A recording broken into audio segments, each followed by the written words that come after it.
Hello and welcome, friends. I just messed up my... Oh, man.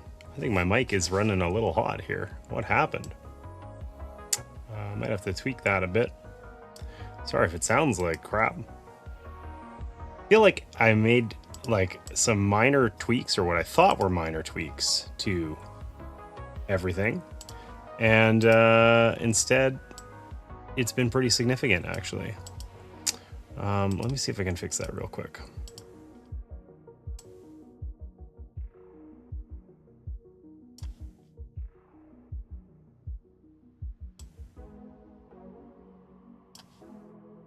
Okay, how's that? That looks a little bit better. Still a bit hot, but not as crazy.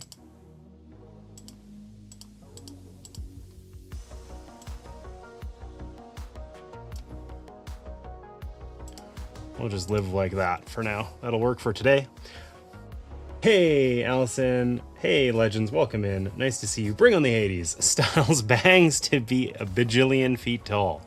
No kidding. Yeah, I feel like 80s hair was something else, man. Just crazy. So, sorry, I'm distracted by the fact that this mic is like, it's annoying me. It's really, it's running a bit hot, and it makes me angry.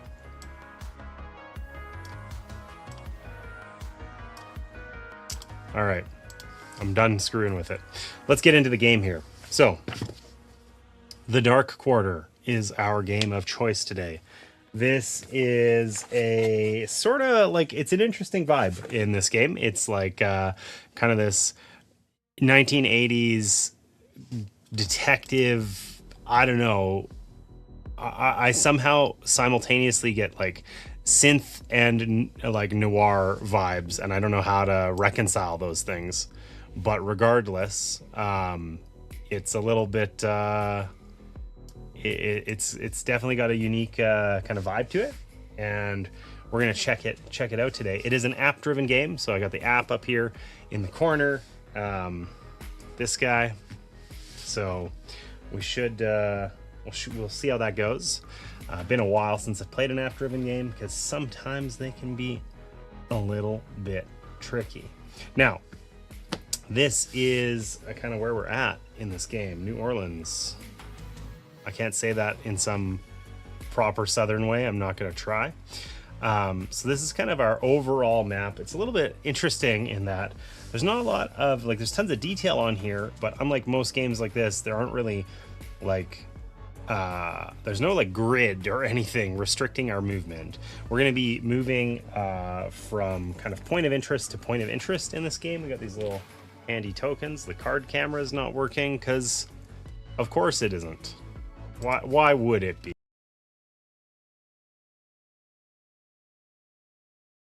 Let's try that again.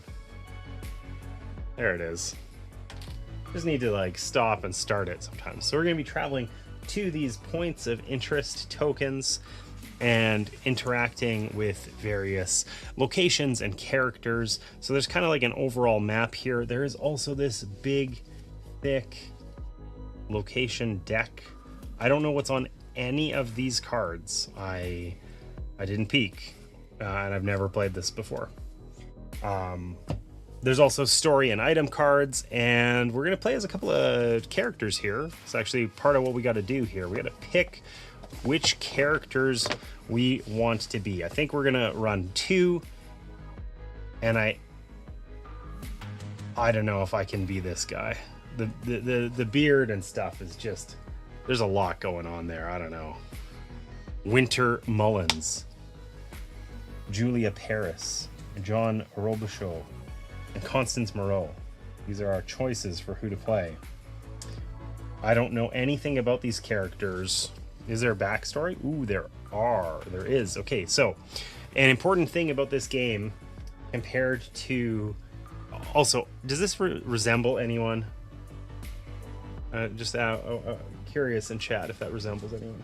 So an important thing in this game is it is like a bit of a campaign game, and we choose kind of whomever is going to be our characters. We're going to pick 2, and the other characters do not exist. We cannot change There is nothing like that. It is just going to be those two guys, oh, whomever they are, for the whole shebang. So I guess the question is, do we want to be intentional, or do we want to be random? Looks like Kurt Russell. It totally looks like Kurt Russell. I can't get over the fact that this is Kurt Russell. Like, that's what I keep thinking. And it's like, it's ruining the narrative experience for me. I'm just going to veto that guy. He's not in it. These are our three choices. They all look like varying degrees of mad, I feel, or like upset or something. I don't know. That looks scary. She's gonna hurt me. He's got some internalized anger for sure. And I'm not sure whether she's gonna seduce me or kill me. Perhaps both. I don't know.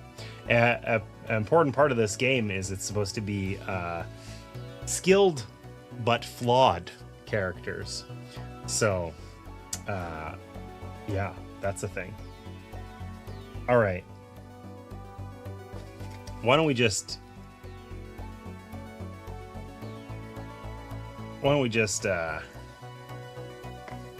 randomize this, and then we'll read their backstory.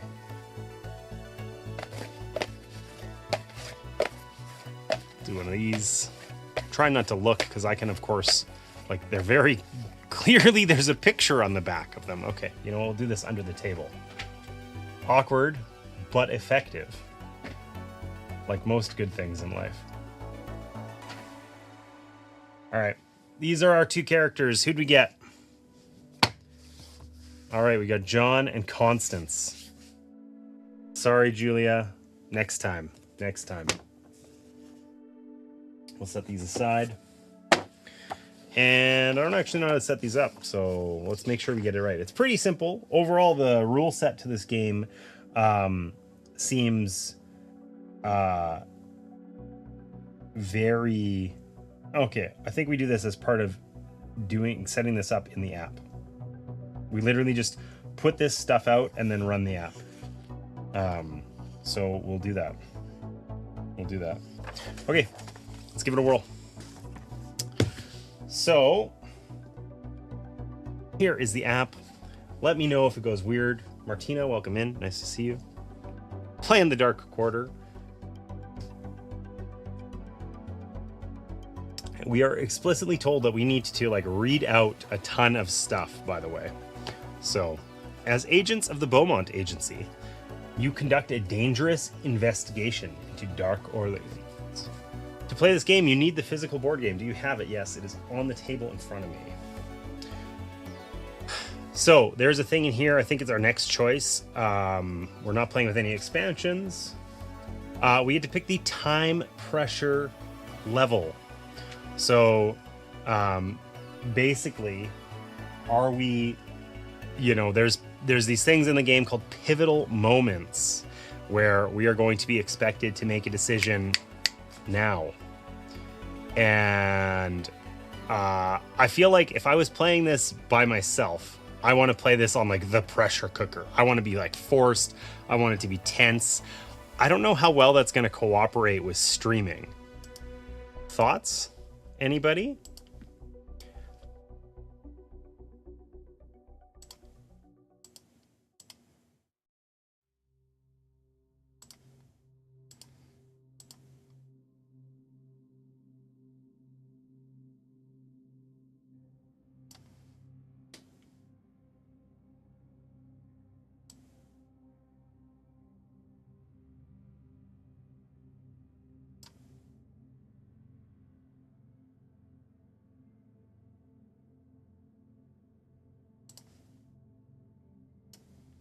Try on easy mode first. I don't think we can change this. I think we get...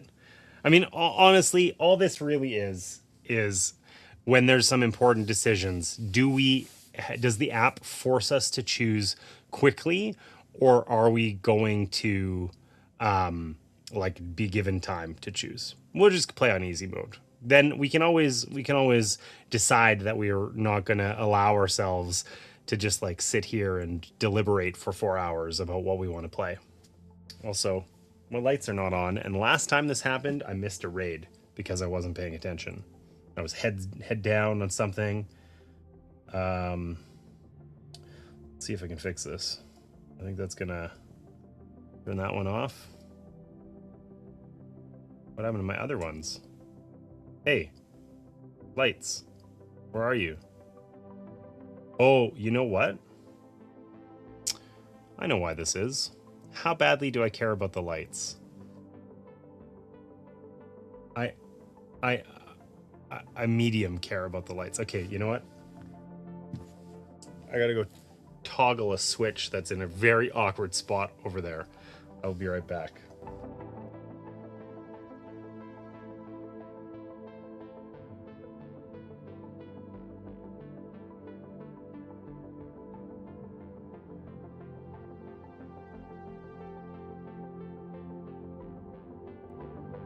All right, we're here.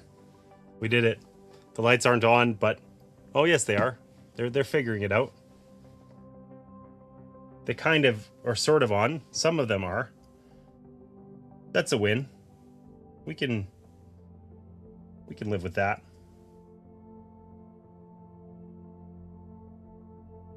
All devices except half of them are not here. Cool. Hey, there we go. Okay, we got lights. Also, what is this cord here? It's like, what are these lights? I don't have a light that looks like that. It's a cord. That's not a light at all. All right, we're gonna see if we can. No, that did not work.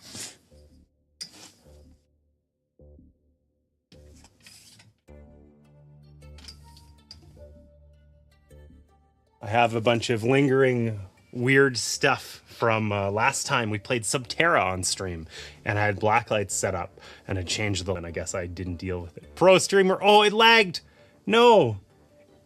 Oh my god. Do that redeem again. I'll refund you the points. It just like stopped everything. It was kind of funny actually, because it was just like almost like a freeze frame of my failure, you know? Anyway, whatever. Hashtag pro streamer is absolutely correct. Jeez, we're off to a bit of a rough start here today. Okay, let's get back to it. Let's quit dicking around with lights and mics and whatever else. And let's jump in here. So, here's our app. We're just gonna pick very relaxed. You know what? We'll split the difference. We'll go a little tension, never hurt anyone. I have no idea in practice what that means. Out of stock. Oh shit. Okay, well, I'm not screwing around with that. You've denied permissions to access your camera. I definitely did not do that. Okay. I guess I was wrong, and we are going to have a little bit more of screwing around. Oh, I got it sort of real fast. Never mind. Okay, choose your characters. So we're playing as these two guys, John and Constance. Let's read about John. Things that had once been said about John. The most promising homicide detective I've ever seen. John's fine at parties, but have you met Maria? Damn charming woman. How the hell did he punch that far above his weight? If I didn't like him so much, I'd be jealous of his career, wife, talent. Shit, I basically want to be John. Then Maria was murdered. Oh god, Jesus. That got messed up real fast, and her case went unsolved. Robichaud was let go for unresolved anger issues. Called it. Among other things.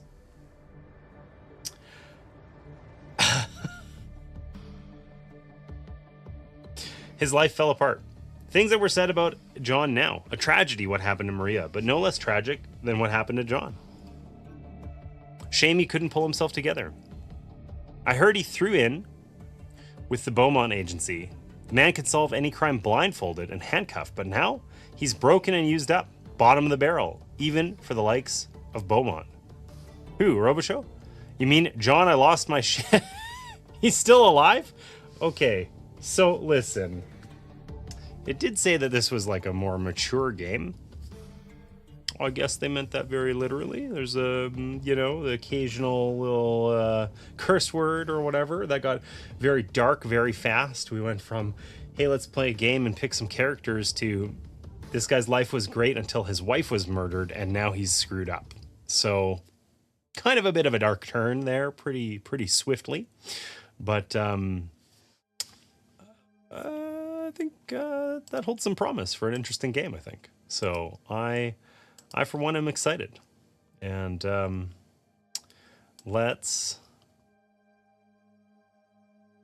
Oh, I see what I messed up with my thing, my microphone here. Oh, I solved the mystery. I was looking at it even though I promised I wasn't gonna. Okay. Get back to it. The cussing is more than occasional. All right. I'm excited to see what we get to. Constance Moreau had been forced to grow up overnight when her mother was killed in a car accident. She might have been destined to live life in the shadow of her grief. Instead, she turned hard as steel and developed a will to survive that was frequently terrifying. She discovered magic, as well as a talent for it, obsessively throwing herself into the study of the arcane. By the age of 12, she had the abilities of voodooing thrice her age. That is a word I've never seen before. At 15, she summoned her first I don't know what that is. There's too many words here that I don't get. And at 18, she was regarded as one of the most powerful sorcerers in all of Dark Orleans. The world was hers, which made her decision to join the Beaumont Agency that much more surprising. Them ragtag freaks, her guardian, Mama Belle, exclaimed when Moreau told her. But why not?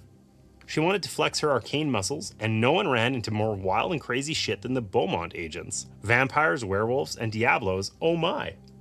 Constance Moreau couldn't imagine anything more exciting. All right.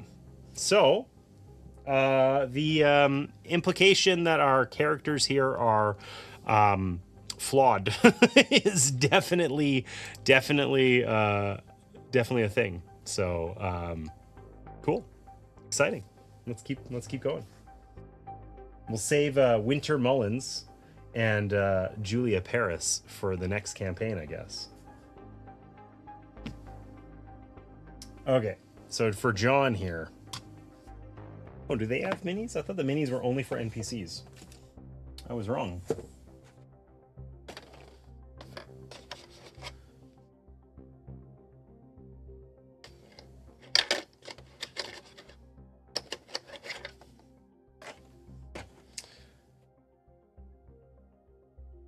We got John's mini. Will that display over top of the app? Yes, it will. You bet your ass.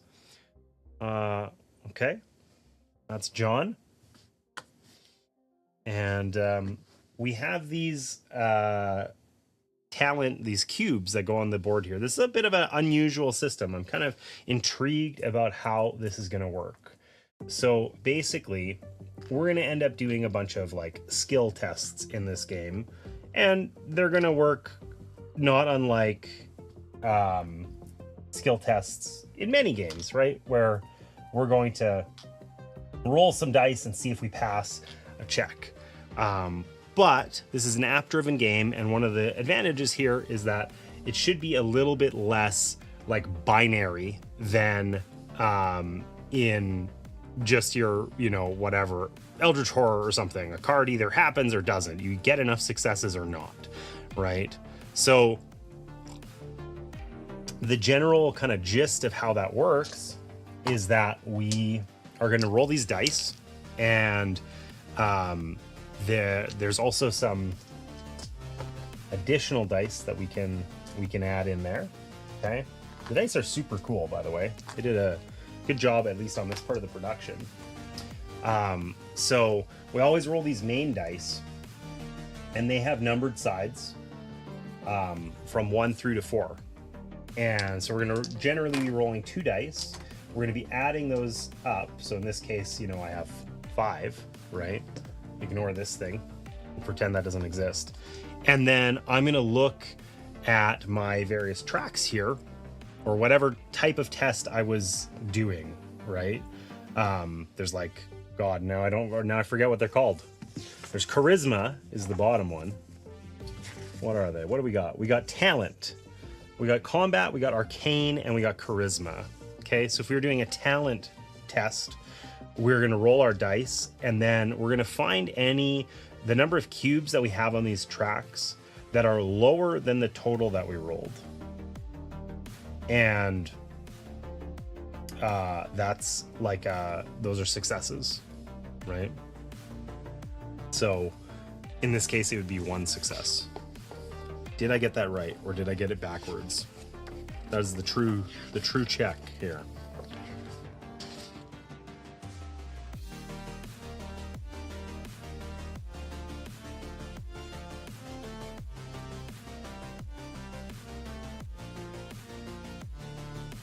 Let's make sure. Each cube that is less than or equal to the roll is a success. So there you go. So these, as we increase on these tracks, we actually end up moving these cubes to the left, decreasing their number, which is good. Because obviously if we're rolling, we have to get less than or equal to. If we're rolling generally 2 dice, and we've got cubes on 12, these go to 4. Those are unlikely to be successful. So anyways, all right, let's finish this setup. Combat. So essentially, the lower we start on these tracks, the better off we are. So we can see that our talent track is better than our combat track, which is way better than our arcane track. And we're like reasonably charismatic. Okay, so definitely talent track is the best bet for us here. And charisma is kind of our fallback, or fighting, I guess. Fighting is our second best, right? We also start with some money and a crowbar. You know, good for prying open doors or prying secrets out of random people. Also, we can feel like we're in Half-Life, smacking stuff with a crowbar. Okay, so these have QR codes on them.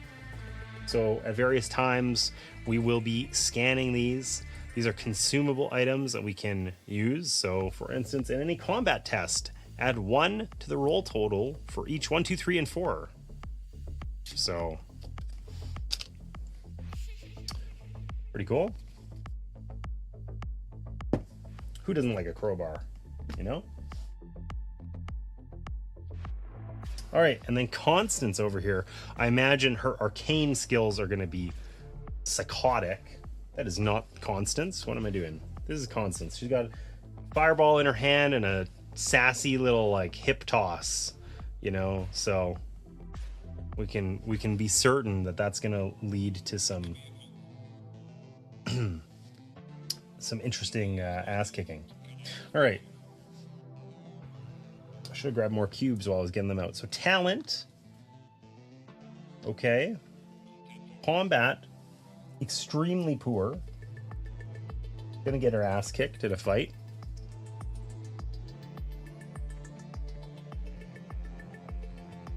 Arcane. 5, 6, 11. Okay, so way better. So an interesting thing about these cubes is that as we're moving these up, we always move like the worst ones. And if we gained increase in our talent skill, we would move this cube right to the left. But then when we're blocked, we move the next cube instead. So if we gained a combat skill, we can't move this one because that's occupied, so we move this one instead, right? So basically anything that's kind of on this side of the board is like really likely to get us consistent successes. So like 5 and 6 here is pretty good. But if we want to move these to be like a 4, we got to ratchet this one way up. And we can lose skills through various things, including losing the cubes entirely. And we can gain, I think, up to 4 per track. So there is some opportunity to have more here, but it is unlikely. It's going to take some time. All right. We are decently charismatic. We're more charismatic than John. So John, talent is his shtick, and he's not great at magic. And Constance is basically the opposite of that, right? She's good at magic. They're both moderately charismatic, but she sucks at fighting. All right. She starts with some money. That is the wrong deck. That is the story deck.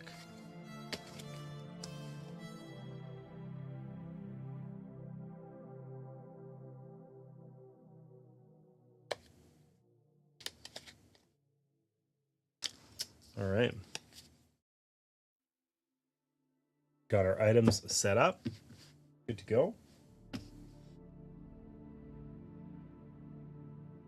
All players, find your 3 ability cards marked with an S icon. These are your character's starting ability cards. Okay, so I grabbed the decks here. We do get to level up and gain cards, but in a very mutually exclusive kind of way, where we pick something, and what we don't pick, or in picking something, at least one thing that we didn't pick gets removed from the game permanently. We can never get it.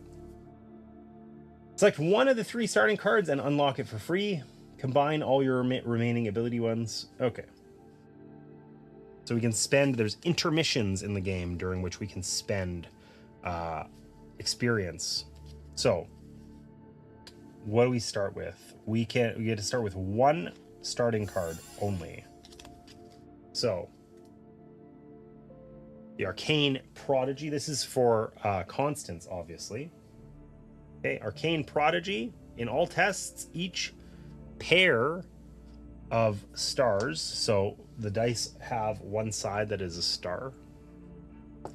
The extra dice also have one. These normally add 0 to your roll unless they do something special. So each pair adds 2 to the roll total, so basically like they're 1 each. That doesn't seem particularly amazing, but I don't know. Touched by magic. In all tests, each star adds X to the roll total, where X is the number of star rolled. So this is at least as good as Arcane Prodigy. I mean, they're not mutually exclusive. But I mean, if we rolled 2 successes, we would still get 2 here, just like this. So that's kind of okay. And then Strong Aura. So this one is cooperative. It buffs us and any friends who we have there as well. In all tests, each star adds 1 to the roll total.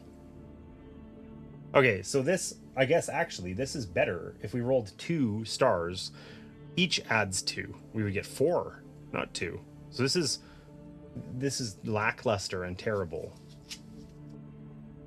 So I guess our question is, do we want consistently high stuff, including for our teammate, or do we want just to be a badass for ourselves and just greed? She seems like the greedy type, right? I think so. I think that's the right choice.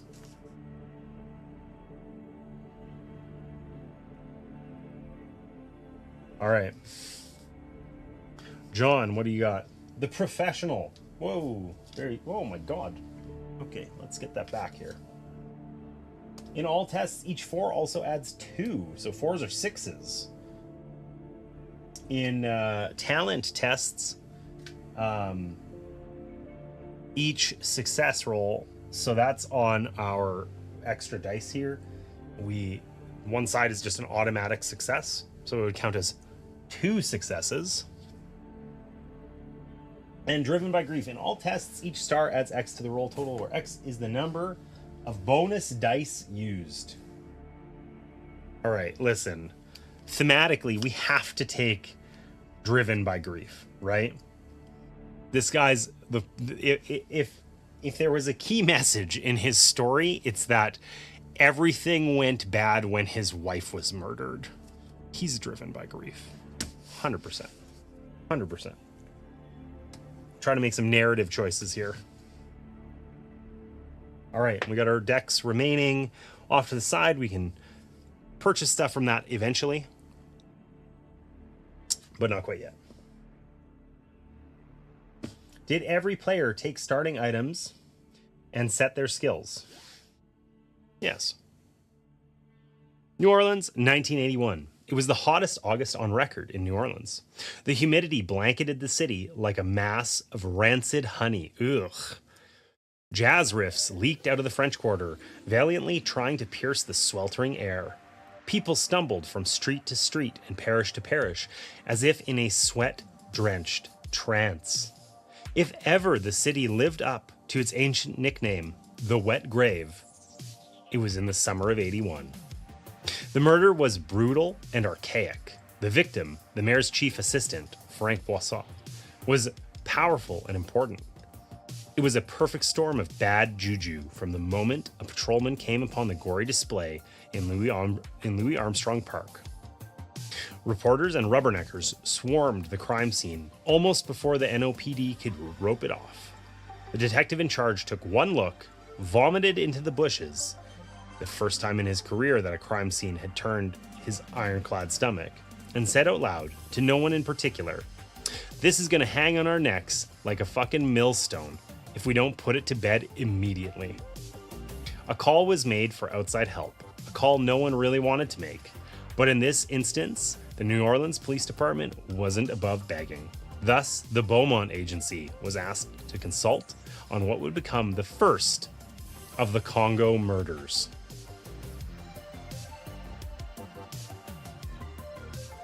Game progress is saved automatically at the start of each full game turn. Saved games can be loaded by selecting a previously played campaign or scenario. You can trigger the save process. Cool.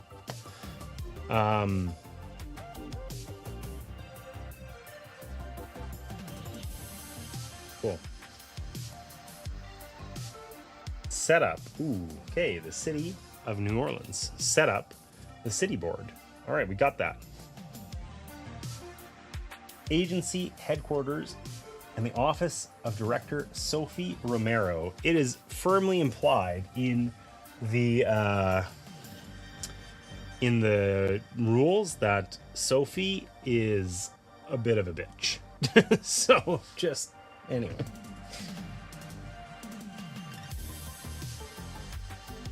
I'll be brief. Here's the evidence file straight from the NOPD. But it's as thin as my fucking patience. So track down whoever did Boisseau in and work out why they chose to do it like this. Romero returned to her work, dismissing the agents. Place all character miniatures next to the Beaumont Agency point of interest marker. Okay. Well, I'm definitely getting cranky vibes. So, cool. Love that. Congo Square. Presumably that's the scene of the murder. City Hall, ground zero for New Orleans politics. The victim's workplace. It's your turn, John. Okay, so we'll see how this app works out.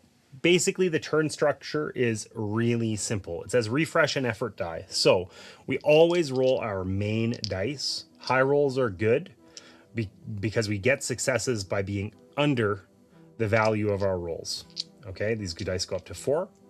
We can optionally use these effort dice. Effort dice are special because they have one side that's an automatic success. Otherwise, they're very similar to the other ones, but they only go up to 3. They also have a star just like the other ones do because the stars have a lot of kind of extra use. So every turn we gain one of these back. As we spend them, we kind of keep them on our board. As we spend them, you know, we can place them off the board or whatever. And then eventually, maybe we'll use this little spot. I don't know. Is that what it's for? It is now. It is now. So yeah, as we use them up, we get 1 back every turn. So we should probably use them. You know, we'll always be getting some back. Of course, for big important things, we want to use probably all of them and try and get lots of successes. What's big and important? We don't know yet. But we basically refresh one of our dice. And then we get to Optionally kind of scan any items and stuff that we want, and then pick a point of interest and go interact with it. So John Robichaud took one look at the case file that the NOPD had sent over and nearly passed out. Ɂawed had been strapped, spread-eagled to an old wooden cartwheel, then his arms and legs were broken. No, broken was whitewashing it. His limbs had been broken in 36 places, and what remained of them was twisted in an unnatural, grotesque manner. Okay, if there was any consideration of if this got dark and horrible, now we know. But it wasn't the violent photographs that made Robichaud's stomach twist into 1,000 knots. He'd seen plenty during his decade as a homicide detective to rival this. It was the startling similarities to Maria's murder. Almost 2 years earlier, his wife had been killed in the same horrifying manner. It was called breaking on the wheel. Robichaud now knew an archaic manner of execution not seen since the 18th century. And now a second killing in the same fashion had fallen right into his lap. The Robichaud family house, sealed shut and empty for nearly 2 years, because he is driven by grief. Let us not forget.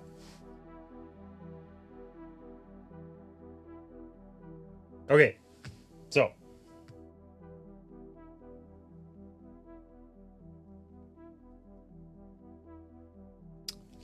our board here largely approximates what we see in the app.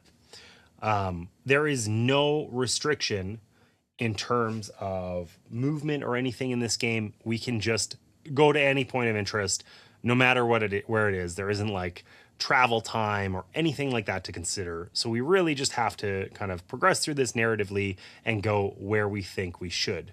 Certain things can only be done by certain characters. Like, it probably makes the most sense for us, John, to go to his own house. Maybe, right? When that's important, it's like explicit. We would put one of these other markers. In fact, we don't need these ones. We can get rid of these because we're not playing with Julia or Winter. But if this was only something John could do, we would place one of those below it just to indicate that he was the one who had to go there. But not the case in this particular instance. I think we're just going to try and keep these characters here. And we're going to have a ton of locations and stuff. And we're going to put those locations over here as they come up. Probably. I think that works. So, the only other thing we can do kind of on our turn, we can optionally scan item cards. So if we wanted to scan our crowbar, for instance, generally we're going to be doing this if we're in a location and we have the possession of an item that we think matters to the story. I don't think scanning our trusty old crowbar is very necessary.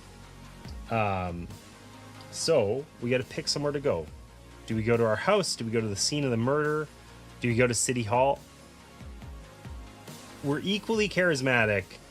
Constance slightly more so. I don't think we go talk to nerds at City Hall, right? John's got to get like boots on the ground here. Is he going to find anything that's going to be helpful back at his house that remind him, of the details of his wife's murder? Maybe. So maybe let's start there. Let's start there. We'll go to his house. Let's do it. Visit his house. All right, so we're going to flip this marker over to indicate that we have been there.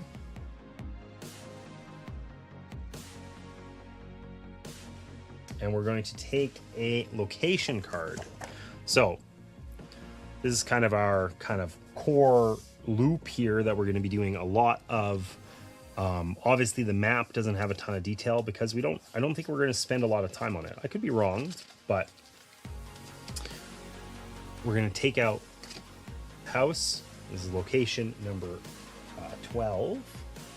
Okay.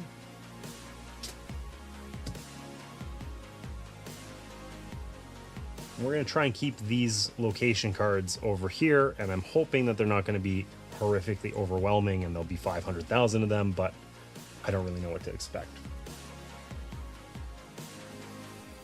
There was still crime scene tape across the front door. Robichaud hadn't set foot inside for over a year, living out of a cheap motel close to the agency. The couple in the photo looked happy, so that's a point of interest.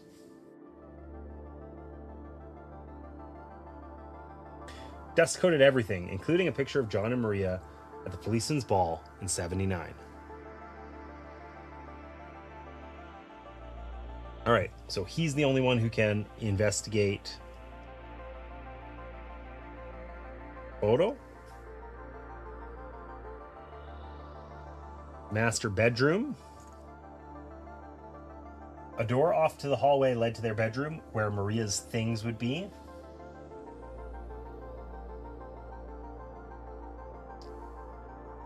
We're basically going to get to pick one of these points of interest in order to explore for the entirety of our turn.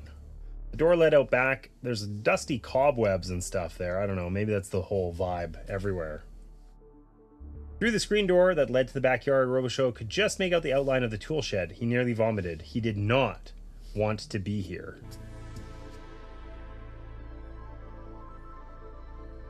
Okay. So we're going to pick one of these to go to. I'm also going to just figure out, I want to know, this thing is, what is this thing? Is this scanning? What's this button in the top left? Scan an item. Okay. Oh, hey, it's me. Apparently it uses the front camera. That's weird. Oh, there is a little switchy-do. All right. But we're not going to do that right now. I'm also going to, I want to know what this mystery pen icon at the top right does. Oh, that just shows us like the most, oh, it's like a log. Okay, that would make sense with the pen. All right, so what do we want to do here? I think we should just look at the photo, reminisce about his wife. Maybe that will make us feel a little better, remind us of the good times, and, you know, give us some willpower in order to continue exploring. It feels like Maria's things. I don't know how useful that is for us. Maybe that's useful. The shed out back, I don't know if that's the scene of the murder or whatever. I don't know if we were told that, but that seemed like a rough place to go, but maybe. So let's try looking at the photo. John Robichaud is about to face a timed decision. You will have only 40 seconds to make this choice. Choose or else his fate will be decided for you. 40 seconds seems like plenty. Okay, maybe we worried too much about that. Robichaud picked up the photo and was flooded with emotion. Maria, his friend, his love, his world. In that moment, he vowed he would find whoever had done this to her and kill the motherfucker, no matter what. Killer was out there and he would stop this scum. But Maria was gone and nothing could bring her back. So are we choosing vengeance or acceptance? Maybe 40 seconds isn't that much. We're driven by grief. We are choosing vengeance. Robichaud could feel his rage building in his gut. Whoever had brutalized her would have done the same, would have that same pain visited upon them tenfold. They would die in agony, paying for what they'd done with every goddamn pound of their flesh. This choice will be remembered and will have future consequences. All right, so we gain 1 XP.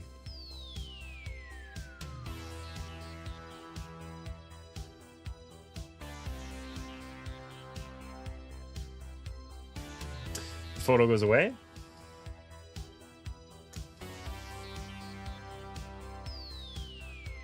Your turn ends. Okay. So that's basically like the core gameplay loop there, right? We're going to pick a location to go to, pick a point of interest, or I guess we get a die back. Then we do that. Sometimes we're going to scan an item, but I feel like that's less common probably.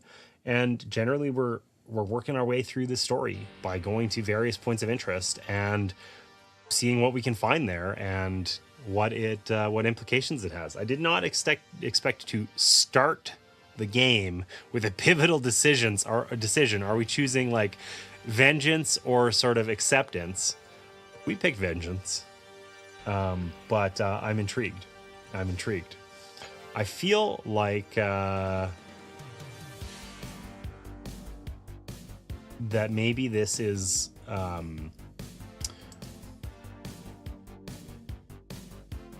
what? This is weird.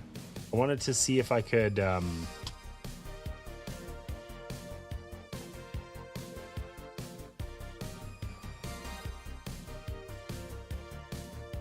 did they change the way? Oh, subscriber streams. That's not what I wanted to do. I'm just wrong about how to do this. I wanted to maybe set this as a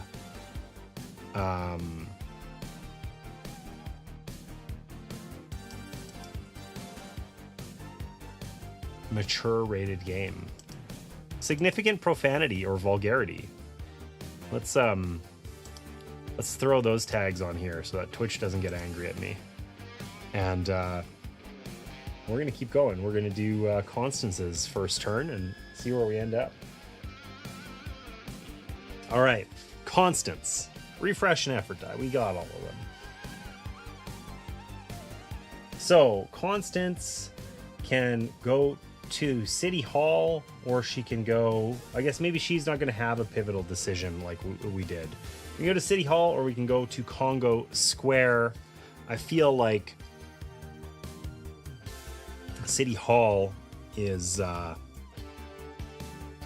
probably our best bet. She's incrementally more charismatic. So let's try that. Let's visit City Hall, sure. Duncan Plaza, home to City Hall, carried the stink of New Orleans politics all over it. Corruption wafted among the concrete and glass like mange from a stray mutt. It made Moreau's skin crawl. She walked through the glass doors and approached the receptionist. Mangy, steel, or stinky mutt. Amazing. According to the receptionist, the mayor was indisposed and wouldn't be back anytime soon. The receptionist looks extremely welcoming, by the way. Moreau could read between the lines. For her, the mayor would never be back. I'll be happy to answer any questions you might have, the receptionist chirped in a patronizing tone. Hey, Cosmic Beat, thanks for that sub. Appreciate you. Beggars can't be choosers, Moreau thought to herself. We removed City Hall. Well, that was not very exciting. But we're going to put... I guess this is City Hall. The grumpy receptionist. I suppose he's over there. How did I not hear anything from that sub? I don't know. But I'm going to interrupt this for a second to say thank you, Cosmic Beat. Appreciate the support, really, genuinely. You've been around a long time. 21 months. It's crazy. Thanks so much. All right. The receptionist looked like she'd been sucking on a lemon for the last decade. Yes, can I help you? So, questioning is a specific type of skill check. It's sort of like a subset of charisma. The icon looks like the charisma icon, so it does use our charisma feature here, which Constance is the most charismatic of our characters. We'll say that. So we are going to end up rolling some dice here, and basically our number of successes determines how many questions we get to ask. So let's give this a try. Let's question the receptionist. Enter the number of successes. So I think that we aren't going to learn a lot from her, but that we probably want to, we can roll any number of our effort dice, right? Those are these little guys. Like, to get 2 successes, we need to roll 8. We're extremely unlikely to roll 8 on 2 dice here. So we're going to add 2 effort dice, I think. Because we don't want to have no effort dice available for like next turn or whatever. So we're going to try rolling these 4 dice. 2 effort dice and our 2 main dice. So we want to roll high. If we roll 11, we get 3 successes. The effort dice also have just a straight up success side on them. So that would be an okay thing. They add 0 to the roll, but they count as a success, so who cares? All right, let's see. I think we're gonna have to do these a couple at a time. We got 2 stars and 2 3s. So we got 6. Stars are inherently worth 0, but our ability, Touched by Magic, each star adds X to the roll total, where X is the number of them rolled. So they each count as 2s. So we actually rolled 10. 3, 6, 8, 10. Unfortunately, 10 is incrementally under our 3 success. We get 2 successes, but not that 3rd. So we'll put 2 successes into the app.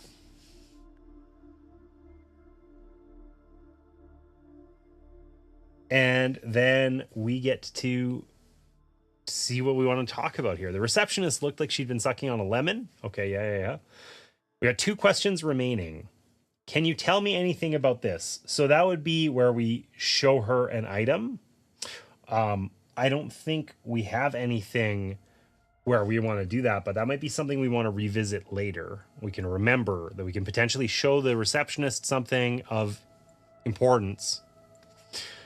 We can ask when he was last seen, did he have any enemies, or what did he do for the mayor? Let's skip to the point. Did he have any enemies?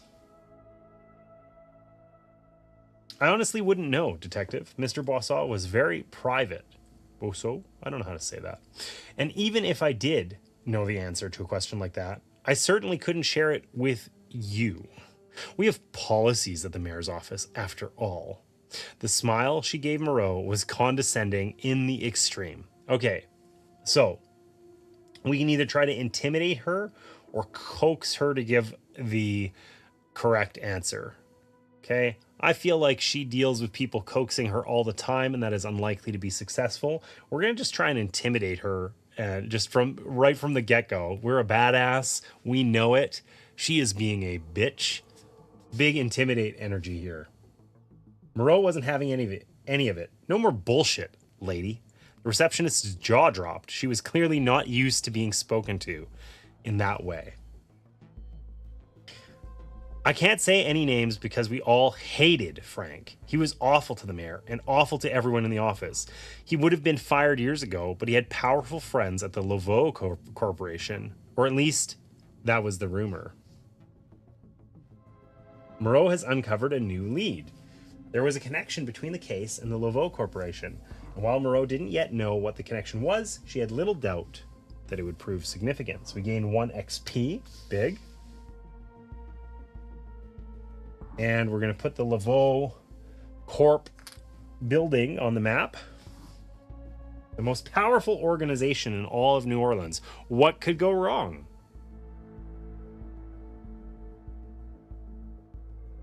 Okay, so we got a new option here in our questioning.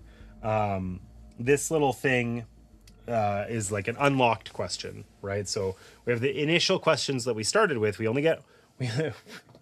only have 1 question left. A 3rd success, actually, in hindsight here, would have been really nice. We were really close, but we weren't there.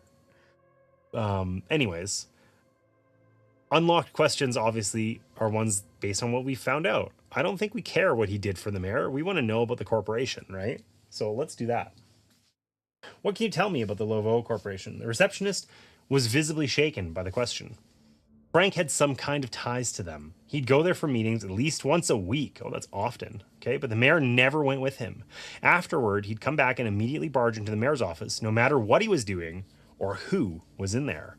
Frank could do that, you see, and the look on the mayor's face after he'd speak to Frank. It was always like he'd been forced to eat something rotten. Okay, we got her on our side. Now, let's coax her. Let's be gentle, okay? Frank was mixed up with the Ľawed Corporation, and now he's dead. I told you all I know, and I don't want to know anything more about it.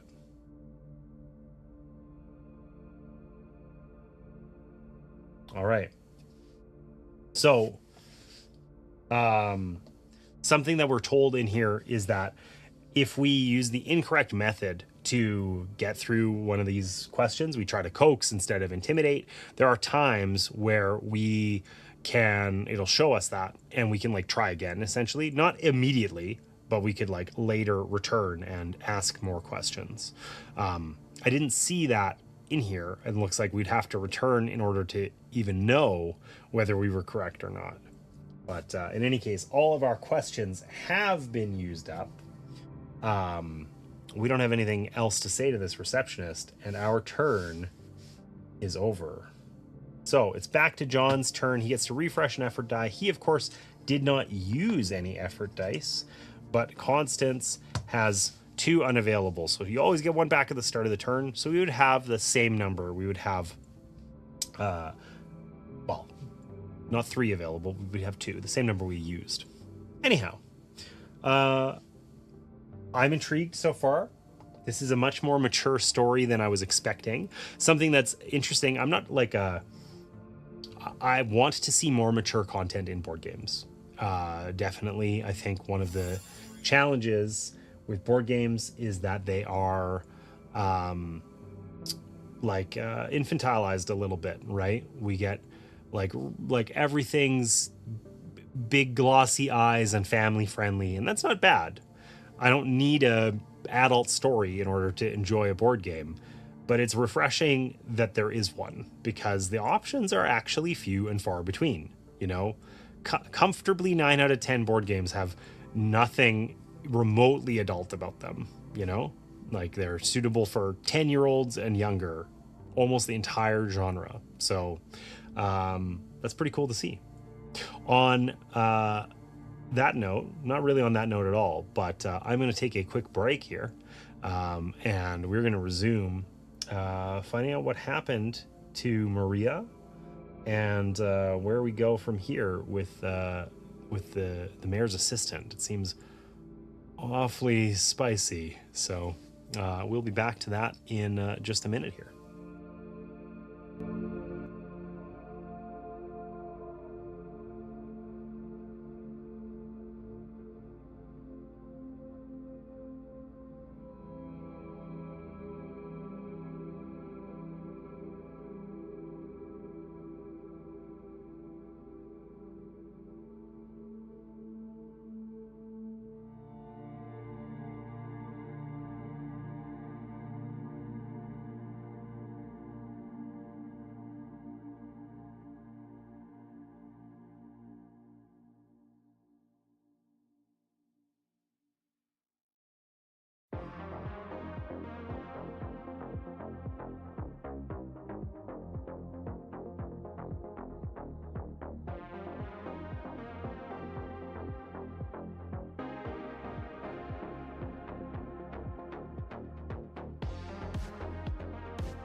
Hey friends, we are back.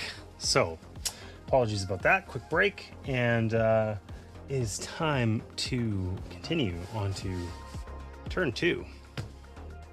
Getting this set up and the flow of it took a little while. There is also a lot of reading and a uncomfortably high number of French words. All right, back to it. John's turn. We get an effort die back, and we are currently at his house, and I think we want to remain there. We can either look at her belongings, which is something only he can do, or we can go look out in the shed, which seemed like it might actually be relevant to our case. So do we want to go? Let's just go look at, only he can do this. Let's go to the bedroom and see what we remember. I don't know if when I look in the app here, or even on the, there's definitely some blood, things overturned, etc. Bloody footprints. I don't know if that's hard to say what that's about. But let's find out. This is the bedroom. Robichaud looked around the bedroom, the heart of their home. A fine blanket of dust lay over everything. Nothing had been touched. He could feel Maria's absence so keenly that it was almost more than he could bear.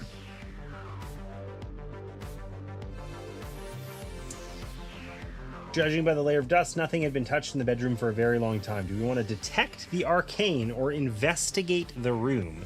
I mean, we're not very good at arcane, but we are good at investigating. Only he can do this. What are the chances that we actually detect the arcane and succeed? That's an interesting choice. We could try and do that. Let's investigate. He's a good investigator. That's his core skill. Let's investigate the room. Okay, so how many successes? Same deal as before, except we get successes on 3, 7, and 9. I think we're still gonna add 2 dice. We really wanna be successful here. We wanna learn stuff and things. Okay, so we got a 4, a 1, a 2, and a star. So that's 4, 5, 6, 7, and the star. In all tests, each star adds to the roll total for the number of dice we use. So that also is a 2. So we got 4, 5, 6, 7, 8, 9. Exactly enough to get us 3 successes. We'll drop that into the app. Under the pillow was a black pendant, one of Maria's gris-gris. I don't know how to say that. Robichaud had forgotten gris-gris. I'm going to go with that. Had forgotten all about it. Perhaps she was watching out for him after all. Take the black pendant card from the consumables deck and place it in your character's inventory.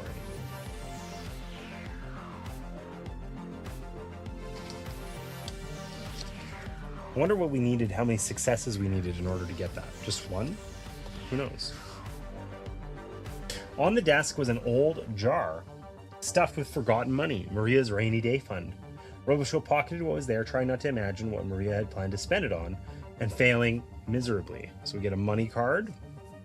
I get us 2 money.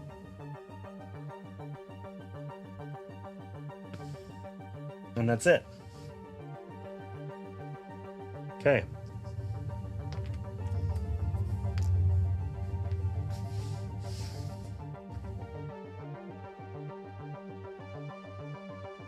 So, what's Miss Moreau want to do?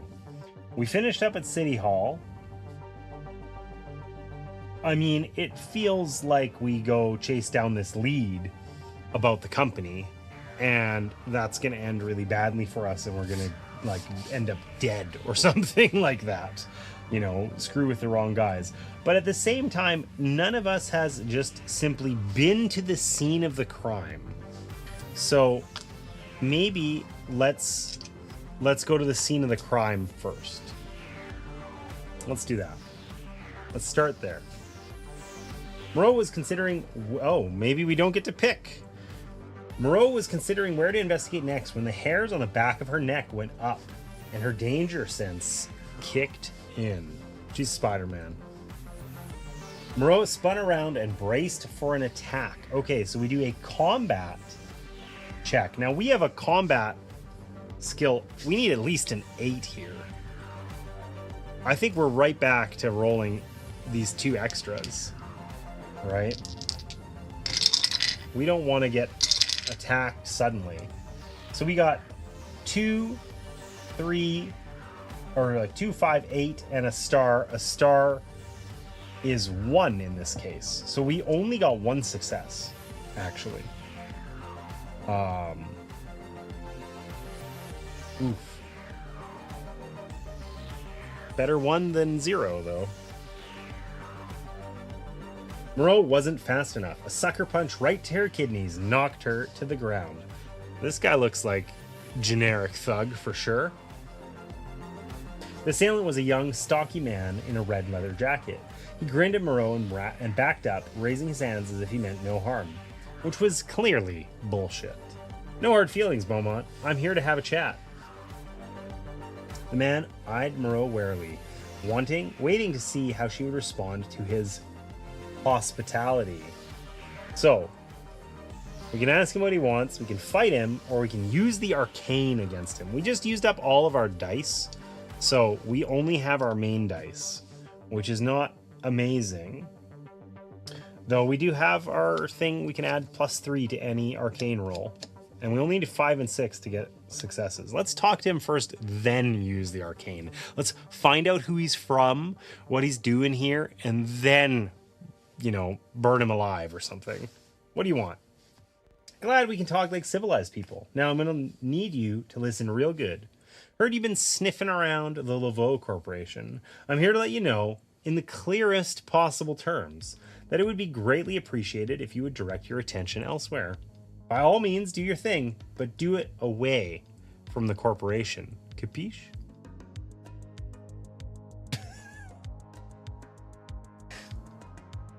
Your point's been made, we'll back off. Go fuck an elephant, dickhead. Or what's in it for me?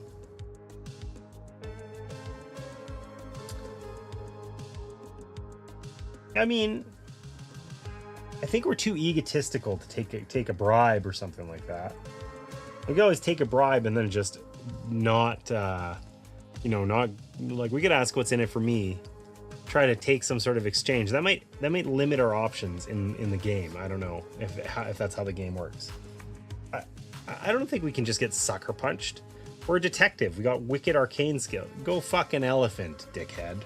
The man cracked his knuckles, so we're doing it the hard way then. Can't say I'm disappointed. Use the arcane against him. That's what we're gonna do. We're just gonna keep that 4 and this 7, and we're gonna call that 2 successes. Or 4 and 3, that's 7. We can't get a 3rd success even if we use our items, so we get 2 successes. Moreau was too slow or the man was too fast. Either way, a powerful punch knocked Moreau to the ground like a clumsy toddler. Really? We needed 3 successes? This guy's tough. Okay. The man stood over Moreau, sneering. Stay in your lane and we won't have any more problems. You've got such a pretty little face. It would be a shame to mess it up any further. Pulling a cigar out of his pocket, the man lit it and walked away, leaving Moreau to lick her wounds. Your turn ends. Okay, so we did have to degrade our thing here, so we always move the rightmost one. So this is now at a 12. Exceptionally hard to get. We get an effort die back over here. Maybe we're using these effort dice. I don't know. We want to use them all. We want to succeed at everything. But then our budget is poor. Okay. Robichaud's pager went off and he called in to find a characteristically warm and loving voice on the other end of the line. How in the ever-loving fuck have you not examined the crime scene yet? Get over to Congo Square right this goddamn minute. Robichaud conceded that his boss did have a point. We're lingering around in his house. That's what we were trying to do with Constance when we got sucker punched, you know? All right, the question is, do we listen or do we just go look in the backyard while we're here? I guess traveling doesn't actually take any time, so let's listen. We can always come right back. The scene of his murder.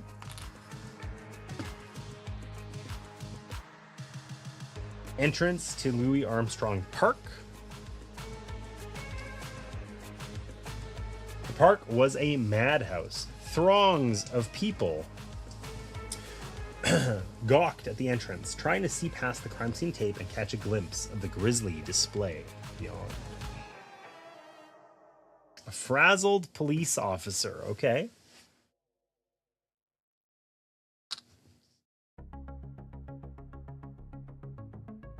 At the front of the crowd, guarding the crime scene, was a frazzled beat cop. The poor schmuck was in his early 20s, still wet behind the ears, and trying to hold back the crowd like the levees before Hurricane Betsy. And honestly, he wasn't faring much better than the levees had.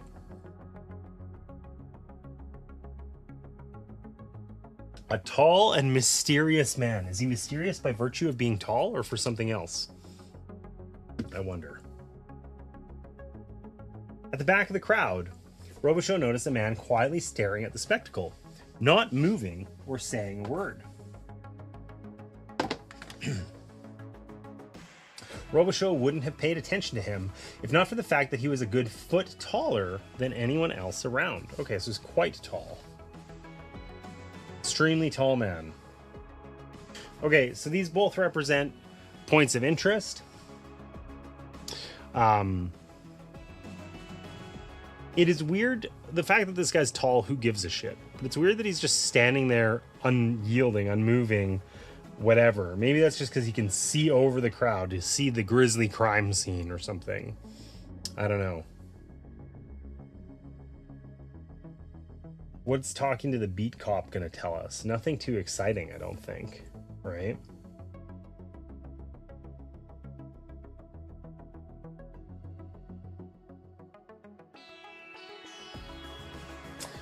Let's try talking to the tall man. Robichaud approached the tall man casually. What's the city coming to? Am I right? The man looked down at Robichaud as if acknowledging a gnat, and then returned his gaze to the spectacle. Dark days are upon us, he said, in the deepest bass voice that Robichaud had ever heard. The man was, quite frankly, terrifying. He would not be easy to intimidate. It's early in the game. It's giving us a gentle hint here. Not easy to intimidate.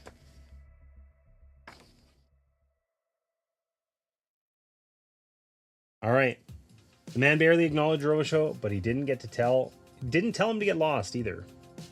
Let's question him. So, this is where we have to use our less good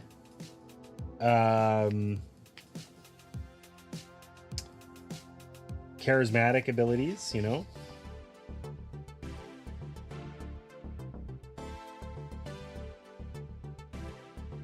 So I think we don't want to use our bonus dice this time. I think we want to save those for other things. A challenge is that, I mean, this is tough.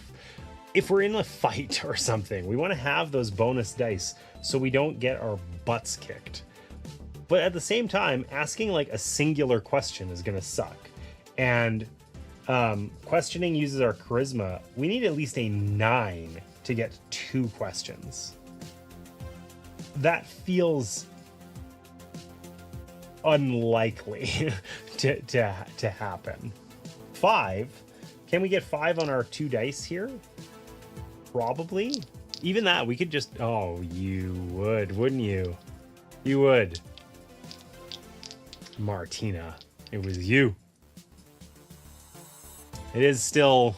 I know this isn't like the spookiest of games. The setting's kind of spooky, you know? It's got a bit of a ghosts and goblins, arcane magic vibe, voodoo kind of thing. But we are playing vaguely spooky games for October, so the spooky redeems are still set up. What is this? Lint on my shirt. All right. I think we got to use at least 1 extra die. Let's stick to 1, and we'll save 1 for something more important. We'll use 1. So.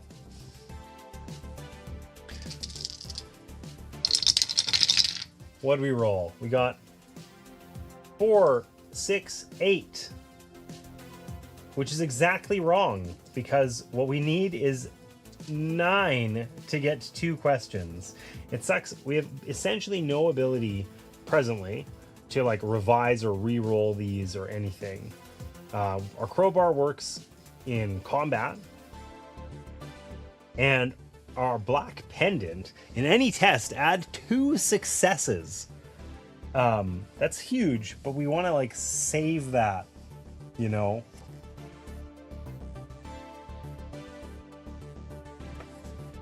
I assume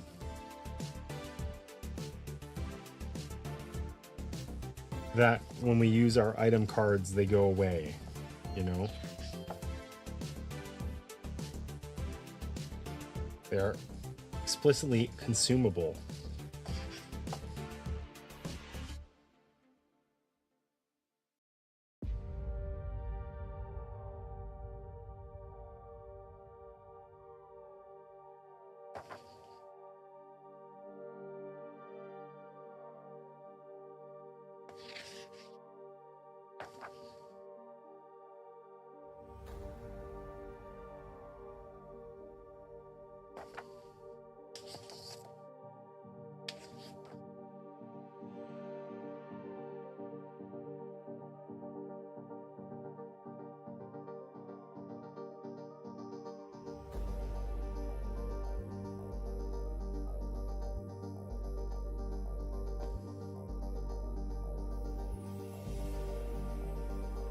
Yeah, okay.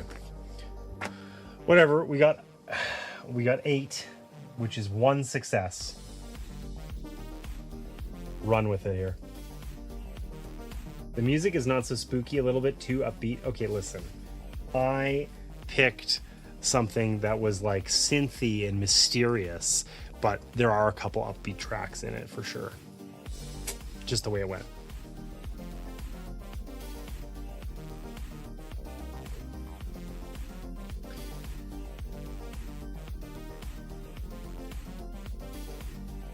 What do you make of this? So we can show him an item.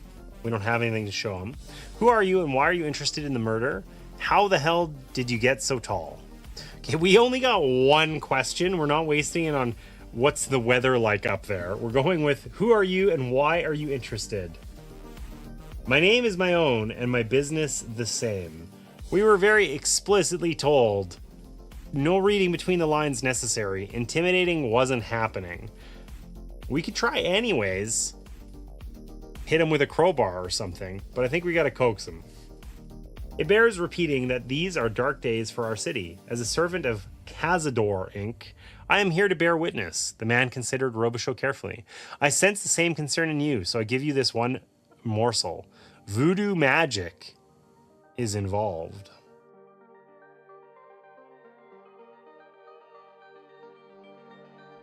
Robichaud has uncovered a new lead, a mysterious organization known as Cazador Inc. We gain an XP.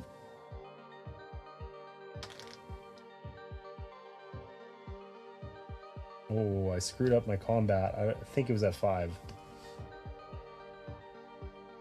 If the arcane was involved, then there was one person who was sure to have answers.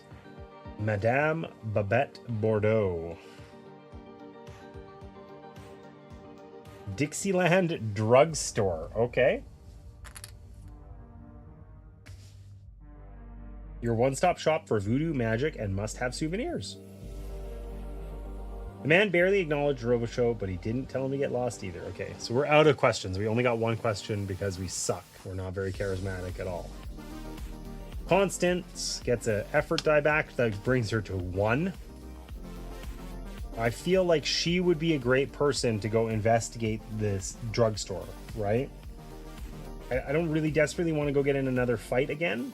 So let's go head to the drugstore. Because she is quite arcane, quite skilled in the arcane, right?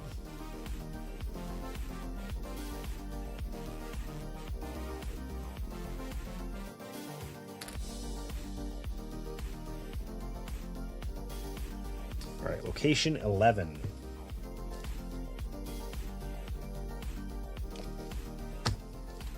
The Dixieland Drugstore.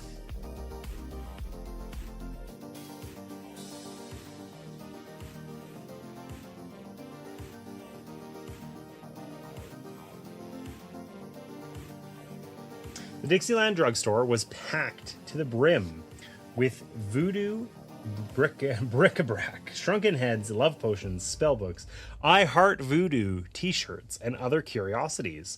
Everything on the shelves was innocuous. The real voodoo objects, powerful and dangerous, were out of sight behind the counter.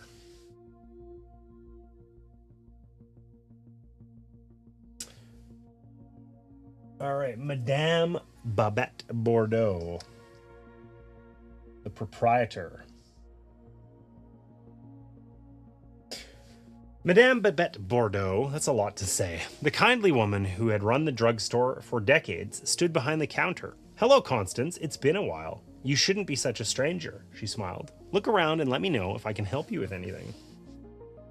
A strange cabinet stood in the corner, holding inside its glass case a mechanical simulacrum of a bearded man. The Great Rasputin, the faded plaque read. That's a weird thing. I'm intrigued.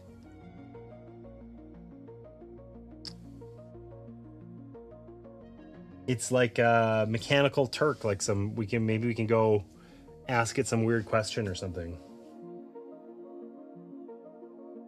Oh, that's literally, we're either talking to her or talking to the Great Rasputin. Surely Rasputin. The Great Rasputin, read the plaque at the front of the cabinet holding the figure. The entire thing looked positively ancient and downright creepy. Babette, what the hell is this thing?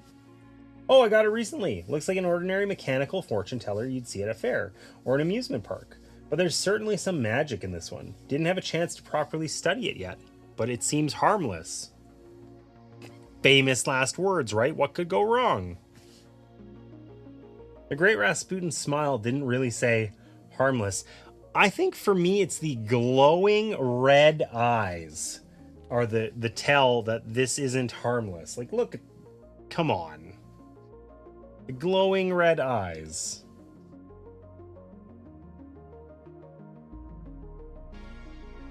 Let's ask the Great Rasputin about our destiny.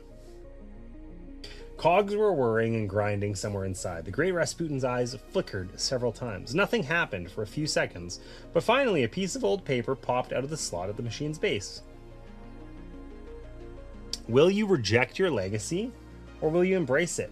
For now, there is still room to choose. It will not always be so. Does this mean we're going to get some pivotal moment, or is it just alluding to that generally? I don't know. The Great Rasputin looked at Moreau with eyes that looked disconcertingly alive. That's it? All right, that was extremely lackluster.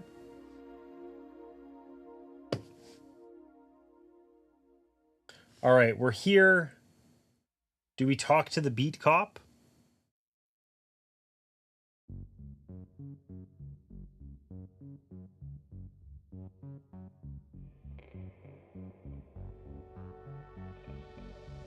Robichaud forced his way through the crowd and flashed his identification. I'm with the Beaumont Agency. I need to get in to look at the crime scene. The cop barely glanced at the ID, frantically making sure no one forced their way past the tape. You and every other rubbernecker here. Beat it, pal. I don't have time for your bullshit.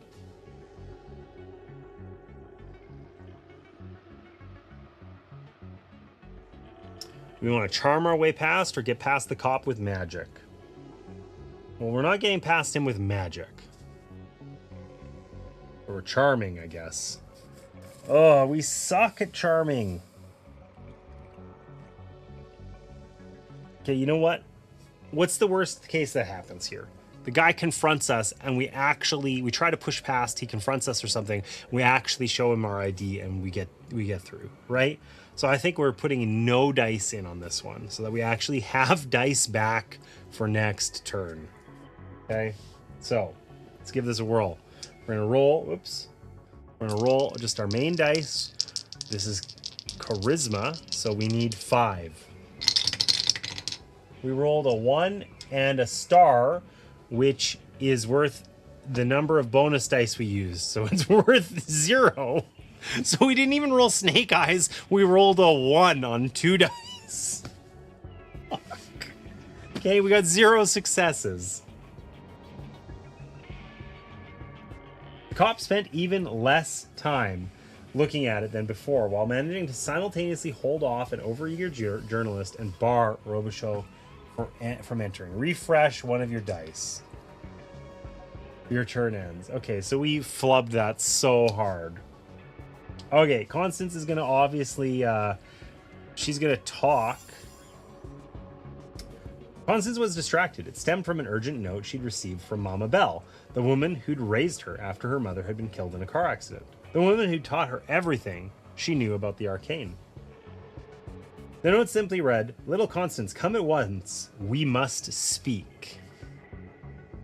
She'd never received anything like this before. It must be really urgent.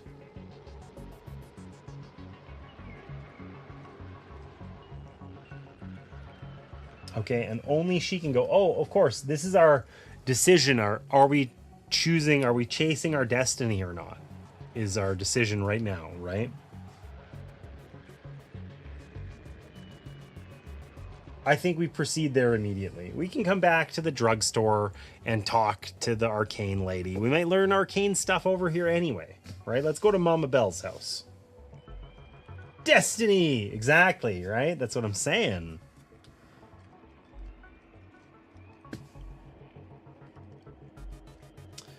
So we need card 14.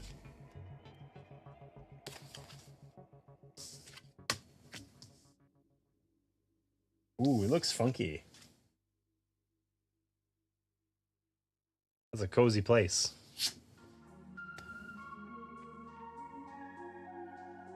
All right, we're going to roll our dice over here from now on.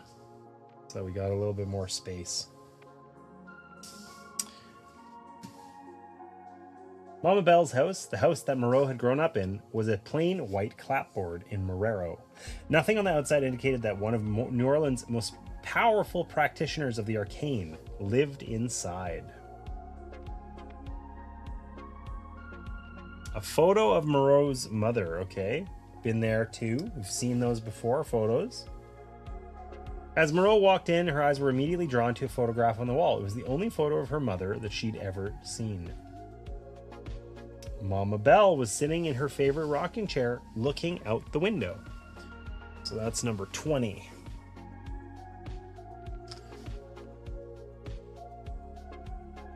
In the corner, sitting in her favorite rocking chair and looking out the window, was Mama Belle. Moreau almost gasped. Mama Belle was the strongest woman she had ever known.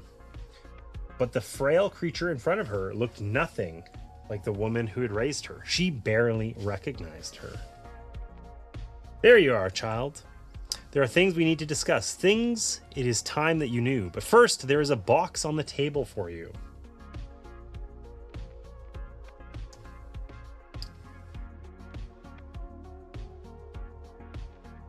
It was a flimsy cardboard box with Constance hastily scrawled on the side in big black letters. Yeah, Mama Belle dying doesn't fill me with joy. It was your mother's. I was supposed to give it to you on your 18th birthday, but I was afraid. It's yours now. Look at it, and then we will talk.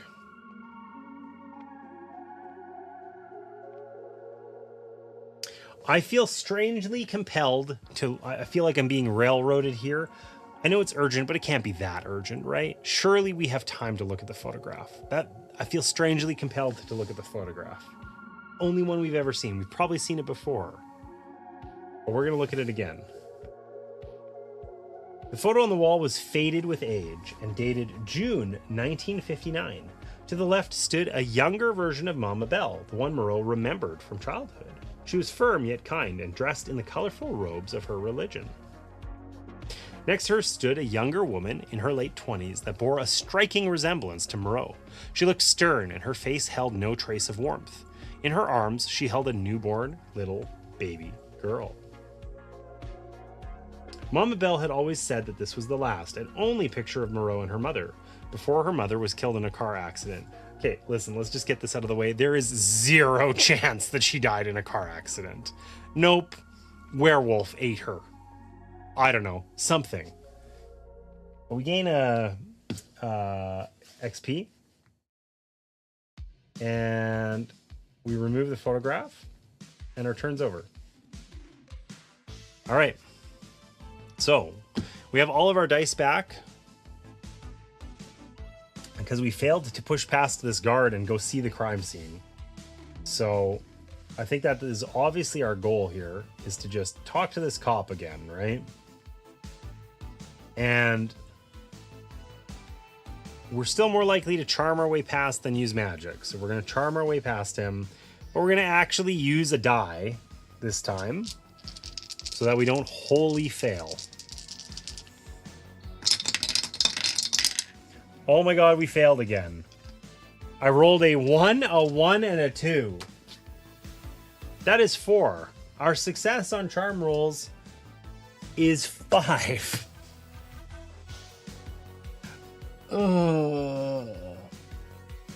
There's no way. I'm not using my super powerful black pendant to succeed at walking past a cop. You're taking death by vampire? Okay, I go werewolf, you go vampire on the mother. We'll see. 0 successes again. The cop spent even less time looking. Okay. So literally the same thing happened as last time. It's a disaster. We have all of our dice back, though. We have all of our dice back on our friend Constance here, too. So, we're at Mama Belle's house. We're going to open that box. Inside the box was a single item, a small gold locket. Given the size of the box, Moreau had expected more. She picked up the box, and the locket, tarnished with age, rattled around in the bottom, almost comically. It looks unassuming, and we're going to take it. When Moreau picked up the locket, she could immediately feel the magic surrounding it. She tried to pry it open, but it was held shut by an invisible force. It would require more than physical strength to open it. Take the closed locket from the story deck and place it in your character's inventory. Okay, we have not had any story deck items yet, so that's new. Looks like this.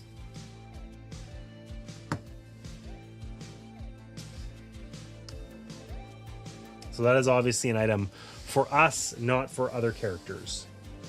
Generally, we can trade consumables, but not story items.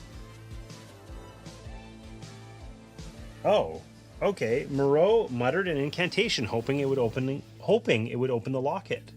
Enter the number of successes. So we are checking our arcane. If we want more than 2, we need 12. I feel like this is an important thing that we want to succeed at. We're going to put in 2 dice. We're learning about our destiny here. We got a 1 and a 3. Oh, that one got booped. That's okay. So we got 3, 3, 3. That's 9. Nobody can see this because I have the app up. We got 3, 3, 3, and a success roll. So we got 9. That's 1, 2, 3 successes. These count as 0, but they're just an automatic success. So that's pretty rad. With an audible snap, the locket sprung open, revealing its secrets to Moreau. Discard the closed locket. Okay, well, that didn't last very long. Take number 9, the open locket, and gain 1 experience. Maybe it's not the only photo we've ever seen. Justice for your descendants. For the descendants. Okay, interesting.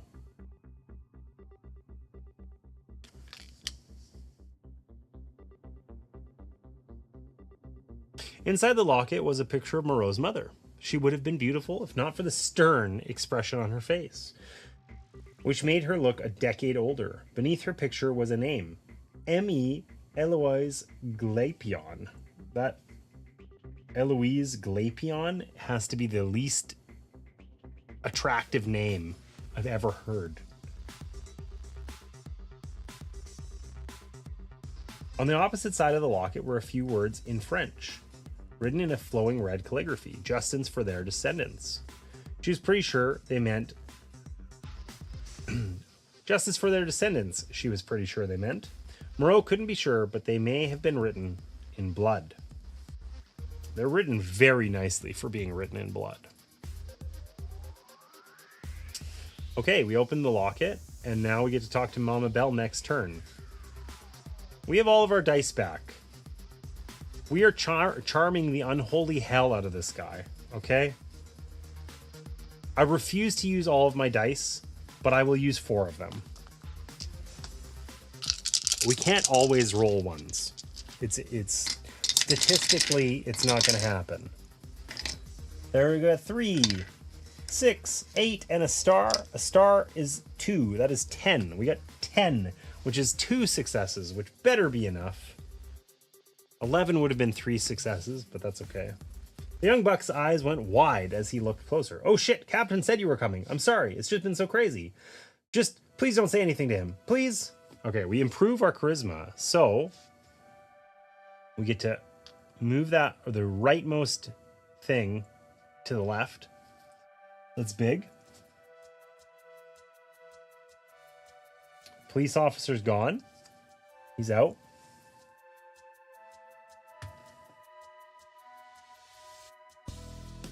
And we get to add the site of the murder to our scene here. So when we're in a location like this, we're in like Louis Armstrong Park, and what particular thing we're on doesn't matter. With the gawking crowd held back at the entrance, it was quieter here, but not by much. Police swarmed over the grounds like ants. Beat cops, plainclothes detectives, and forensic photographers. Detective LeBlanc.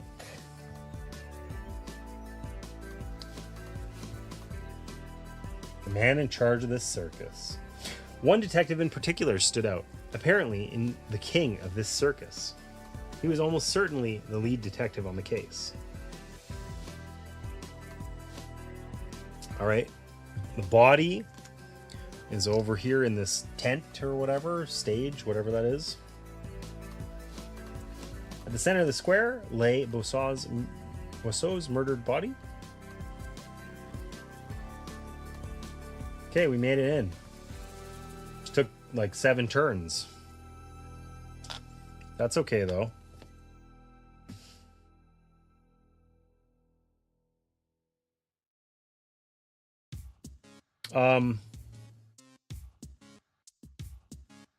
I don't know why. That's bad. Casket Girl. The vamp watched the crowd hungrily. We are not over there. The crowd and the smell of blood had attracted the attention of a casket girl. The bloodsucker would be looking for an easy kill, and a large cloud of blinkers was the perfect opportunity.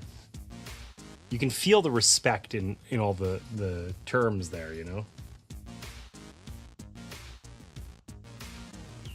So, thematically, we're at Mama Bell's house. We don't know about that vampire. Maybe we can feel it in some innate arcane thing, but we're talking to Mama Bell. It's eager, it's urgent, like she's, you know, she's frail and asked us to urgently come. We cannot go deal with this vampire, just straight up. Mama Bell was sitting in her favorite rocking chair, looking out the window. Thank you for coming, Constance. I won't beat around the bush. Your mother... Mama Bell paused and took a long, shuddering breath, as if she'd been held underwater. I think your mother is alive. Car crash! All right. Let's question her. Surely we don't have to get like 500 successes here. I mean, I guess the number of questions we get, this is how many we get to ask, right? And we desperately want to learn about our mom, but do we need these dice for other post question interventions? I don't know. We're going to use one of our effort dice. We got an automatic success, which actually hurts us, kind of, because we got 4 otherwise. So our charisma, we get it at 5. We need 5. We have 4. And a success. I mean, I guess if we had rolled like a 1 or a 2 or something, we still would have only had 1 success. A 3, I guess we would have needed a 4 to get more. Anyways, 1 success. We get, here we are trying to figure out what's going on with like our destiny. We know this is an important choice. We're learning that our mother, who died in a car crash, maybe we were wrong. I speculated werewolf. Allison thought died to a vampire attack, possibly still alive. And we get to ask 1 question. Fuck. All right.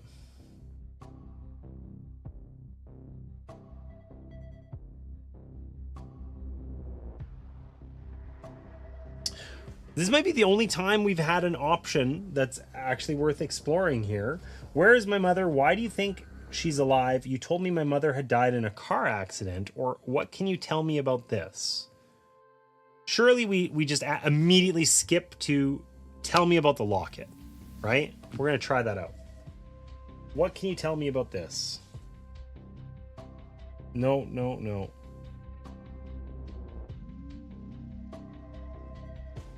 Mama Bell recoiled from the locket, as if bitten by a snake. Keep that away from me, Constance. We're going to coax her. Moreau tried the soft approach, but Mama Bell flinched even more. No, I want nothing to do with that. Refresh one of your dice. Okay. So this is one of those instances where we needed to intimidate her. Which I find surprising, but... Alright, so we're at Congo Square. Let's go deal with this casket girl situation, right? I feel like we got a crowbar that needs to be warmed up on a vampire's face. Let's go visit her. The casket girl offered Robichaud a coy smile as he approached her. Hey, sugar, what you looking at?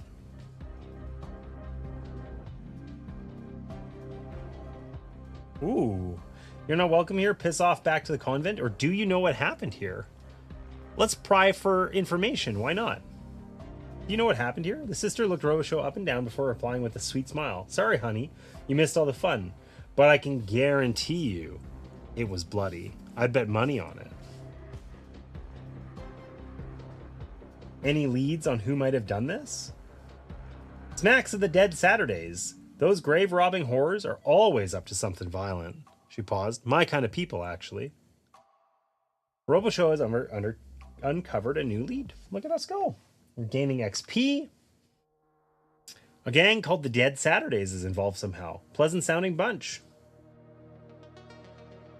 If you needed information on roving bands of criminals, both the regular and magical variety, then Black Rex was your man.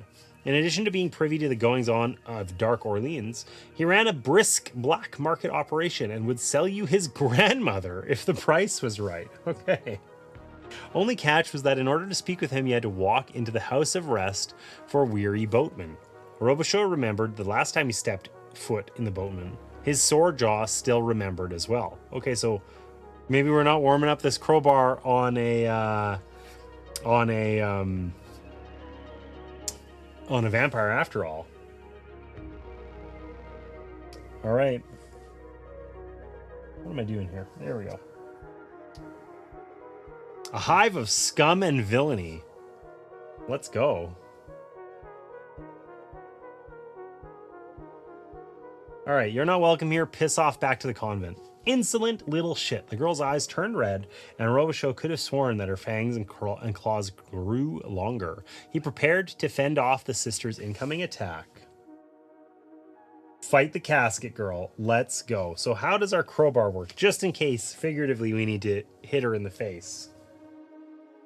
In any combat test, add 1 to the roll total for each roll of 1, 2, 3, and 4. Okay, I want to make sure that I actually understand how consumables are supposed to work, because I feel like it's non-obvious.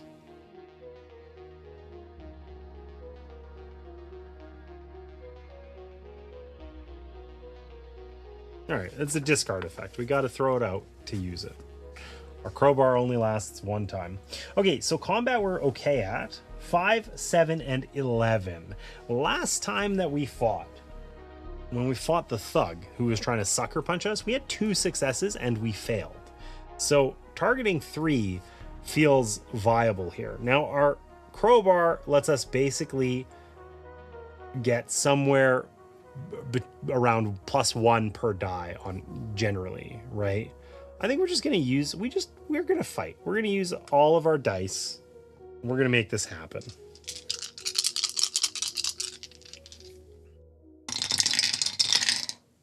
Okay. We got 1 success. And we got 3, 5, 7. 7 is exactly what we need for 2 successes. So we did just barely eke by and get 3 successes. Robichaud exchanged several blows with the vampire, finally landing one on her lovely chin.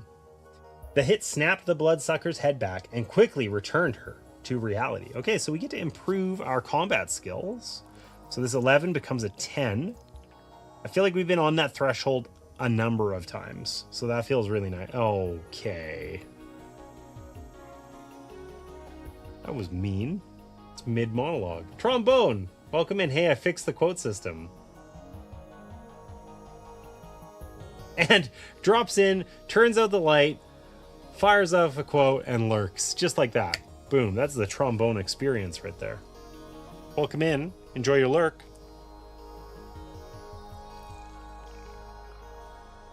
All right. So, what else do we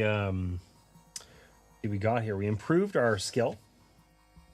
And that's probably it for now. The crowd, startled by the violent outburst, turned their attention to the casket girl. She immediately donned her normal appearance and left in a hurry. Coward. All right.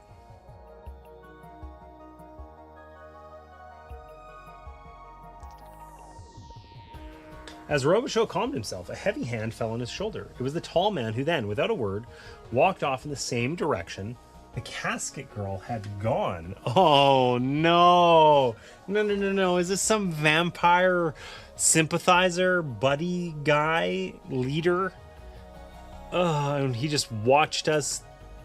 Okay, I don't know. Or maybe he's going after her. Hard to say. Like chasing her, you know? The tall man is gone. Our turn is over. Intermission. Okay, so we haven't had an intermission happen yet.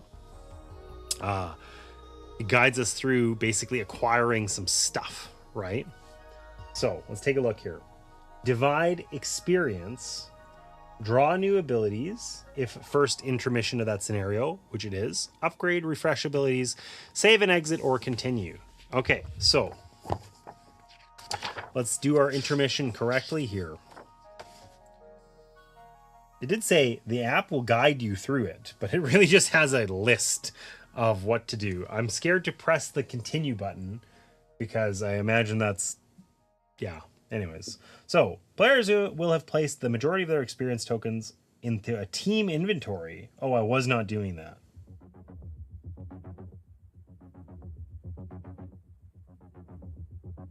Okay, so we end up at the same amount. We had 3 experience each. That's what we get. We get 6 total. We divide it by 2.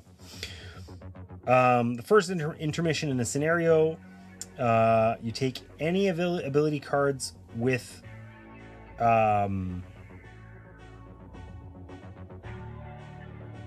well, this is the first scenario, so we take any ability cards marked with a 1.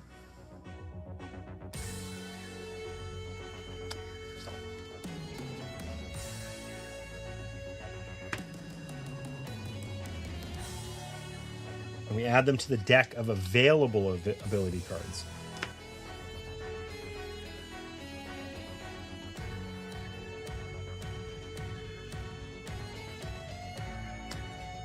Okay.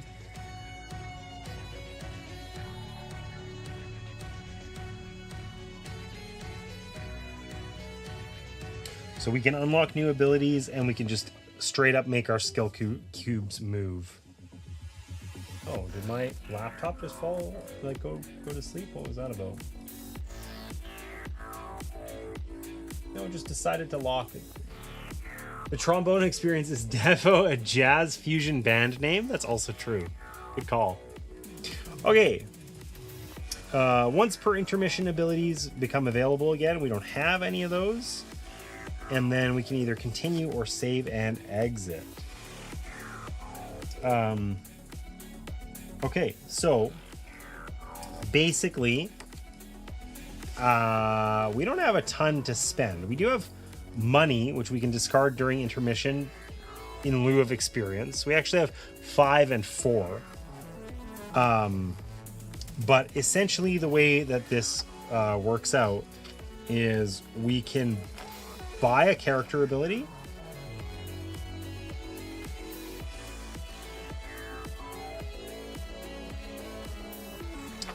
And we have to pay the cost on the top of it, as well as discard some other ability from our available pool that we'll never be able to buy. And if we don't want to do that, we can spend experience on these things here, where we can move our cubes, but we have to pay 2 to move them into any of these spots, 3 to move them into any of these spots, and 4 to move them in those spots. So it gets rather expensive rather quickly. We have literally 3 or 4. Like, we could move like a cube, you know? So I think we're probably buying abilities.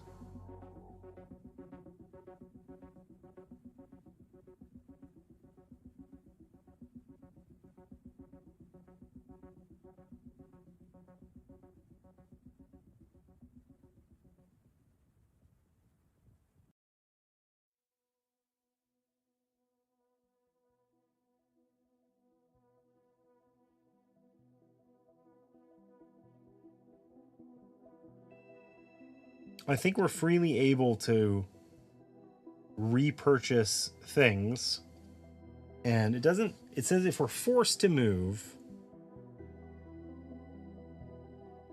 we have to move the rightmost cube, but I think we can just choose which one we do otherwise.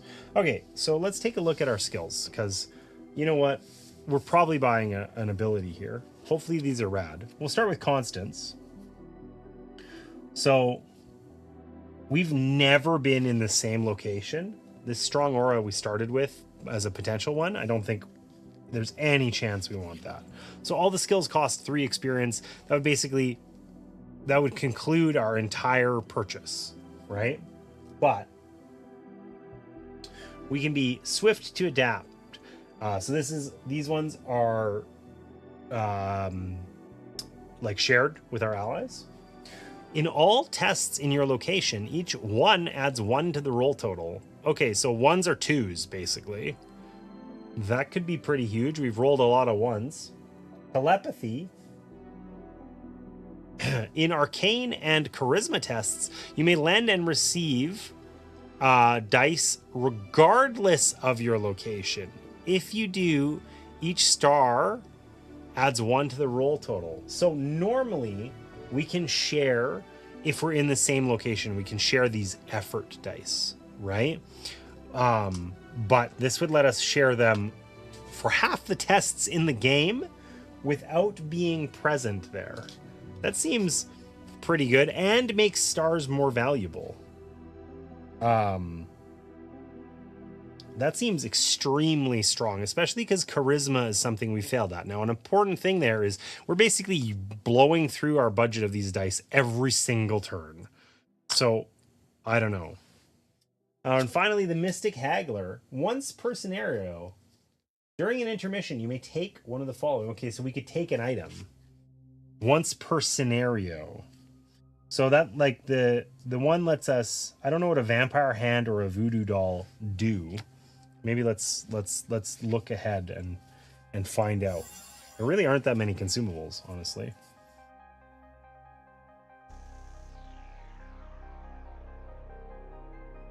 Oh, voodoo doll lets us set dice to stars.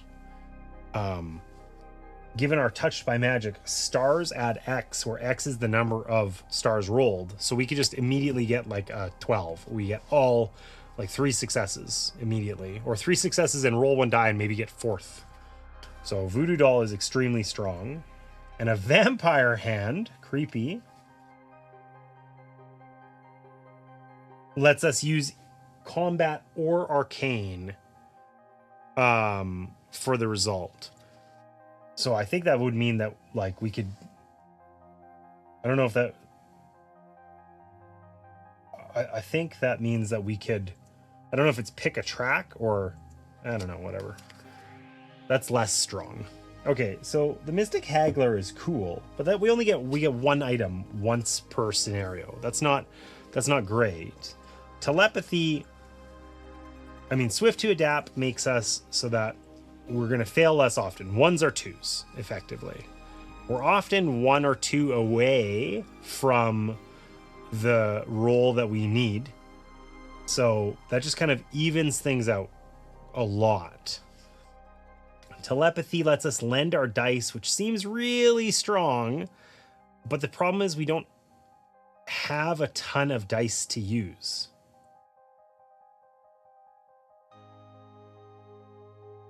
So I think we're going to go with swift to adapt. We're going to even out our rolls. 1s also add 1 to the roll total. That accounts for if we're in the same spot too. So just evens that curve a little bit. Now, when we buy that, that costs us our 3 experience, and then we have to discard 1 other card, and we can never get it. I think we took this because it's good for us. We're unlikely to be in the same location. I suppose we probably will be in the finale, which is important. In all tests, each pair of stars adds 2 to the roll total. Our stars are already worth a lot, and getting pairs is actually unlikely. So we're going to discard this one. It is now out of the game.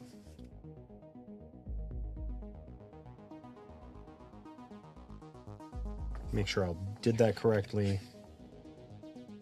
Discarding another available locked ability card. There you go. Okay. So, what can John get? So he had his original one. Each 4 adds 2 to the total. So 4s or 6s. We've hardly has that ever happened. If we're getting 4s, we're already doing really well. Win more isn't what we need. We need lose less.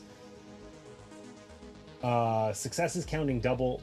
That is really that only counts for talent tests and only when we're using these extra dice and roll a success. So this would get us a ton of successes very infrequently. This is probably the one we discarded, the Brilliant Detective. So our new things that we found, we can also just not buy these and just increase our skills. These things being at like 10 or 11 feels extremely hard to hit. But we also need a lot of experience. Like to get these wholly out of there would need like 20 experience. I don't know if 1 or 2 movements is really going to save the day. Okay, we can be cool under pressure. In all tests, if you roll at least 2 1s, add 3 to the roll total. So that is also our evening out of low rolls. We have rolled a shit ton of 1s. Hedging our bets against low rolls feels really good. That also puts some downward pressure on needing to use these dice, because if we roll, like 3 or whatever, like we get, it's actually 6. It's not a disaster all the time. All right, we can be the lead investigator. This is cooperative. In all tests, all results on the bonus dice that you lend and receive add an additional 1 to the roll total. So this would have been a good wombo combo with the telepathy thing, which we did not take. And then intimidating interrogator. In questioning tests, you may re-roll any number of dice once. Oh, I think that this went to the slider cam, which I don't have set up today. Okay.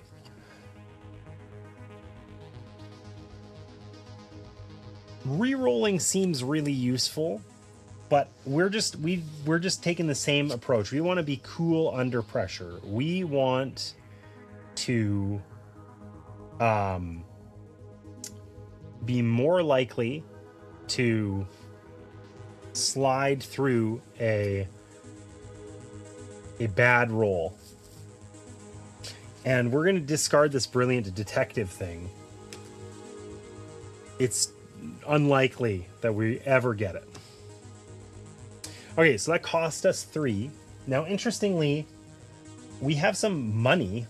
Money you can use for purchases. You discard it. It gives you 1 XP each. So we might as well actually use it up. We're limited by the number in the deck, but I think there's probably enough for like 4 players. There's probably tons. Yeah. Oh, there's not that many. There's like 6 or 7 in there. Anyways, we might as well spend it. That gives us 2 extra experience, which is exactly enough to move one of these cubes. Or maybe it isn't enough. Excuse me. Because we can't move this one. We can't move any of these 3 because we would need to pay 3 for them. And we can't move this one because we need to move this one out of the way. We actually can't do this. We don't have enough in order to be able to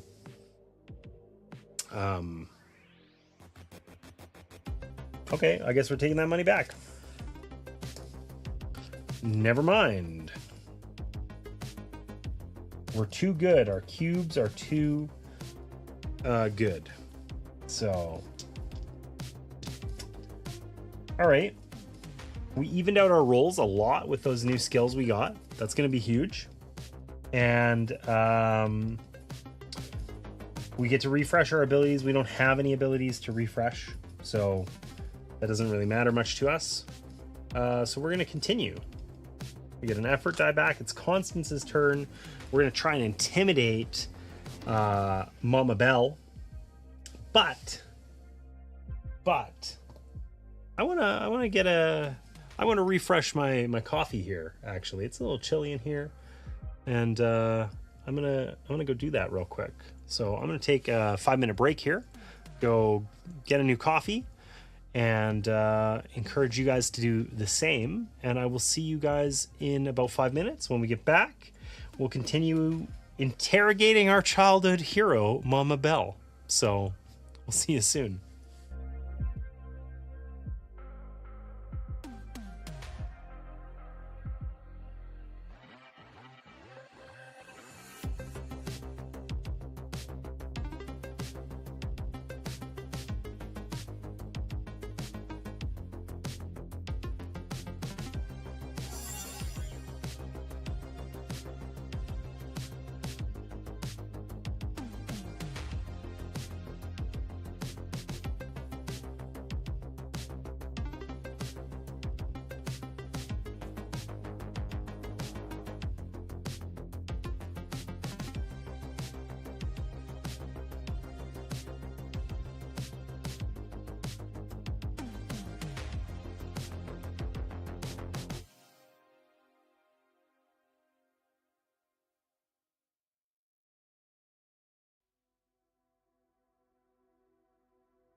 All right, friends, we are back.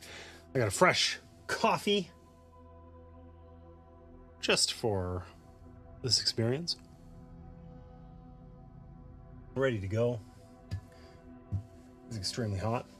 And okay, we just upgraded our characters. Constance is now swift to adapt. Ones effectively are twos. And John is cool under pressure. So if he rolls 2 ones, he gets to add 3 to the roll total. So similar. Very good. Coffee, food of the gods. It's true. Trombone, you can't do a posture check. If you're lurking, you lied to me. All right, let's get back to it. So it's Constance's turn. We know what we are doing. She has all of her dice available. Are we supposed to get our dice back or just abilities back during the intermission? Just abilities. Lame. Okay. Anyways, she has all of her dice anyhow. And we're over at Mama Belle's house because we are talking to Mama Belle. We're going to question her. And we need to be extremely charismatic. We got lots to talk to her about. We're going to use 4 dice here. 4 dice.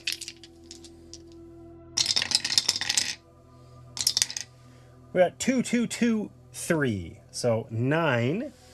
That gets us 2 successes.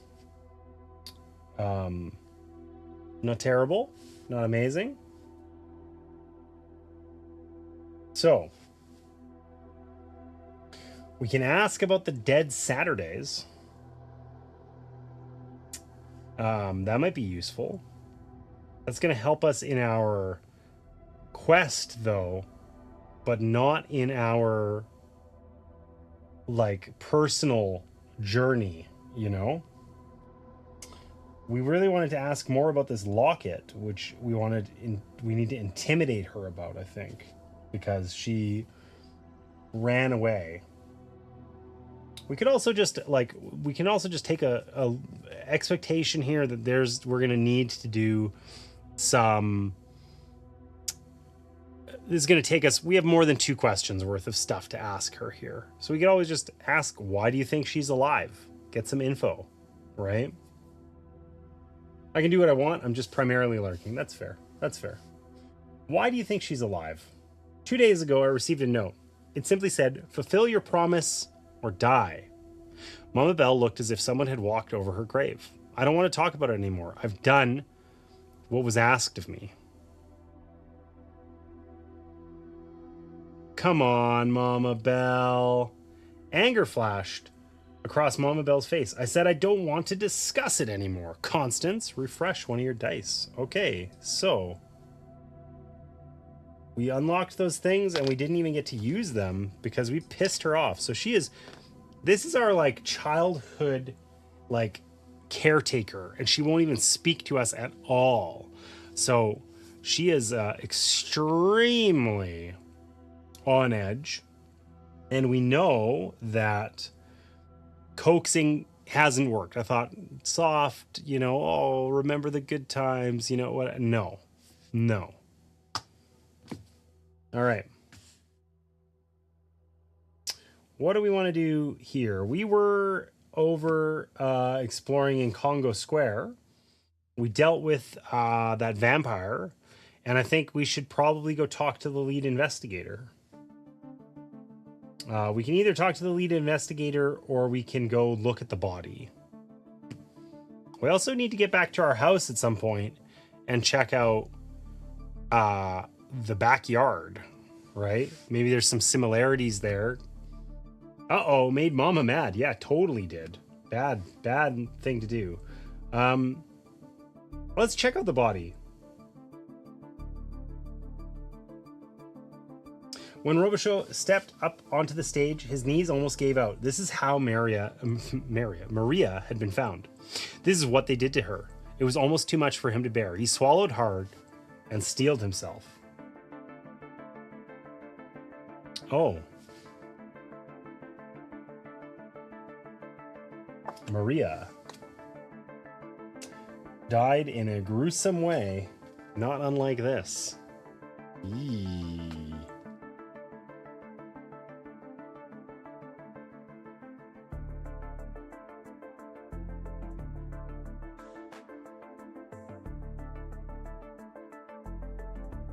An old cartwheel, the kind that would have borne wagons across the plains hundreds of years ago, was in the exact center of the stage. Boisseau was on it, spread-eagled, his hands and feet lashed to the wheel with some kind of white, fibrous material. We call that rope. His eyes were open wide and his face was frozen in a rictus of agony. It wasn't difficult to see why. The man's arms and legs were bent and twisted like wet noodles. The bones had been pulverized to dust. He looked like a marionette at rest, his limp limbs just waiting for the jerk of a puppet master's hands to spring to life. There was blood everywhere. Wow. The scene was horrifying. Let's investigate the body. Okay, we only have one extra die. I think we want to use it because, I don't know, I keep saying this. It's like every turn, it's like, well, this is a really important one, so we better use all the stuff. And then the next turn, pretty important. Anyways, we're going to try it. We're going to try and add our extra one here. This gives us the potential to, like, you know, our cool under pressure only happens if we get at least 2 ones. So we have to fail like a lot or not at all, right? Oh, we didn't do it though. We got a 1, a 2. We got exactly the worst roll possible. A 1, a 2, and a star. So the star is equal to the number of bonus dice we used, which is 1. So we got a 1, a 1, and a 2. But I think that our cool under pressure only counts, it doesn't count, this adds to the total, it doesn't become a 1. So I think we failed and we don't get it, and we just rolled 4. We got 1 success. We're like the crack investigator. Investigating's our strongest thing, and we got 1 success. Oh my god, we can only look at one thing? Shit. So we can examine the hands, the head, the wheel, or the symbol. The symbol seems important. If we only had to pick one, we know his hands and head, we know everything's busted. The wheel seems out of place though, right? Because it's like, it's not like there's wagon wheels on every corner. And this is obviously very intentional. Let's check the symbol. Maybe it'll be related to that gang or something. Written in Boisseau's blood was a series of symbols and lines that looked, at least to Robichaud, like hieroglyphics. The bottom half of the symbols was smudged, however. Pulling out his notebook, Robichaud quickly sketched the portion of the symbols that he could make out clearly. Take card number 2 from the story deck and place it in the Beaumont inventory. So that's in our collective inventory, which we really haven't been doing. I haven't been doing a great job of paying any. I think almost everything's been on our personal inventory anyway. All right, we gained 1 XP. We're back to Constance. We have all of our dice available because we keep getting extras given back to us because Mama Belle keeps rejecting us so hard.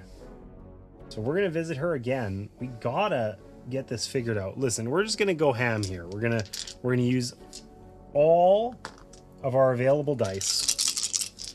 Is that worth it? Because she keeps getting pissed off and then ending our turn. Whatever, we're doing it. We're doing it. Okay, so we got a 2. A 2, that is 4. 7. 11. 12.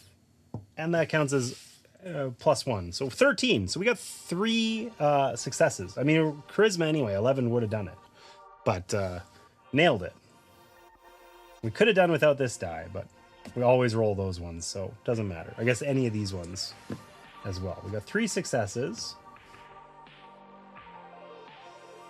So the icon here on why do you think she's alive, that's showing us that we failed in our previous attempt. We tried to coax her and it didn't work.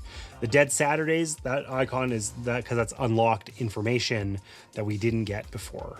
So I think we're going to start with asking her about the Dead Saturdays, and then we're going to talk about this locket.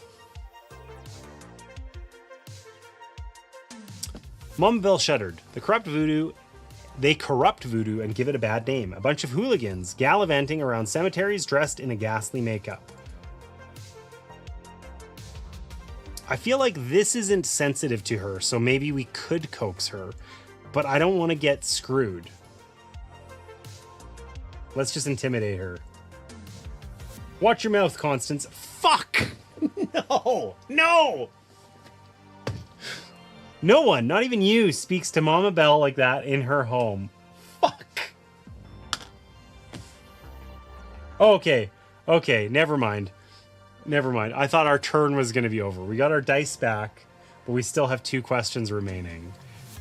This gives a distinct impression that intimidating isn't going to work, and that is no longer a subject of conversation in the list here. So, that's bad. All right, we're trying this again. We got the note 2 days ago. We're going to try intimidating her, despite having just failed at that. What promise? What aren't you telling me? Moreau's anger cut through the fog surrounding Mama Bell. The day before the accident, your mother made me promise to raise you and teach you all I knew about the arcane. And on your 18th birthday, I was to give you that locket. She paused. Constance, your mother was the most powerful sorceress I've ever known. She scared me. Take that locket and throw it away.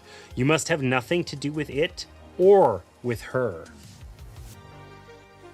Okay?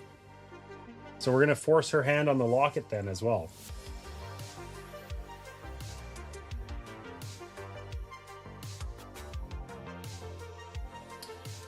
Mama Bell recoiled from the locket as if bitten by a snake. Okay, intimidate. Moreau was tired of playing games. What does Le Sang si souvent? What? Where did that? Was that on here? No. Anyways, what does that mean, Mama Bell? Tell me. Mama Bell swallowed hard. It means the blood remembers. It's the motto carved on your mother's family tomb. Then she wept into her hands, horrified by what she'd shared.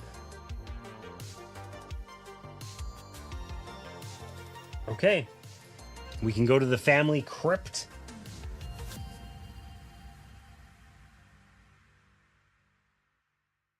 Of course, that's only us that can go there.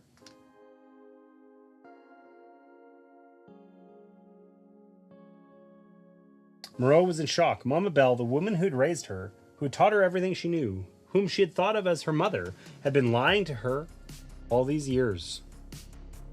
Sitting in her rocking chair, the weight of a lifetime of lies bearing down on her, Mama Bell looked pitiful, a shadow of the woman that Moreau had known.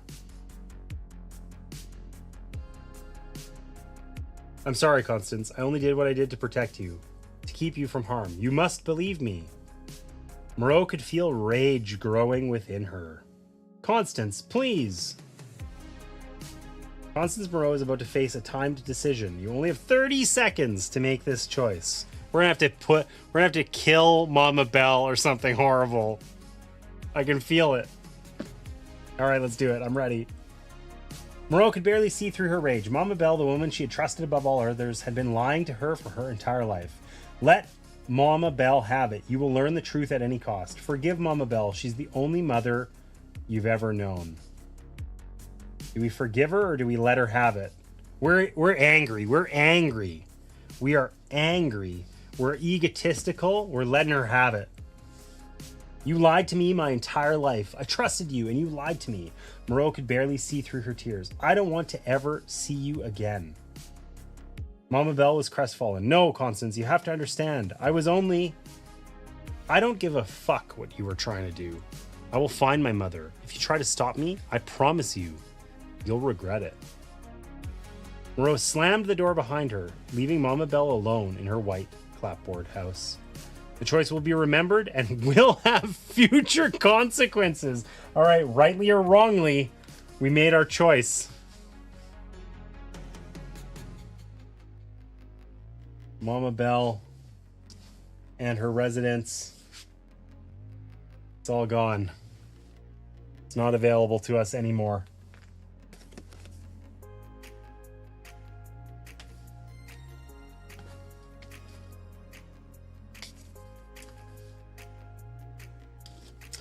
I'm feeling the you know, the description in the thing was that these characters are flawed. I'm feeling the flaws of these characters, like, straight up. It's actually, like, it's interesting. Like, so far this has been kind of fun to role play. I'm trying to make decisions, you know, in character. Vengeance, there you go, right? We chose vengeance in both characters on both occasions. So anyhow, we'll see how that works out for us. All right. So we looked at the body. We probably want to continue investigating the body, but I think something that might be worth doing here actually is I want to investigate that successfully. Let's go talk to the detective. And just, we're not going to use any extra dice. We're not going to do it. The detective looked up as Robichaud approached him. You from Beaumont? Robichaud nodded. I'm LeBlanc, and I'm the lead on this shit show. And just so we're crystal clear, I don't want y'all here, but that call was made way above my pay grade. Ask your questions, take a look-see, and then get the hell out of my crime scene. Quite the friendly sort. All right, we're going to question him. We're just going to use our 2 dice. We need at least a 5. Oh, that feels like such a mistake. But it's interesting. We don't have like a good loop here. These are really hard. And if we just use a die every time, we get that 1 die back, and we're basically just kind of eternally, constantly using it. And that's it. Is the 1 die going to make us go from 5 to 9? No. So we're just going to try and get 5 on 2 dice. And save up our dice for other things. I'm going to roll 4. I can feel it. Fuck. 4! God damn it. We need 5. Oh.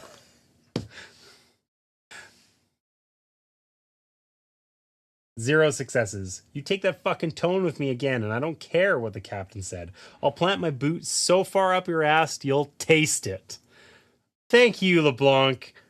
I love you too. We get to refresh one of our dice because we failed so damn hard. Okay. I feel like my music has ended. Playlist must be over. I'm gonna take a sec to fix that real quick. If I could find my mouse cursor, that'd be swell. There it is. All right. So, Constance here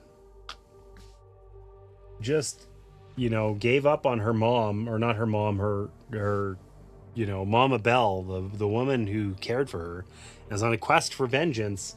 And we're going to go to that crypt and we're going to find what we find.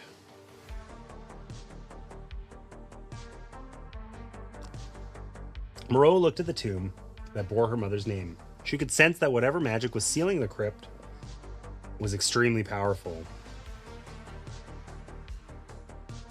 Use an object to open the tomb or open it with magic? Let's try and open it with the locket. Surely. It must be a skill issue. Get out of here. Who invited you, Martina? Who invited you?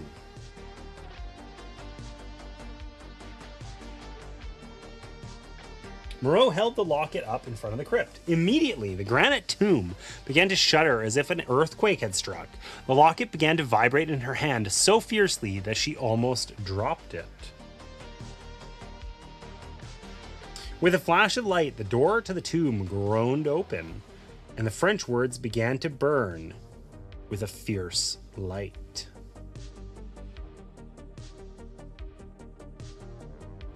Moreau stepped cautiously into the tomb, unsure of what she was looking for or what she would find. The casket where her mother's body should have been was nowhere to be found. So, It was true after all. Her mother's death had been a lie. Moreau was about to chalk the tomb up as a dead end when she spotted the small, intricate cylinder laying on the slab where the coffin should have been. She went over and picked it up. It was made of rich, exotic wood and carved with intricate symbols. 3 precious gems were embedded in the wood, and when her fingers brushed across one, it briefly glowed with a warm inner light. Moreau could sense magic pulsing through the cylinder like the heartbeat of a living creature.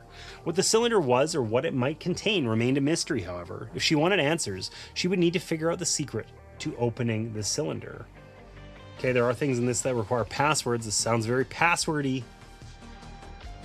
Take the sealed cylinder in the story deck and place it in your inventory.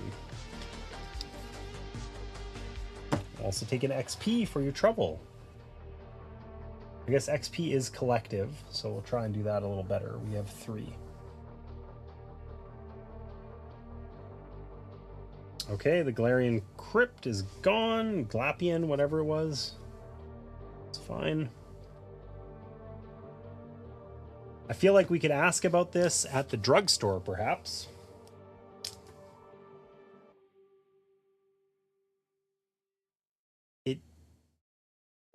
It doesn't look as gemmy as I thought, and looks a little bit more like hear no evil, see no evil, you know, kind of.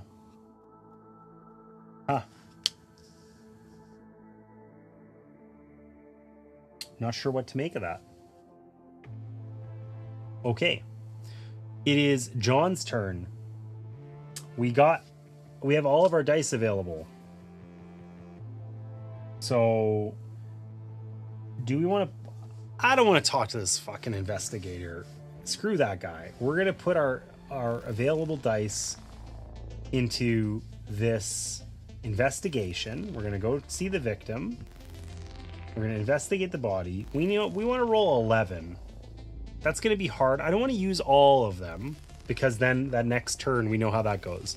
But we'll use 4. We'll use 4 dice.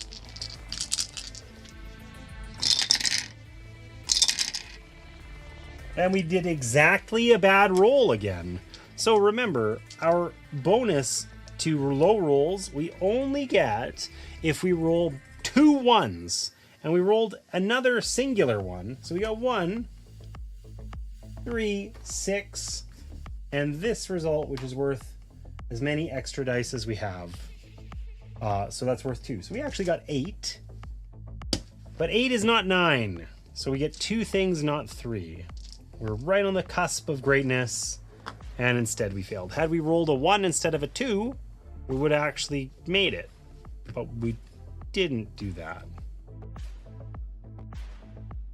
Hey guys, a little late today. It's true.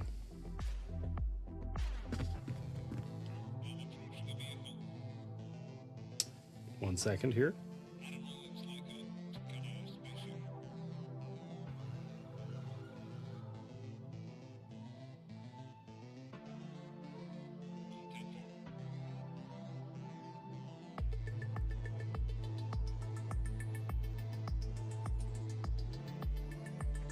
All right, so we got, well, we didn't get 3 successes, we got 2. Almost screwed that up. Okay, we can examine the hands, the head, and the wheel. Dramatic texting music plays. It's true. Take a look at the hands. Rigor mortis had set in, and Boisseau's hand was frozen in the shape of a claw. Robichaud looked closer at the fibers binding the body to the wheel. He wasn't a rope expert by any means, but they were made of a material he'd never seen before. Let's examine the head. Up close, Boisseau's face was even more horrifying. His eyes were scarlet from burst blood vessels, and Robichaud could barely see his pupils. His mouth was open in an eternal, unending scream that Robichaud could hear in his own head, could almost hear in his own head. Looking closer, he saw something lodged deep in Boisseau's throat. No. Okay, I guess we're doing more investigating next turn. All right.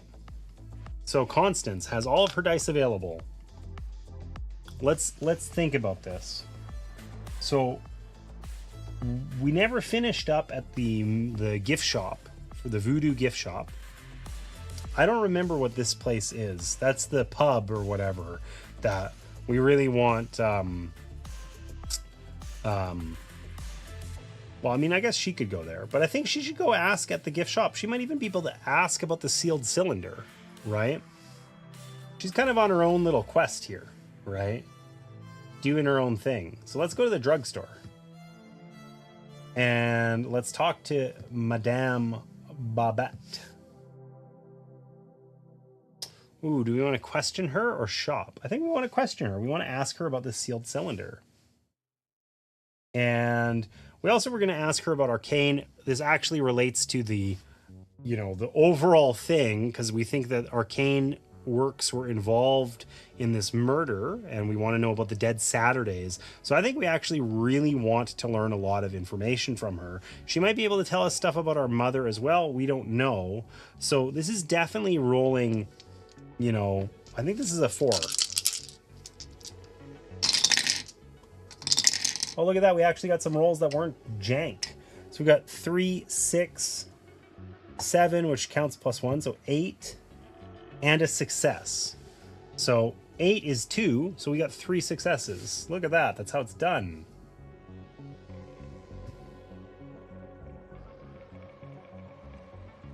Okay, so we can ask about an object.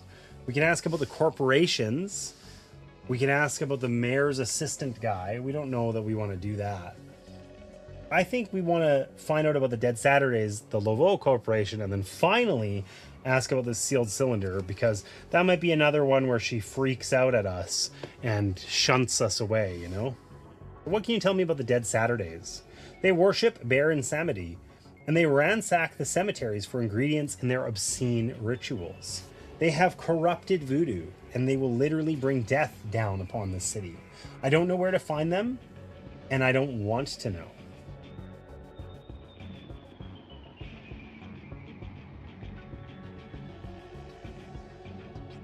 Think she knows more?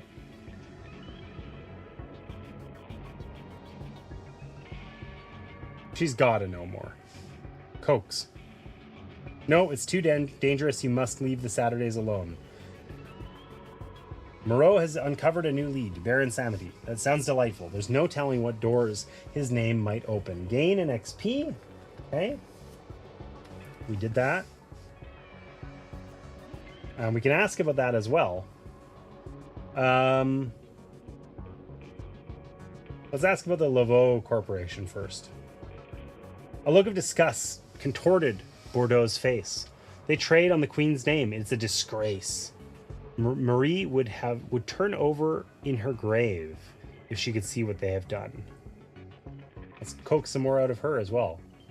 I know they use voodoo to further their own ends. They own New Orleans and Dark Orleans both. And anyone who stands up to them ends up in the hospital or worse.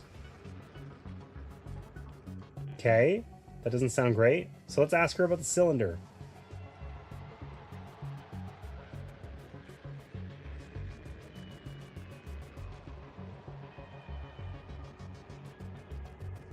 It looks fascinating, Constance. Something like this will require my full attention, which I sadly can't provide now. An important job for an important client distracts me, sadly.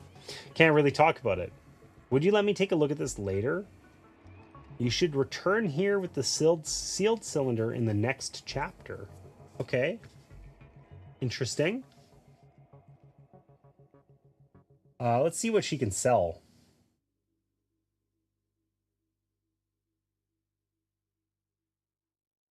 We have 1 money.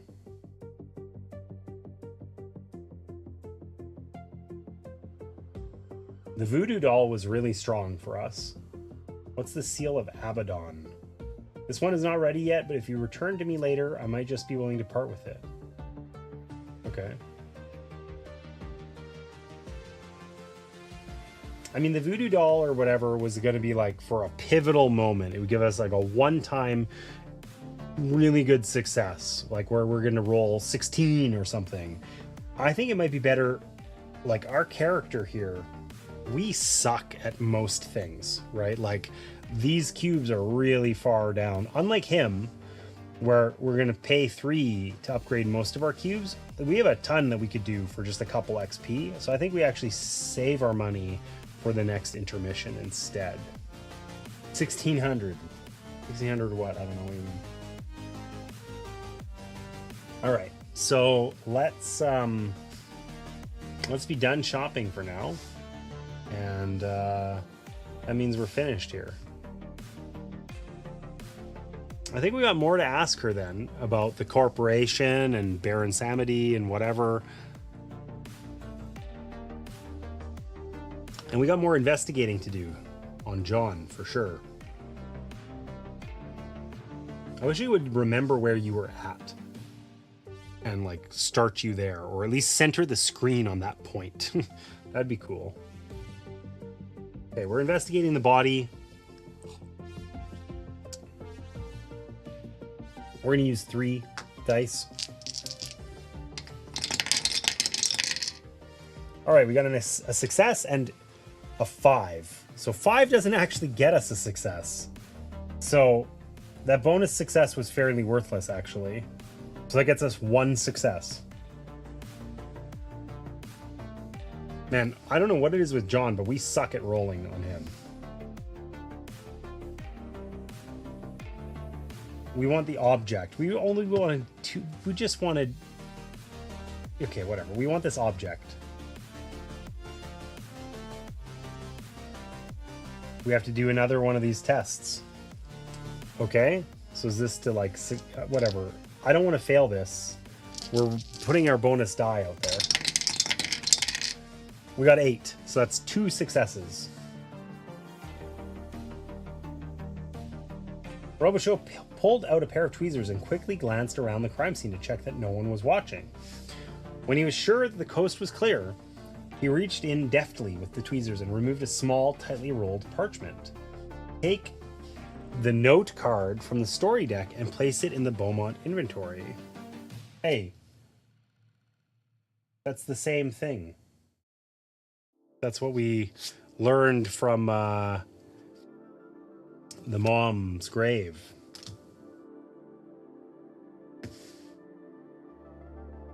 Okay, sadly, that is our full thing. We have no additional anything going on there. Okay, so back to Constance. Gets an effort die back. So she's still at the drugstore. We can still ask. We can ask about the locket. We can ask about Baron Samedi. I don't know if that's how you say that. Well, we're going to question her. We need 8. We're going to put 1 extra die in there. We got 8. 2, 3, 3. That makes 8. So we got 2 successes. Perfect. Okay. What can you tell me about Baron Samedi? Why do you want to know more about that? I won't talk about him. A defiant look crossed her face. Please leave my shop, Constance. We're intimidating her. I won't stand for this. Bordeaux's defiance melted. Merde, you are a devil. She paused before continuing. Baron Samedi is Ɂawed of death. I don't know if that's... Is that what that word is?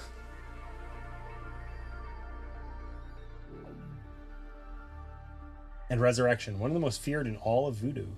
He loves tobacco, rum, and human bone. That was a cool list until that end part. So if you plan to summon him, Mother Mary help you, you had best have some to offer him. Tobacco, rum, and human bone.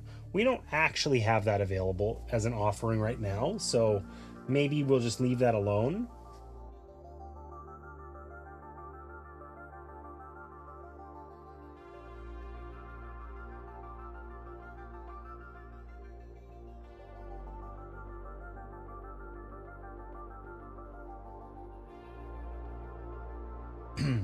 He's also crass and obscene and loves a good dirty joke, although I imagine he's heard them all by now.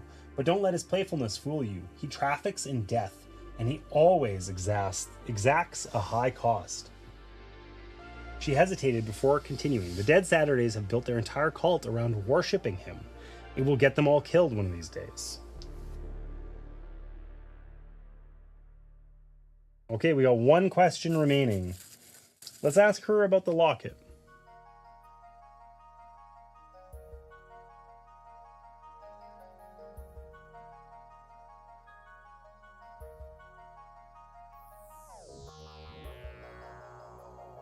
Honestly, Constance, no clue. I thought you knew all the things about everything arcane.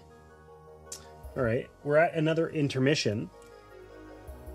So we get to divide up our experience. So we each have 3 to spend, plus the money that we had, which is okay. This is not going to work because the mouse is not connected to that computer. I always get that wrong.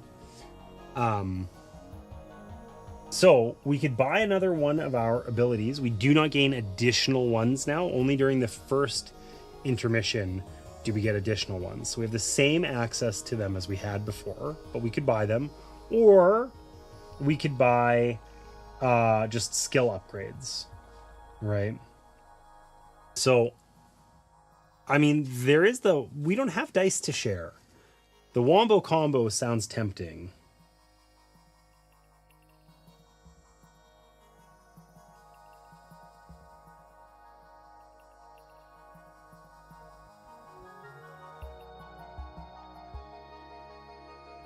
The professional. Each 4 adds 2 to the roll total. Yeah, because that's happening. Okay, so let's put some time and effort into our characters here. We haven't had to fight with Constance. I'm going to just assume that we're not going to need to do that. She has 4. If she spends her money, she can get 2 cube upgrades here.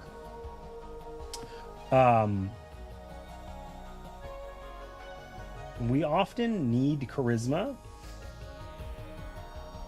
and hitting 12 on this is really hard. The other thing we could do is we could add an additional cube, but I think it's more likely that we want these to not suck than that we should expect to actually have roll a 12 and get 4 successes. So yeah, let's move up the arcane and the charisma. So those suck less. And then he's actually got 5 to spend, which is really important, I think, because we're doing a lot of investigating. Getting this investigation from 7 to 6 would be huge. But I think down from 9 to 8 would also be really good. Unfortunately, he needs 3 and 3. To do all of his moves, he needs 3, basically. So he can only get 1. We're at 5 available to us, and we really need 6. Because this one would cost 2. The only one we could actually get 2 of is we could upgrade Arcane, which is sort of not his shtick. So I don't think we're really worried about it. So do we make Charisma a little bit better, or do we make Investigating? We kind of just got through a ton of investigating. We still got to talk to this guy. I don't know if we want recency to matter. Investigation is his thing. Let's make his investigation better. We'll spend 3 to make it so that now on an 8, we get 3 successes. And we could put out a 4th cube, but the thing about that is that then any upgrades are stuck over here on that 4th cube. I think we want to improve things a little bit more first. So we're just going to hang on to his money.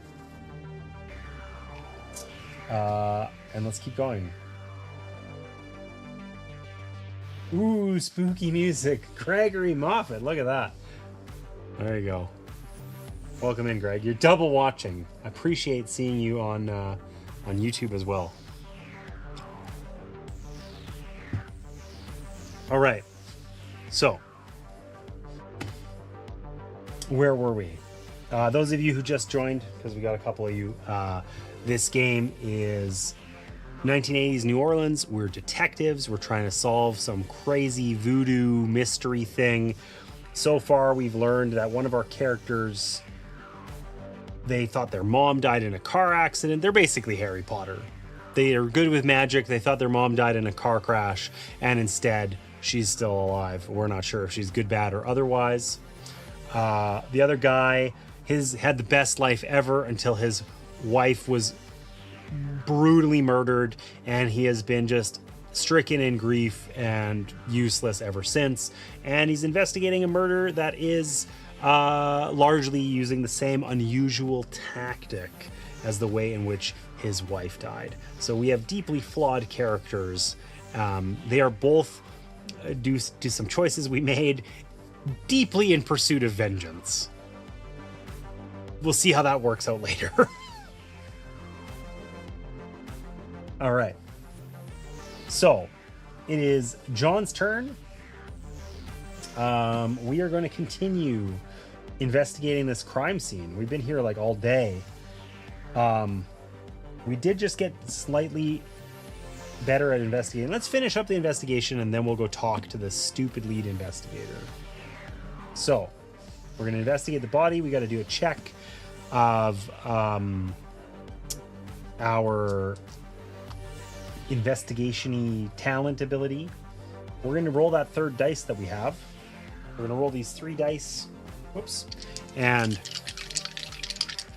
we add up our total, compare it to the tracks that we have, and that determines how many results we get. We just flubbed this so hard. Man, our rolls on this guy have been so unsatisfyingly bad. It is shocking. Like, just every single time. So we got a 3. We have the star, which is equal to the number of these dice that we used. So that is a 1.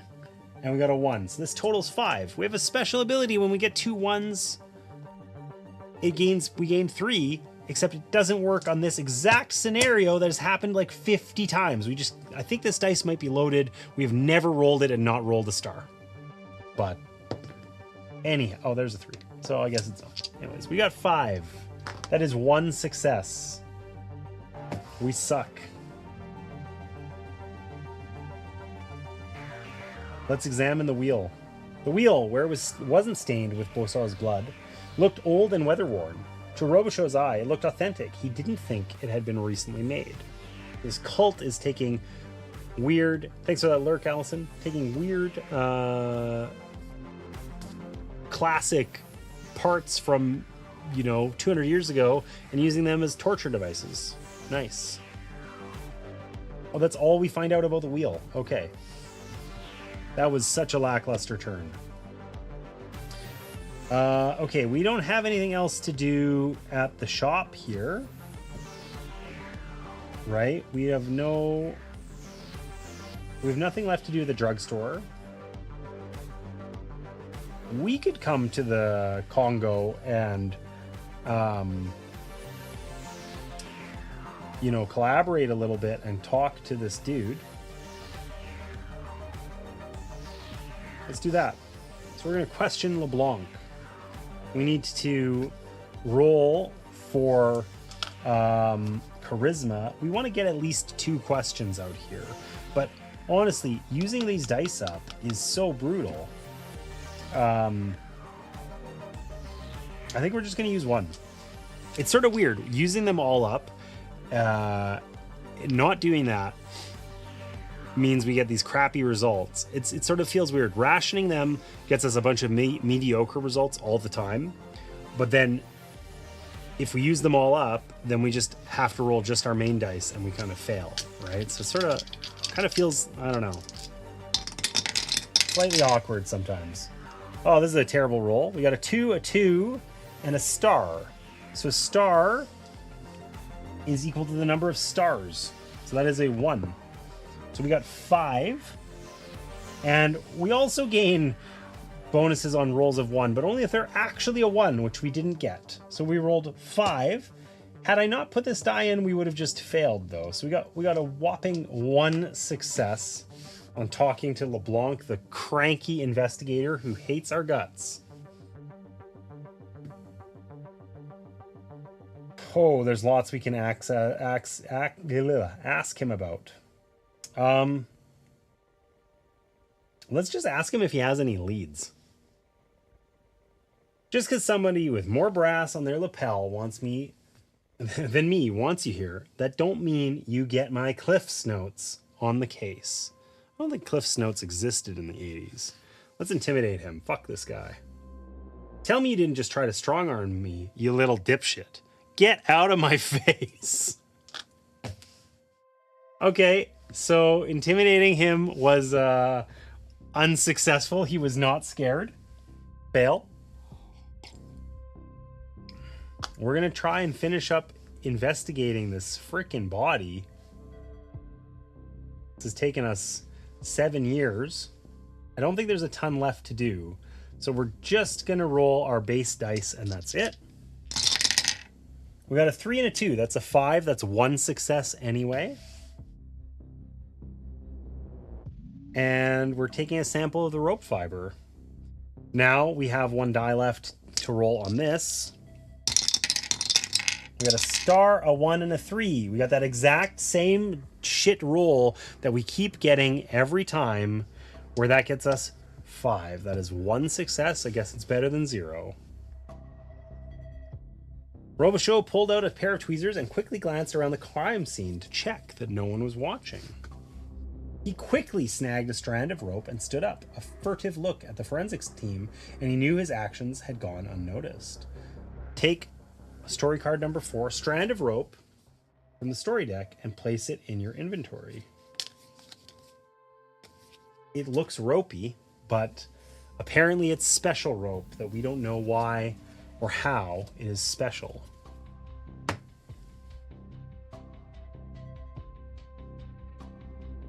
Robichaux looked down at Boisson's ruined corpse. He felt confident that there was nothing else for the dead man to tell them. Okay, so this is gone. Nice.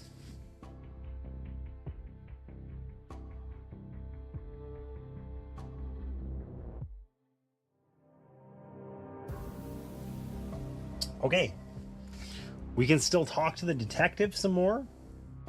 He's a dickhead. Intimidating him did not work either. I feel like we might as well do that. We're here. Let's talk to the detective. We have all of our dice available. Let's use 4 dice. We need 10 to get a big charisma thing here. We could also borrow dice, but we don't have any to borrow. So, yeah. All right.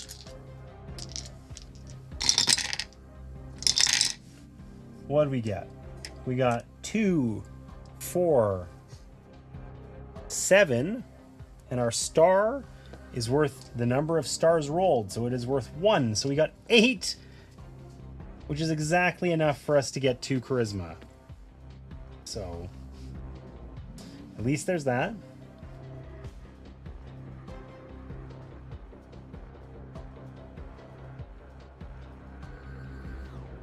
I guess we got to start talking to him about these other businesses and stuff.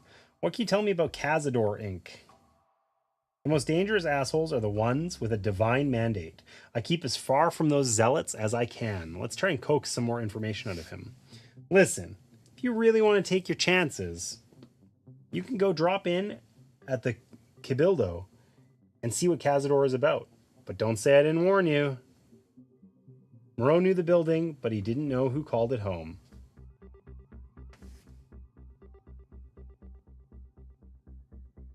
Okay. The seat of the Spanish government when it had ruled the territory, now home to Cazador Inc. Okay, what about the Dead Saturdays? You mean that gang of freaks that keep vandalizing all the cemeteries? I haven't caught them yet, although they're not exactly NOPD's top priority. They're like cockroaches, always scurrying around, never staying in one place. The latest info is that they're camping out at Metairie Cemetery. Knock yourself out. Okay, we're getting a ton of XP.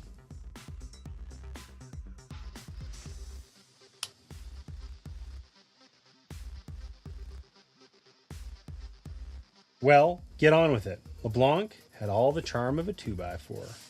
All right, we asked him our questions. Do we want to go investigate some of these places?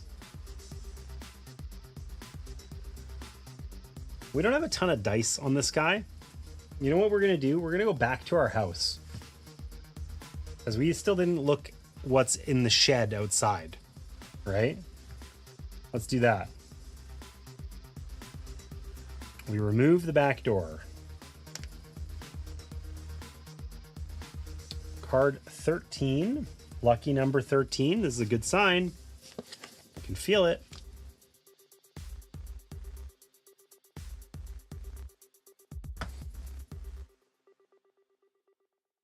The Robichaud's backyard garden, left unattended for so long, had gone wild.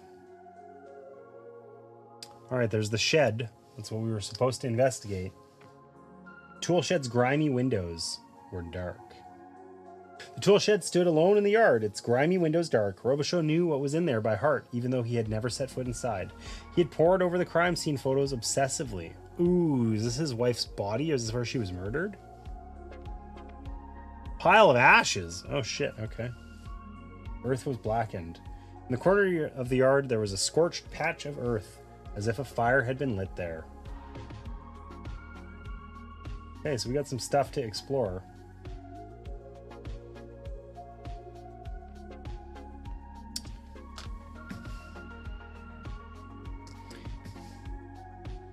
In the meantime, do we have anything more to glean from this guy? I feel like not really. Let's just take one more turn. We'll just use our base dice. And we'll just ask him one last little question here. We rolled a 3 and a 3. That's 6. That gets us 1.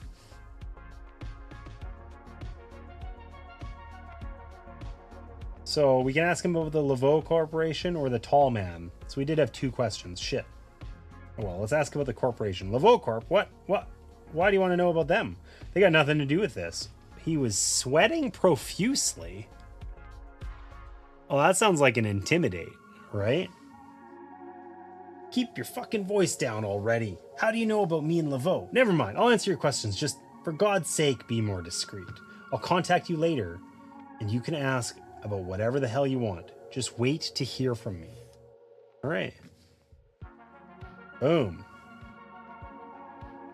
That was worth.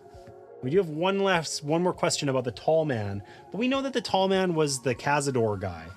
So maybe that's not worth it to go back for, and we should do something else. I don't know. We're not like, I don't think we're turn limited.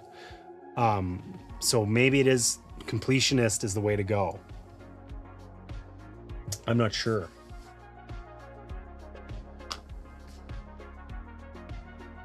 Okay, we're at our house. And do we want to check out the pile of ashes first? Sure. Let's do the pile of ashes. Robichaud looked closer at the corner of the yard. It was black and charred. The grass burned away, and in its place, a pile of charcoal-like residue.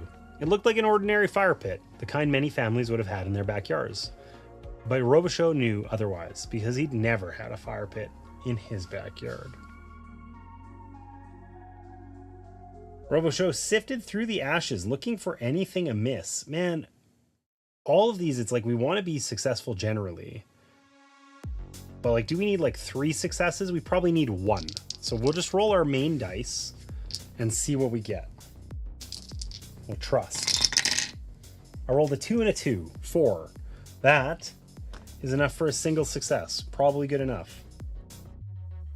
Robichaud pulled out a pen and dug through the black residue. There in the ash, he found something surprising.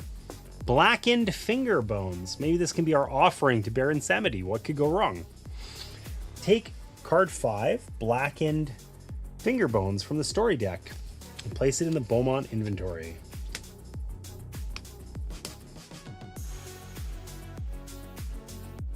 Finger bones.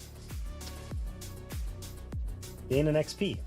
Okay, we have been like sailing through gaining XP. We're up to 5. We got there a lot quicker than in the past. Turns over. Another intermission.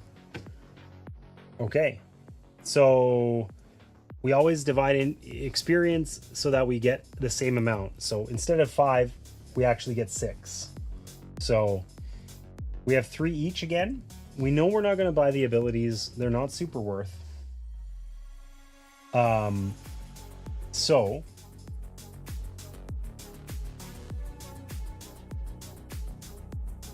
we don't have a good way of spending 3. We don't get a discount or anything. I mean, we could spend 3 on bumping the charisma up. We use charisma a lot, and neither of us is particularly charismatic. It would be nice to get these to not suck, though. Right? That would be cool. But let's just play 3, bump that charisma up. And then on John here, we have 5 available because he does still have that money. But it's the same problem as we had always. He just needs either to spend 4 or to spend 6. I feel like fighting there's going to be some fighting coming up. I feel like having this one up higher would never be bad.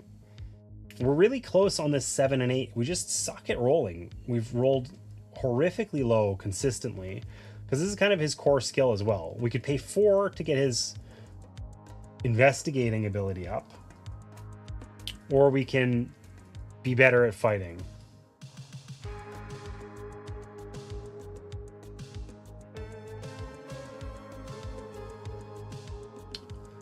Let's do the fight. We'll pay our 3 for that, and we'll call it a day. Okay, it's Constance's turn. She has all of her dice available. She is going to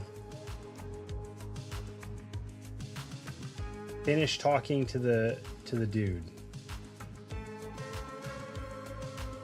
We're just going to use, well, we'll use 1 extra die because it never hurts when we're full. We get it back. So we got 3, 4, 5. That's 1. That's just enough to ask about the tall man, which we decided wasn't impossible, but we're going to be completionists. By tall, I assume you mean freakishly tall. That's Domingo. Likes to lurk whenever a body drops, but he stays out of the way. Word on the street is that he's got ties to that cult of zealots. What are they called again? Oh yeah, Cazador Inc. Okay, so we knew that. We didn't learn anything new from that interaction, but we were completionists, and it makes us feel better. Okay, so we're still at our house, and we're still checking out that shed.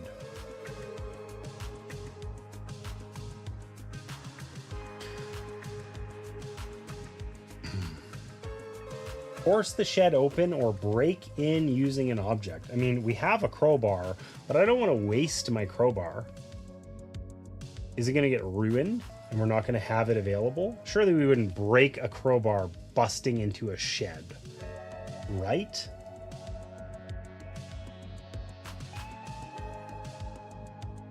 I'm going to be really annoyed if we lose our crowbar. Let's break in using an object.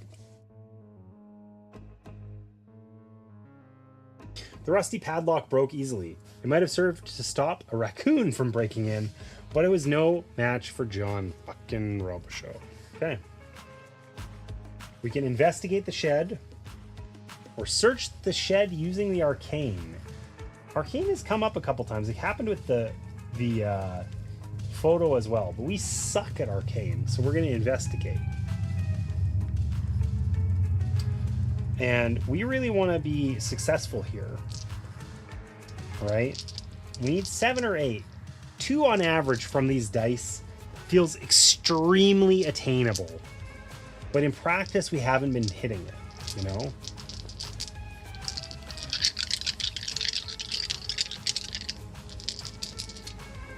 I don't think I need to use all of my dice here. We're going to use 4. Okay, we flubbed it again. Every single time. We've never rolled 2 1s. It's actually like getting irritating. We took this thing. If you roll at least 2 1s, add 3 to the roll total. But we just always get a single 1 on this die. And that's it. So we got 1, 3, and then we got 2 stars. Stars equal the number of these dice used. So those are each 2s. So we got 5, 7. We needed 8 to get 3 successes, but at least we have 2 successes. Ugh. Pain in the ass, man. Something about the blood stains on the floor looked odd. Robichaud quickly ran to the car, grabbed an ultraviolet light from the glove box, and returned to the shed. At first, the blood lit up bright purple as expected, but when he moved a burlap sack of soil in the corner, he saw something underneath that forensics had missed. Pulling out his notebook, Robichaud sketched what he saw in the blood on the floor of the tool shed. Take number 6, the partial symbol card from the story deck, and place it in the Beaumont inventory. Ah, okay. Gain an XP. So we already had one partial symbol card. And now we have an additional one. Robichaud looked at both sketches and then placed one sheet over the other. This merged symbol, whatever it was, connected the murders of Maria Robichaud and Frank Boisseau to one another. Discard number 2 and number 6. Take number 8, the combined symbols card. Okay.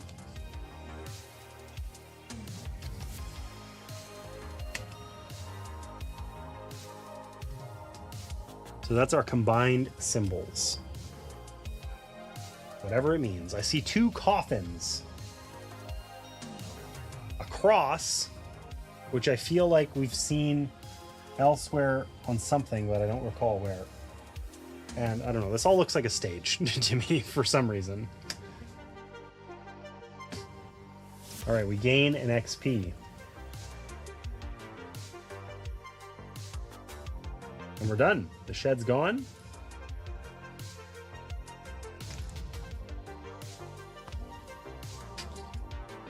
And I think that means that these locations are all gone too. We've done everything at the house there. Fully completed our investigation into our own house. Understand the murder of our wife a little bit better, perhaps, or at least that they're connected. Though we kind of knew that. Vampires! Yeah, there's always more vampires. You know?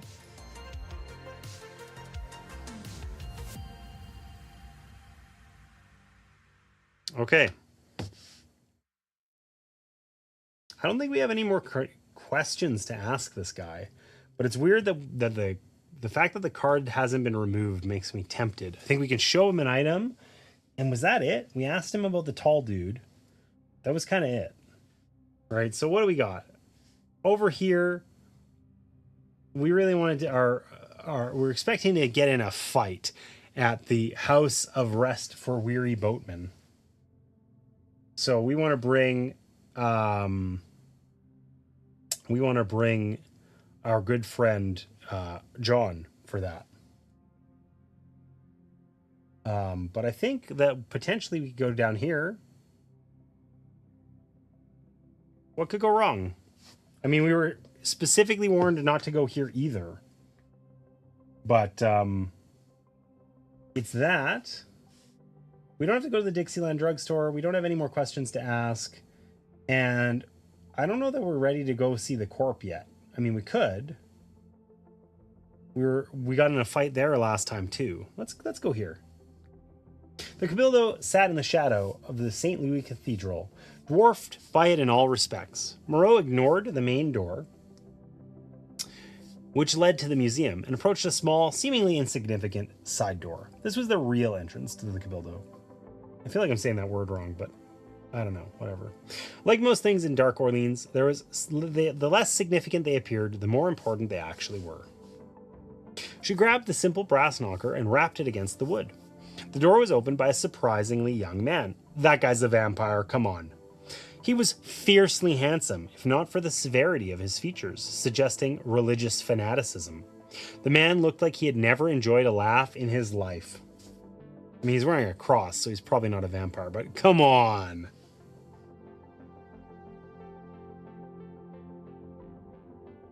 All right.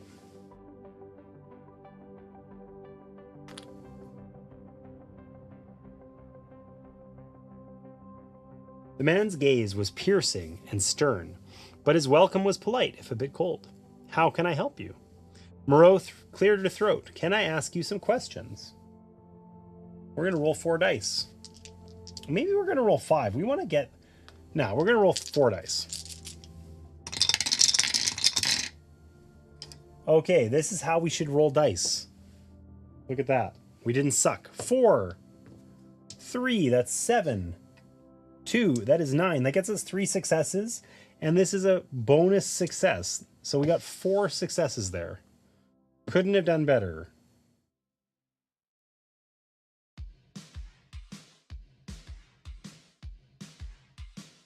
The Grand Inquisitor looked at Moreau with what could only be respect. Improve. Nice. That's huge. It's essentially worth 3 experience. We're so charismatic that we're getting better at being charismatic.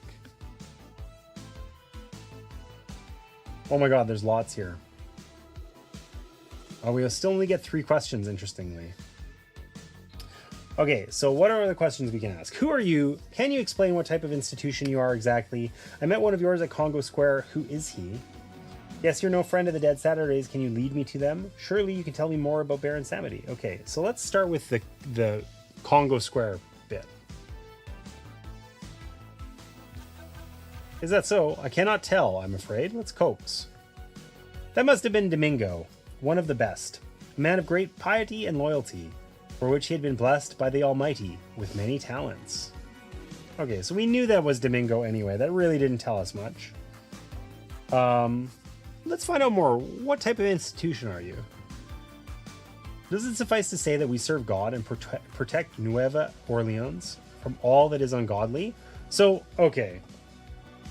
They're vampire hunters? Domingo went after the vampire.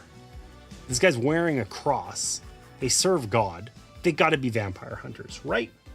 Sure, this is... like... they gotta be.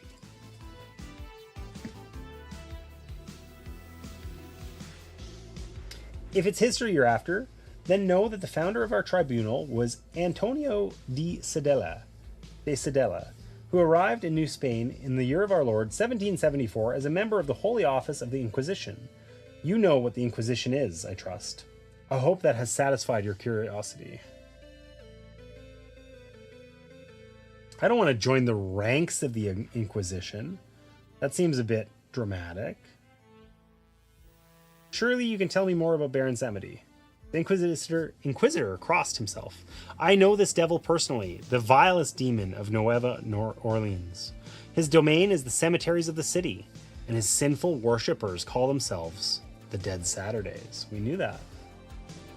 Moreau thought it impossible, but the man's face turned even more grim. Your turn ends. Get thee gone, and do not darken our doorstep again, sinner. The door slammed in Moreau's face, and that was that. Moreau had to say that she had never heard anyone say sinner with such burning hatred. She would comply with the order, at least for the time being. I don't know why we got... because we asked about them? Damn, I wasn't expecting that. Okay, we asked the wrong question, I guess. Damn.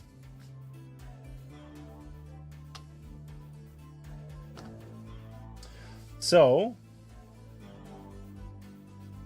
we just finished at our house. Let's go to the rough and tumble place and expect a fight. We got a crowbar. It's warmed up on that vampire's face. It's ready for some more action.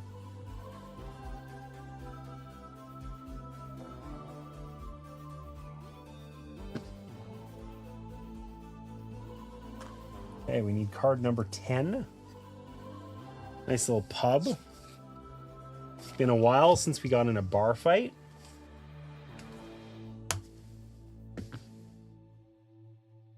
The House of Rest for Weary Boatmen was the kind of place you would never willingly walk into. We literally just did that. The wooden floors were stained with beer and vomit and blood, some of it likely decades old. Ugh.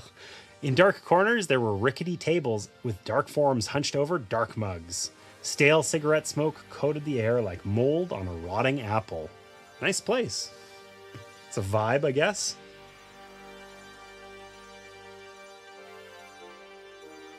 Black Rex. is the barkeep, I guess. Black Rex, owner of this fine establishment. Behind the bar stood Black Rex, the owner and proprietor. Well, fuck me 3 times on Tuesday. Look who strolled his way into the boatman. Rex raised his voice to get the room's attention. Hey boys, we got us a genuine member of the Beaumont Agency here. 3 cheers for the protectors of our noble city. There was no cheering. Fuck. A large woman. Okay.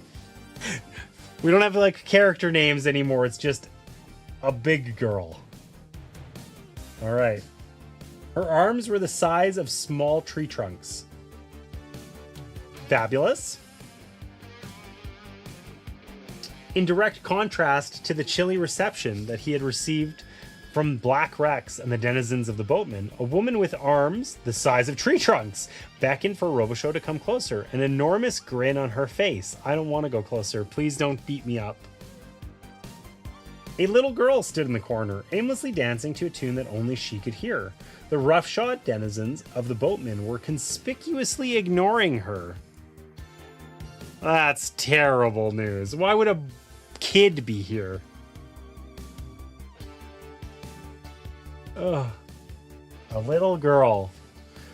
Okay, there's a large woman and a little girl. Never talk to the unassuming little girl standing in the corner, right? We're gonna die. We're gonna die. It's gonna be bad. Okay, who do we want to talk to first?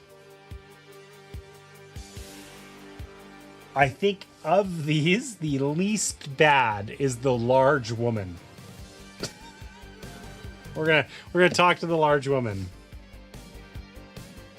The woman extended her hand to Robichaux as soon as he approached her. The name's Annie Christmas. I've always respected the agency, although you'll find that's in short supply around these parts. Okay, so maybe she's a friend, actually.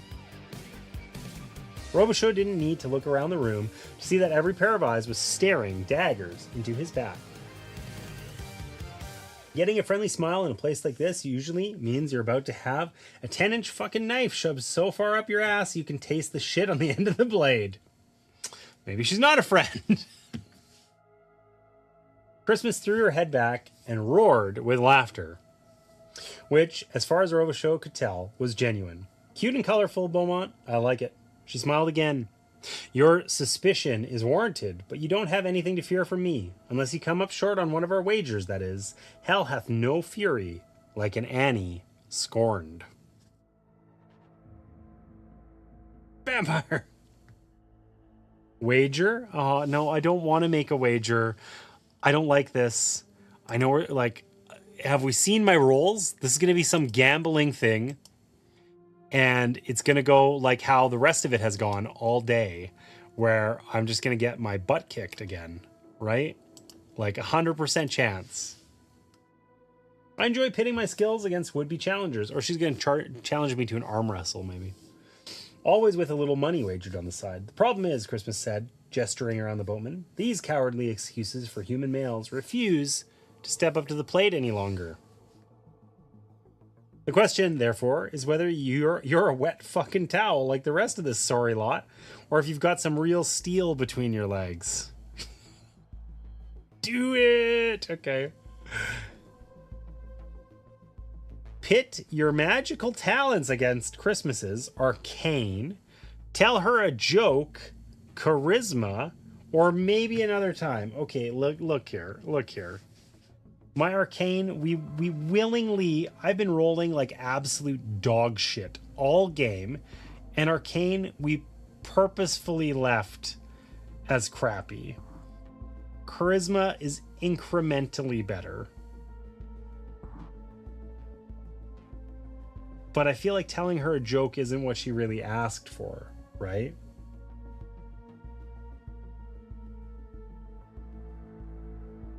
You know what? Let's just lean in. We're going to try out our arcane talents, and we're going to believe this is the time that we're going to roll well.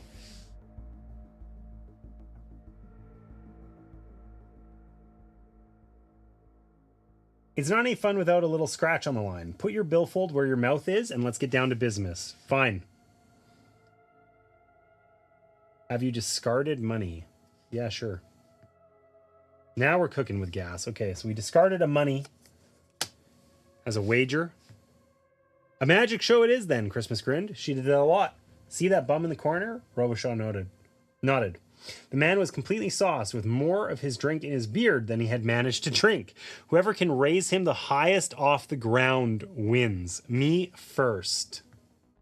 Christmas pointed a finger at the man, flicked it upwards, and the drunk shot upwards like Old Faithful. She moved her finger around like a conductor's baton, and the drunken sot danced around the ceiling, his arms and legs flailing with uncontrolled abandon.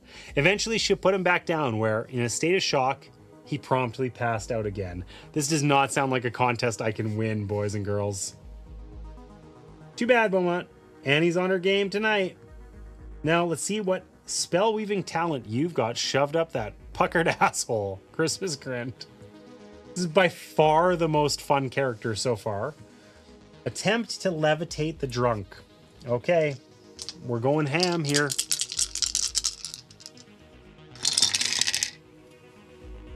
We got a 2, a star, and a success. So the way that breaks down is 2, 4, 6, and 1 success. We absolutely flubbed it. I couldn't have used this extra die. It wasn't available to me. And our thing still has never, come up for us where we got 2 1s or whatever. We also basically don't roll 3s or 4s ever, even though that is, a third of the dice. I don't think we've rolled a 4 since the first roll of the game, actually. So in any case, my options are to use my black pendant, the last gift from my wife. She wasn't even a gift from her. It was just the only thing that I, kept or have from her, investigating her belongings. That would get me 2 successes immediately, but I have to discard it. Or I just take my 1 success, lose, and grin and bear it, which I think is the better thing to do.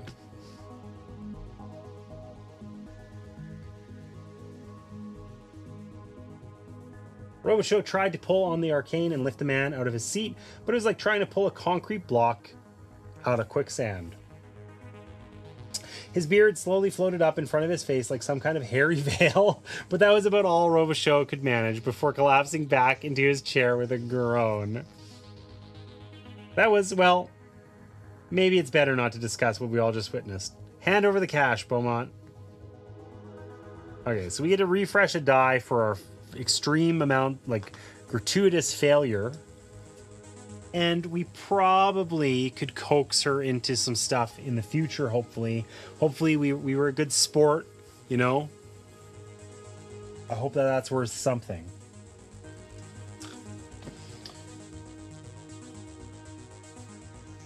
Now, what are we going to do here? We were basically told to leave.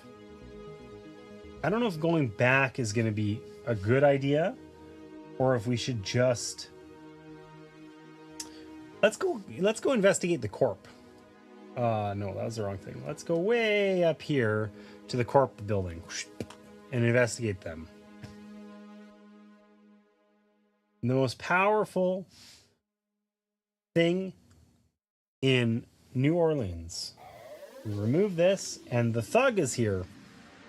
This guy kicked our ass last time, or maybe this is a different but similar looking thug. Pretty sure it's the same guy. He told us to stay away. We didn't listen. The thug that had jumped Moreau earlier stepped out of nowhere and placed himself between Moreau and the entrance to the building. That's far enough, Beaumont. Didn't your colleague relay the message? Seems not, which is a shame. If you know what's good for you, you'll turn your pretty little ass around and walk away. Okay, so we can beat him senseless, fuck him up with magic, or walk away. Well, I'll tell you what we're not doing. Walking away. We are fucking him up with magic. Okay, last time we got 2 successes and it wasn't enough, but a third success we need 11. So we're gonna dig deep here. Because we want to deal with this stud. We want to make an example of this guy. Okay, look at that. We got 3, 6, 9, 11. We exactly got it. We got 3 successes. The man leaped forward, but Moreau was ready. The spell was off her lips before the thug could reach her, throwing up an invisible barrier. The bastard ran into it full tilt, his nose breaking from the impact. He collapsed on the ground, moaning and holding his ruined face. Magic fuck him. It worked. The man rolled around on the ground, oblivious to anything but his own pain. Moreau stepped over his body and walked through the front door of the ₹ Corporation. Got right in. Fuck that guy up too.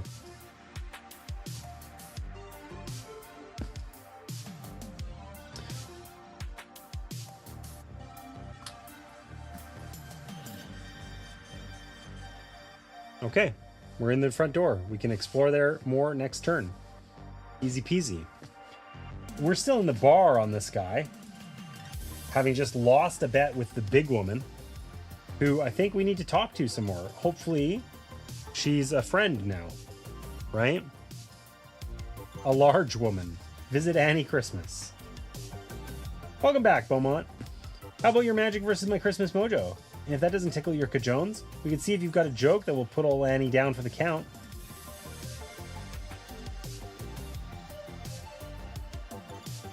I don't want to attempt to levitate the drunk. We tried that last time and I failed horrifically.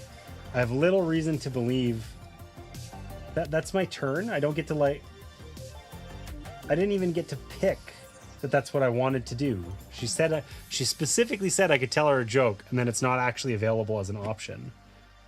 I'm not doing that. I'm not going to waste my dice.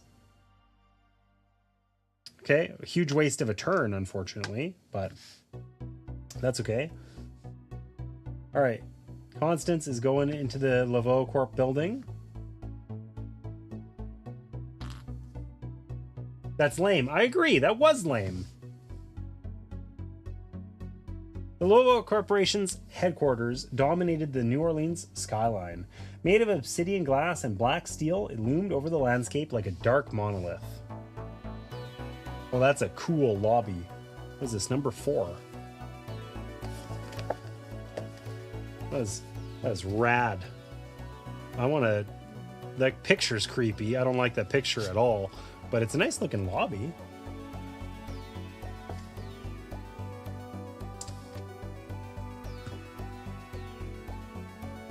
The lobby was Spartan and cold. It didn't look that cool.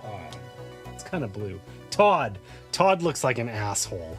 Okay, let's just get this out of the way. This guy's got a, like, absolute shit-eating grin. Look at that. There's no way. Please no. Don't make me speak to Todd. The receptionist. Behind a mammoth reception desk was a small man. His name tag helpfully identified him as Todd. Maybe your character is not a funny lady. She just doesn't get to tell a joke. Well, that was the dude, John, but maybe.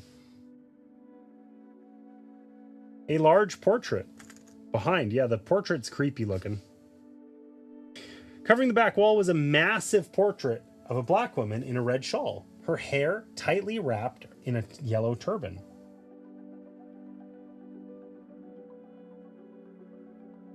Not my mom, is it? Hope not.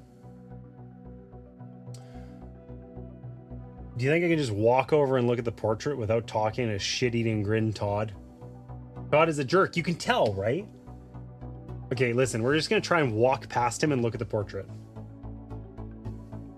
The painting dominated the entire wall of the foyer. Foyer in American. As Moreau moved towards it, she could feel its eyes following her. Oh, I do not like that at all. Up close, a gold nameplate at the bottom of the frame read, Marie Laveau, 1801 to 1881. The large painting was unsettling, as if it were alive and watching Moreau's every move. We're going to examine it. Okay, so this is we haven't done very many talent tests on what's her face here. We're gonna add one extra die. We got 3, 2, 1 ones and get +1. So that gets us 7. This has been such a consistent theme with our rolling, where we got 7, and what we need is 8. What we need is 8. So we get 1 success. If we hadn't rolled this, we would have had 0, though. So at least there's that.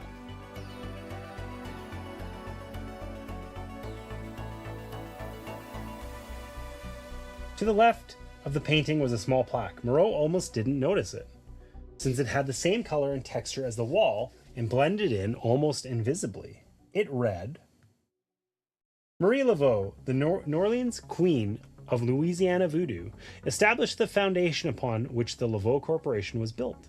A talented healer and practitioner of the arcane, her love for this city guided every decision and choice she made. It is the same love that drives every action the Laveau Corporation takes on behalf of this great city. That reeks of extreme bullshit. Marie Laveau is famous? Like, actually for realsies? Is this a real person? Marie Laveau had 15 children with her partner, Christophe Dominique Dumene de Glapion. So this is the parent. The Glapion tomb is where we were, right? But only 2 daughters survived into adulthood.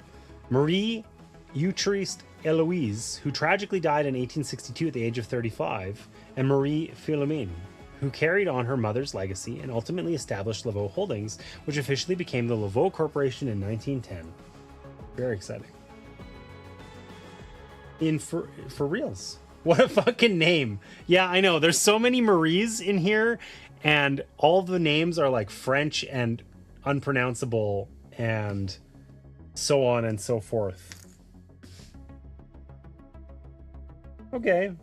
Well, we didn't have to talk to Todd, so that was cool. We also have all of our dice left on John here. So I don't think we're ever going to win this arcane test. Like, we could try it again with 5 dice, but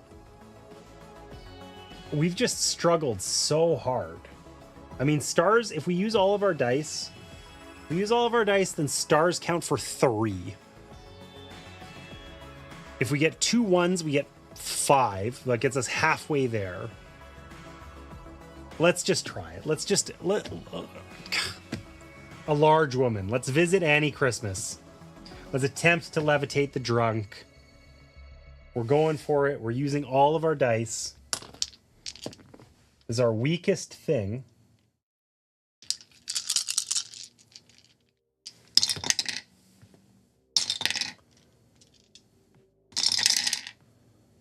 Okay, so we got 3.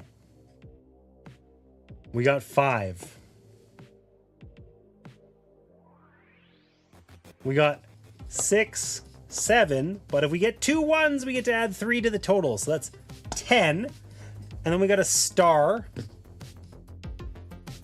which is worth the same as the number of these dice we used, which is 3. So we got 13. So we got 3 successes. 3 better be enough. If we needed 4, I'm going to be so angry.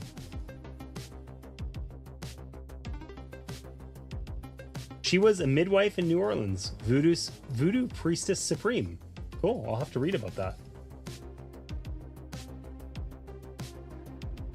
Robichaud pulled on the arcane, reached out towards the man, and slowly lifted him out of his chair. He raised him to the ceiling of the boatman and held him there. We did it. We did it, boys and girls. You're going to have to do better than that. You're going to have to do better than... Does not say that. I'm not done yet. Oh, badass. Okay, look how gruff we look. We're still smoking that cigarette we've been smoking for 4 hours somehow. And we're just like, you watch. Robichaud reached out his other hand and lifted a second patron out of their seat. This one still conscious and deeply confused about his new position above the ground. He rose to meet the first man, and then the two put their arms around one another. What the fuck? The conscious man managed to get out before Robichaux flicked both hands, and the two men began to waltz around the ceiling of the dingy bar. It wasn't the most elegant waltz ever witnessed, but it certainly beat anything ever seen before within the walls of the House of Rest for weary boatmen. As Robichaux set both men down, no worse for wear except for their bruised dignity, Christmas shook her head slowly before flashing another of her electric grins. Goddamn, Beaumont, that was something else. You win this round, no doubt about it. Give me my money back. Take 2 money cards. Okay, rad. We're rich.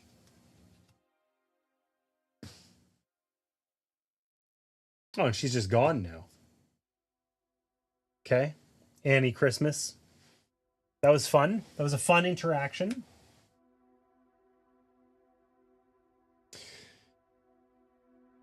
We did it. We win. We're back to Constance. I guess it's talking to shit-eating grin Todd. Fuck. All right. Let's do it. Let's talk to Todd.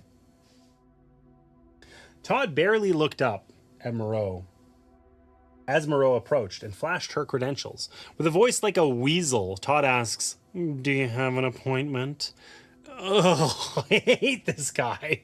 Fuck you, Todd. I have some questions I'd like answered. We at the Ľawed Corporation are very busy, miss. He paused and looked at the identification before pronouncing her name with a sneer. Moreau. You'll need to make an appointment with the appropriate party. Oh, just listen, I have worked with people like this. I just want to put this guy's shit-eating grin right through a wall. Like, gah!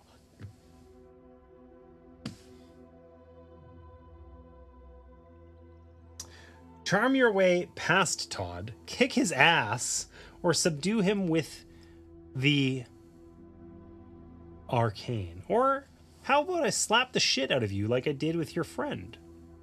Let's just do that. Let's just do that. How about I slap the shit out of you? I'll slap that shit-eating grin right off your face, Todd. How about that?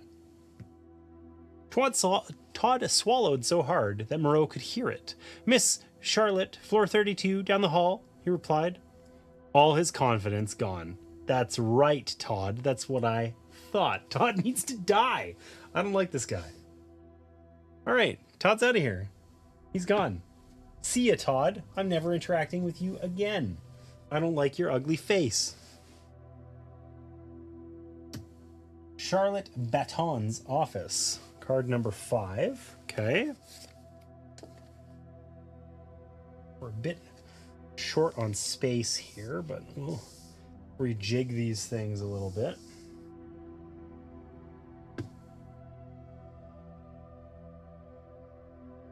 Which number is this? 7.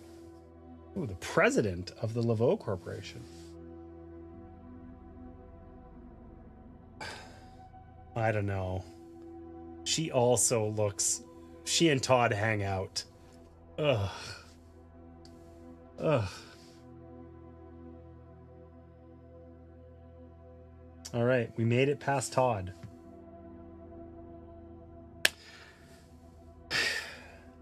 I think this is a good time to take a quick break. I desperately need to do so. So I'm going to take a quick 2-minute break here. And when we get back, we'll see. Maybe we got to talk to the girl in the corner of the pub with puke on the floor. The kid. That seems like a great way to end up dead. But we might have to start there. And then now, having defeated raid boss Todd with just a simple threat, we can follow up with the equally bitchy looking president of the corporation. So anyhow, I will be right back, and we will continue. See you soon.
All right, friends, we are back.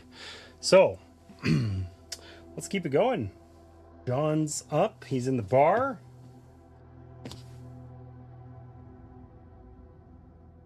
What's he gonna do? We either talk to Black Rex or the little girl. Oh, let's just get this over with and go die. We'll talk to the little girl. What can I do for you, Mr. Robichaux? How does she know our name? No. I mean, I guess it was announced to the bar by the guy, but still. I think it was. We're going to ask her questions. This feels like a mistake. You know what? We're just going to roll our normal dice. We need 5 for this. We rolled 5. Holy shit. We got a 4. All my bitching. We can ask one question. How do you know my name? That was my question. Let's do it. She's dead. She's a ghost. Oh, I know lots of things, Mr. Robichaux. All kinds of things. Things about birds and poems and sparkly hats and the color magenta. She looked up toward the corner of the ceiling, a moment of confusion on her face before looking down at her hands as if they were the most interesting things in the world. That's unsettling and weird.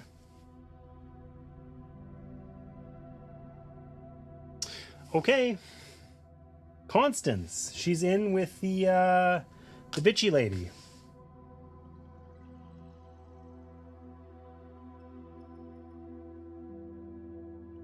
On the frosted glass door was the name Charlotte Baton. Inside was a spacious office with a breathtaking view of New Orleans. I mean, it's the most powerful corporations. Of course they got an office with a breathtaking view. The lady of the hour, who looks like an absolute... I don't know about that haircut. Just, that is unsettling. Charlotte Baton herself sat behind an enormous desk. She exuded power, class, and authority. Displeasure was written across every inch of her face. And whom should I thank for this unwelcome interruption? Ugh, I hate it here.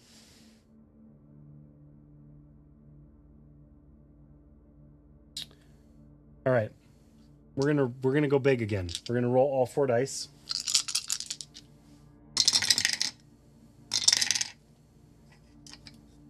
Okay. So we got 3, 5, and 2 stars. Stars are worth the number of stars, so that's 2 each. So we got 2, 5, 7, 9, which is exactly what we needed to get 3 charisma. Oh my gosh, there's a lot here that we can say. Okay, who are you? Did Frank Boisseau work for the Ľawed Corporation? Why was he killed? What can you tell me about the dead Saturdays? Okay, so I don't know about those unlocked things. I don't know how helpful those are going to be. I think we need to know... We need to focus up on the actual investigation here.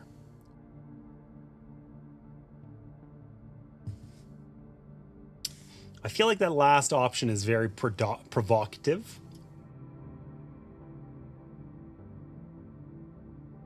Let's just ask. Let's ask.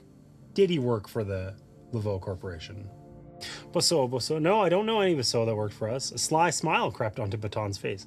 But to be completely honest, this is a large company, and I can't be expected to remember the name of every person who works here.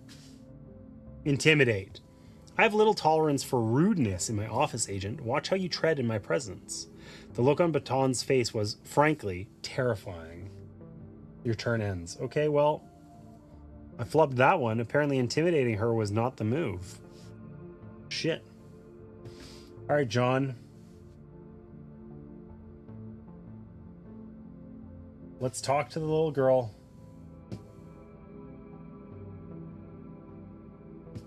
We're just rolling our main dice again. We have to get 5 again, which I think we're going to flub.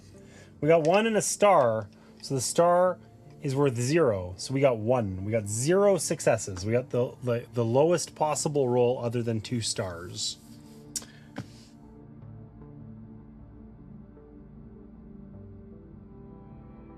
You are a not nice mister, and I am not interested in talking to your mean face. So go away and only come back when you can be not nice to me. Okay, so we have all of our dice, and that's like a little hint to actually use them next turn. Whoops.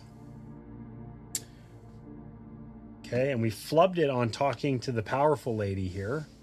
So let's do better this time. Let's just roll our 2 dice. We got a 1 and a star. So we're also going to get 0 here. That's a 1 and a 1. We get +1 on our 1. We got 3, which is not enough to get 0.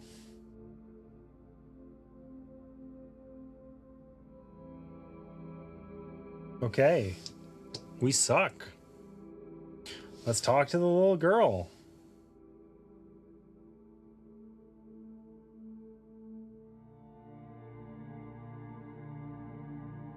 We're going to invest only 1 die. I got an automatic success and like 2s or whatever. We have 1 success. It doesn't matter. We got 1 success. That's all we needed.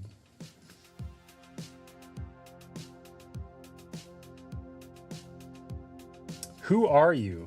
I'm Sylvie, silly.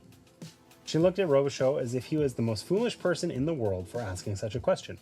And I love jokes and tricks and magic-y things. But didn't you already know that? No, I did not know that, creepy girl.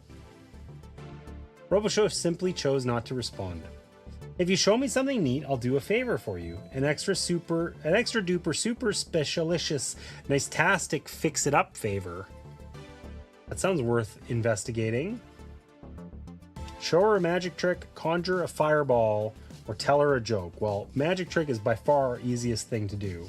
We want this. We're rolling 4 dice.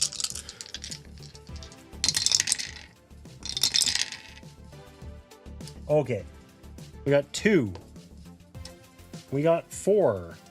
We got a star, which is worth 2. So that's 8. That's 3 successes. And we got an automatic success. So we got 4 successes here. We did it. We actually rolled not shit on John. It just took all of our dice. Robichaux produced a coin from between his fingers and began to flip it across each digit in a hypnotic pinwheel-like motion.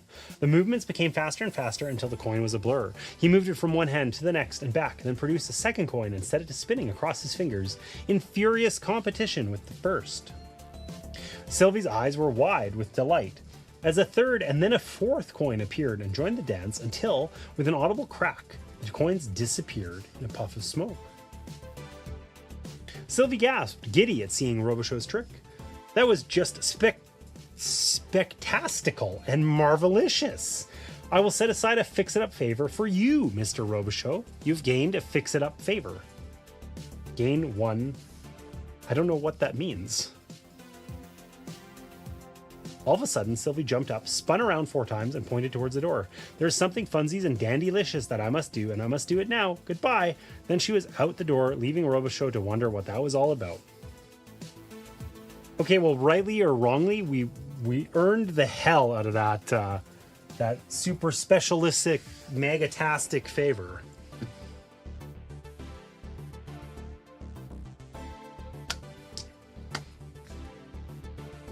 Okay. Let's discuss with Megabitch. We're gonna roll 3 dice, one bonus die here. We got an automatic success and 6. So that's almost 3. 5 was 1, or was 2. 7 was 3. So nearly there, but not quite. That's okay. We still get 2. We'll take it.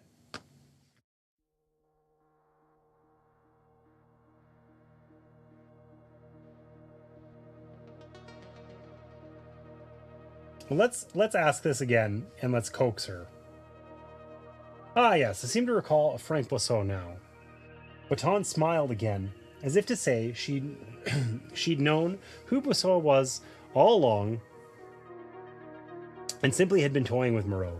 He consulted with us from time to time. He was our liaison with the mayor's office. It is important for us to be connected to all of New Orleans' fine institutions. The mayor's office, the church, even the New Orleans Police Department. A final smile punctuated her last sentence.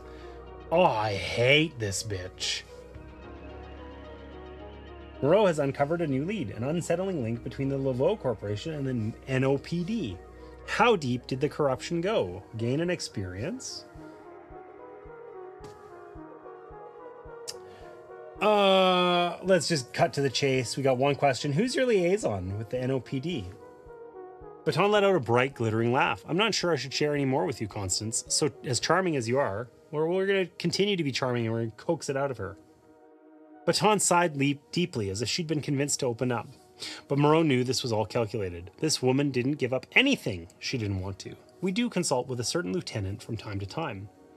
It's completely above board, let me assure you. Baton winked mischievously. I don't even know how to say that. That's okay. I believe his name is LeBlanc. Okay, so we already knew that. But we gained another XP. Bet you there's an intermission right now. Boom. That sucks. The XP didn't actually really help us because we already had 5, so we would have earned 6 anyway, because you always have an even number. And if we had 7, we would have had 8, but we didn't. Okay, so I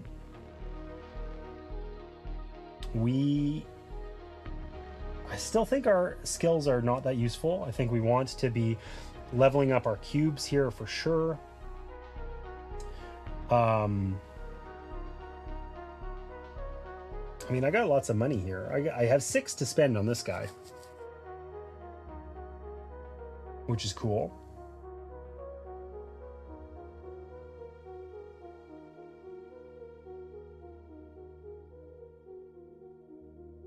I still think there's going to be fighting to happen. So we're going to spend 3 and 3. We're going to make charisma a little easier.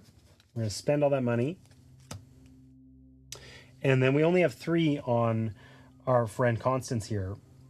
And there's not a good way for us to spend 3, really. It's that same thing where we need 4 to move all of these. We don't get any extra. Like, I don't think we get to keep it or anything. So we really won't, are compelled to spend all of it. So we either make our charisma even easier. Let's just continue to work on that charisma. Let's be really charismatic. Let's do that.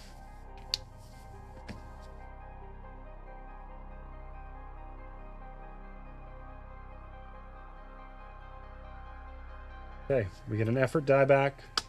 We're still in the bar. Let's talk to Black Rex. Oh, sure. Let's see what he has to sell. Cigar, crowbar, rum, screwdriver. Ooh, rum. Oh, we just used all of our money, though. Shit. We have the finger bones, because we might need to make an offering or whatever, right? We got finger bones.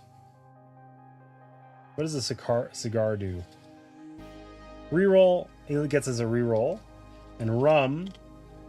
Before rolling, in any test, add 1 success, then subtract 1 success for every star result. Ooh, interesting. Okay. I think, or a screwdriver. What's 13? What's a screwdriver do in the game? Obviously, I know generally. In any combat or talent test, add 2 to the roll total. Flat 2 would be very useful a lot of the time, honestly. But I think we're done shopping for now. We don't have any money. I just wanted to see what he had for sale. Question him. We're going to need that extra die for sure. We got 3 stars. So each star adds X to the roll total, where X is the number of extra dice used. So we get 1 for each of these. We rolled 3 1s. 1 1 1, which gets us 0. Fuck me, man.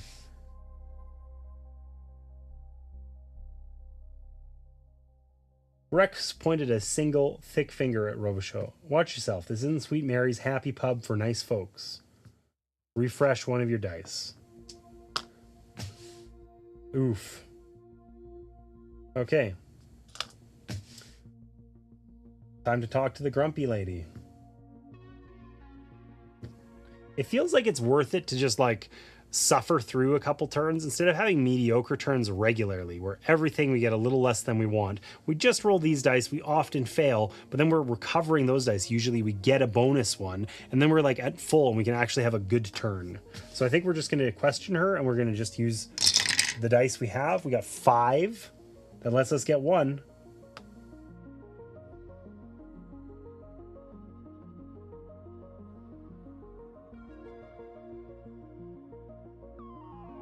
Let's ask why he was killed. Why was he killed? Deaths occur every day in New Orleans, my dear Constance. Even more in dark Orleans. A brief flash of fear crossed Baton's face, an unexpected emotion from someone of her status. Tragic, certainly, but nothing out of the ordinary. Let's intimidate her. Moreau turned up the heat, ever so slightly, and Baton snapped. Frank was a message, you little shit, but I don't scare like a goddamn blinker. They made a terrible mistake, and I will make absolutely sure they pay for it in blood and bone and flesh. Baton came to her senses and calmed down again. My apologies for the unseemly display, Agent Moreau. It has been a long week. Okay, I wonder who they is in that context. I don't know. The Dead Saturdays?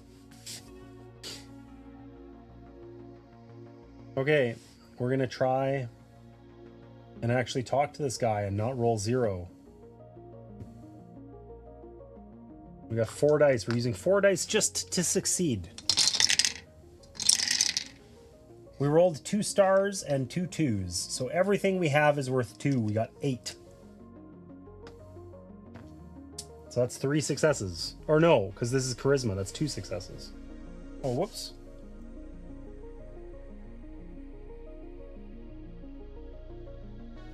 There's literally only one thing to say. What can you tell me about the Ľawed Corporation?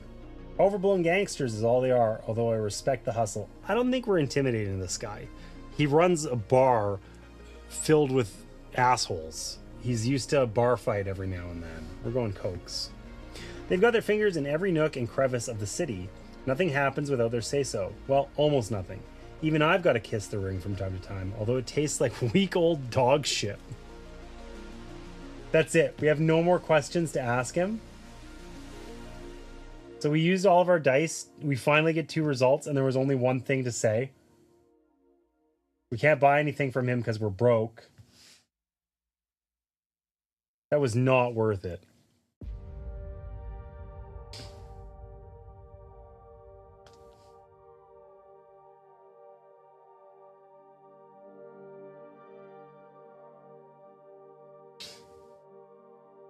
I don't think this is the lady that we're going to ask about our sealed cylinder or anything like that. Surely not.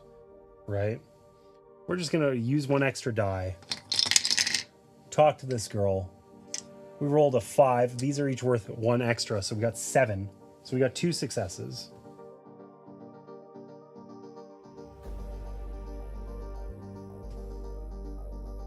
What can you tell me about the Dead Saturdays? Pack of grave-digging malcontents with delusions of grandeur. Baton waved her hand dismissively. She clearly felt the question was beneath her. They are worth as much as my attention as a gnat would be, and that is all I have to say about them. What do you know about Baron Samedi? The Ľawed are not a subject that I take lightly, and the Baron is no exception. As I said, I will not discuss him. Find yourself a member of the Dead Saturdays. Those mongrels are obsessed with the Baron. Okay.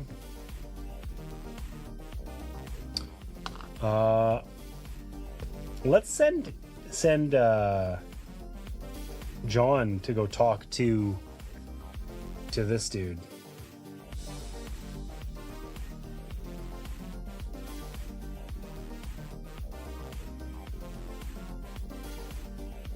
The man's gaze was piercing and stern, but his welcome was polite, if a bit cold. How can I help you? Robichaud cleared his throat. Can I ask you some questions? All right. Let's do this. I believe.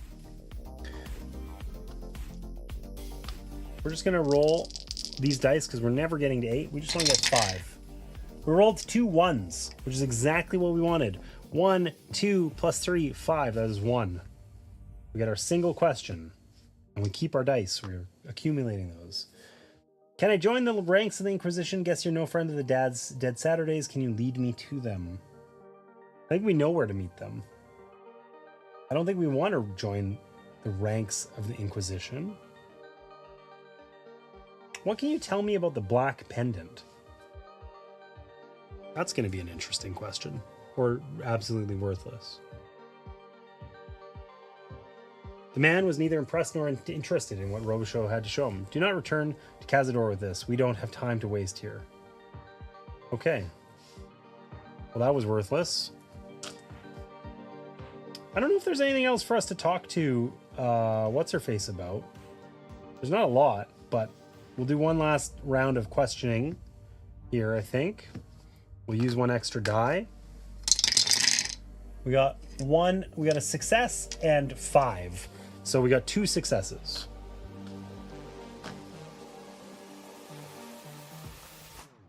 We can talk about the thug. I don't know what you're talking about. Her smile was openly mocking. Let's coax her. I'm sure the man's intentions were good. Perhaps you should reconsider his offer. Batten smiled and pushed some cash across her desk. Refuse the bribe and press her further. My goodwill, which I have very little of, has been completely used up. A fire burned in her eyes, giving Moreau pause. Anger boiled behind Batten's eyes. This meeting is now over. A flash of blinding light, and Moreau felt herself being thrown backward by an unseen force. Okay, so she's all super voodoo-y as well. Defend yourself and fast. Okay, arcane.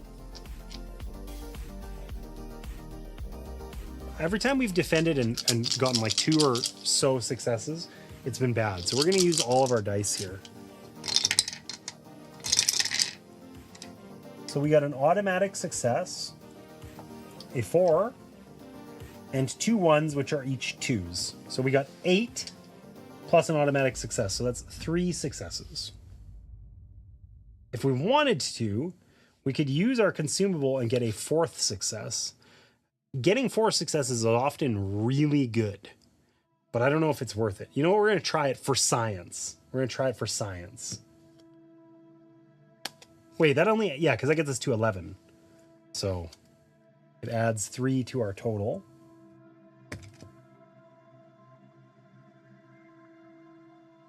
Gosh, finding these numbers is annoying. All right. Maybe we'll impress her. Moreau saw the blast coming and threw up a counterspell. The air around her compressed briefly, as if in a vacuum, and then rebounded with twice the force and knocked Baton out of her chair. She picked herself up off the floor, seemingly no worse for wear, a look of surprise on her face. Before I show you what I'm actually capable of, I suggest you get the fuck out. The smile never left her face. Please. Moreau nodded slightly before leaving the office. I'm certain we'll be seeing each other again in the future, Miss Baton. She didn't look back as she walked down the hall and into the elevator. Your turn ends. Okay, so it was not worth it to spend that there at all, but 3 would have been fine, I'm sure. That's okay. It was for science. It was for a good cause. I guess we're going to the cemetery, right? We got nothing else left to do. Go check it out.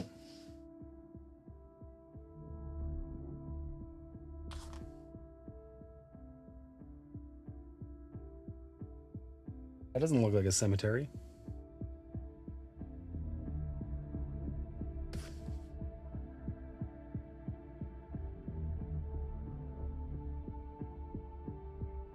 All right.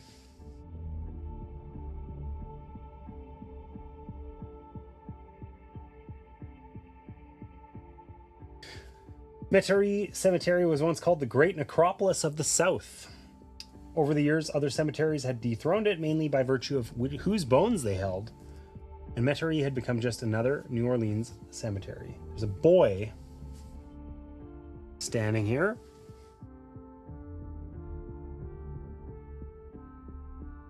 Feeding the ducks. At the edge of the pond, a young boy sprinkled breadcrumbs for a gathering of scrawny ducks. An old woman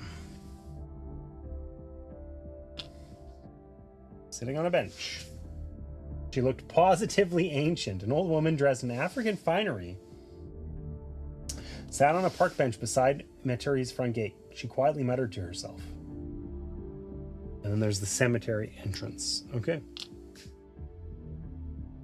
Behind the old woman, rows of above-ground tombs stretched into the distance, obscuring Robichaud's view of what lay at the heart of the cemetery. Okay, we're going to just start by talking to the boy, I guess.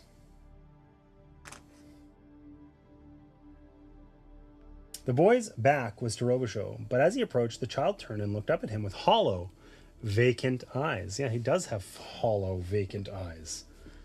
The ducks are hungry, the boy said in a flat voice before turning back to the pond. Just above the edge of his shirt collar, Robichaud saw 2 red pinpricks on the boy's neck. Ah, so he's been bitten by a vampire. It's always the vampires, damn it.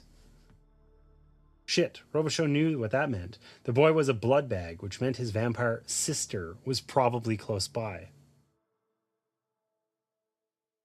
Where is your sister? Where is my sister? I don't have a sister. The boy's voice trailed off. Oh, you mean Sister Cassidy, don't you? The boy returned to feeding the ducks as if Robichaud wasn't there. Robichaud looked around the park. He knew the vamp had to be close by. They never let their blood bags stray very far. Is it the creepy old lady?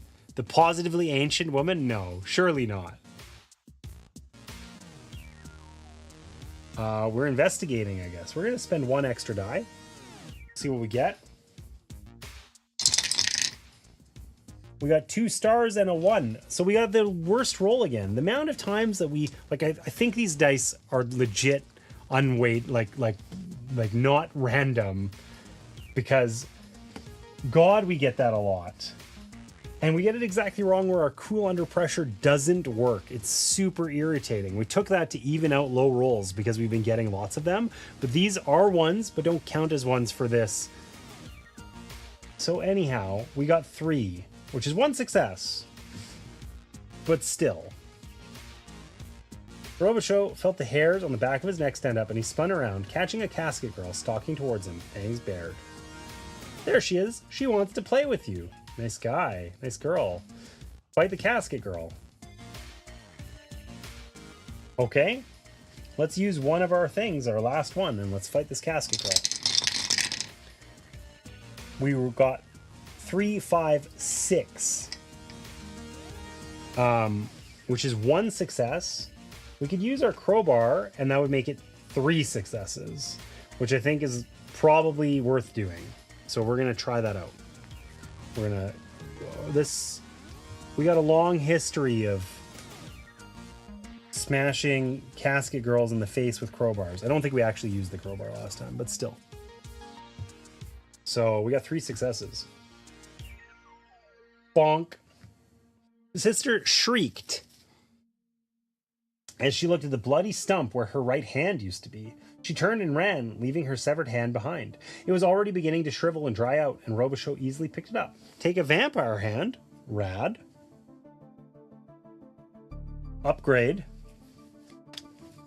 from the consumables deck and place it in your character's inventory. Nailed it. Gain 1 experience. Perfect.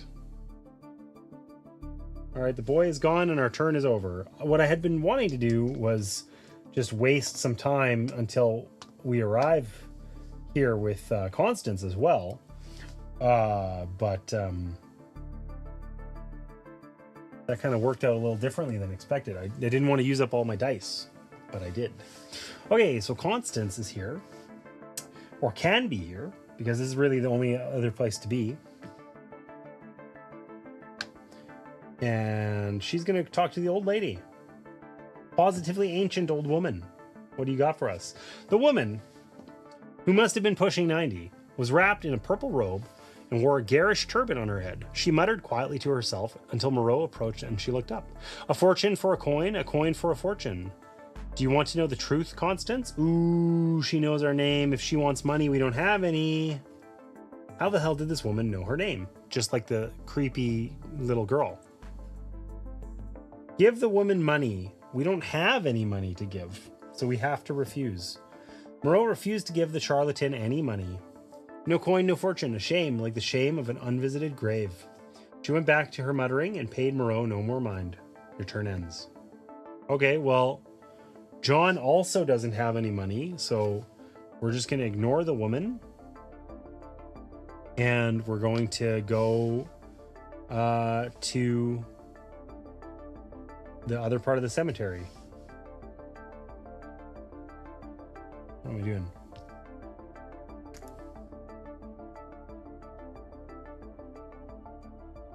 Location 7. I'm kind of running out of space here. That's okay.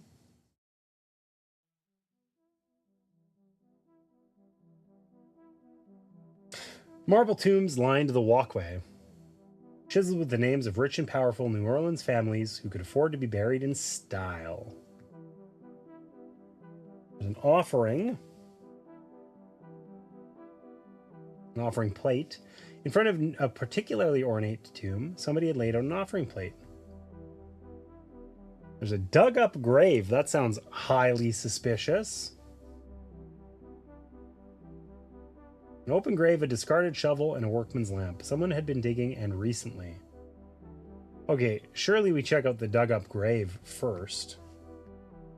Robichaud looked down at the open grave. At the bottom was a casket, the top splintered and torn off. He could barely make out what was inside, so he grabbed the lantern and hopped down to get a closer look.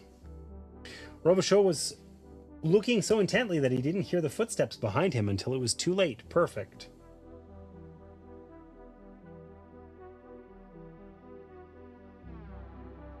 Oh, there's no longer a dug-up grave, but there is a friendly Dead Saturday. Nice guy. Creepy makeup. Good look. I dig it. Well, well, well. Look what the Baron dragged in for old Rumple to have a go at. A man in the garish white face paint of the Dead Saturdays loomed over Robichaud, slapping a crowbar against his palm. Good thing I used my crowbar. Let's fight our way out of the grave. Okay, we only have one extra die, so we get what we get and we don't get upset. We got 3 dice. 1, 2, 3. We rolled 4, 3,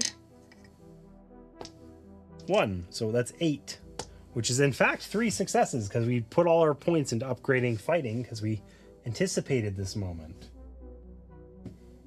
Robichaud managed to fight his way out of the grave, taking only a few hits from the crowbar in the process. Now on equal ground, he knew he'd be able to fight the deadhead fair and square. Come at me, man. Let's see if you've got salt in them bones. I guess we're kicking his ass.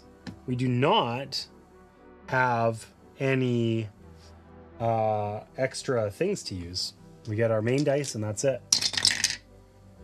We got a 2 and a 1. Or no, a 2 and a 0. So we got 2. We got 0 successes. The deadhead deftly sidestepped Robichaud's clumsy attack and smashed the crowbar against his neck. Come on, you gotta give Rumple a better show than that, you stupid blinker. Degrade our combat skill. Nice. Refresh one of your dice. Your turn ends. All right, Constance is here. Or could be here. So,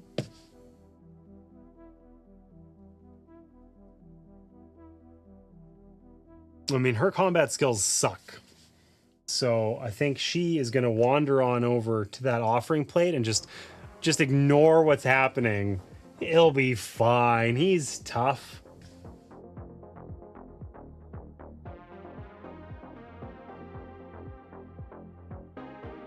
Moreau looked down at the plate. It had been there for a while, judging by the number of flies that covered it. Next to the food were a number of items that had clearly been meant as offerings. She considered whether any of it was worth pocketing. Take the rum, take the money, take nothing. It's bad luck to steal from the dead. I mean, we could offer the money as a fortune, but that does seem highly suspect. Let's take nothing.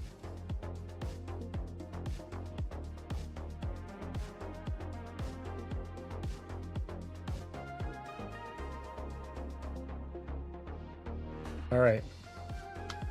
Robichaud is still in the midst of a fight here.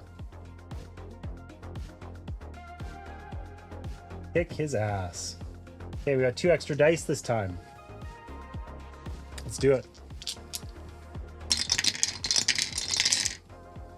We got 1 automatic success and 2, 4, 6. So we got 2 successes. The dead Saturday swung the crowbar in a clumsy attack, and Robichaud easily pivoted, using the deadhead's momentum against him and spinning him down into the open grave. The dead Saturday slowly turned his bruised face upward as Robichaud grinned down at him, asking, "Is Rumpel ready to talk now, or does he need another beating?" So we improve our thing, we get it back to where it was. It would have been nice to not have lost it to begin with. Robichaud picked up the crowbar the deadhead had been planning to bash his head in with. Appreciate the donation. All right. 16. I'm looking for 6 and I couldn't find it.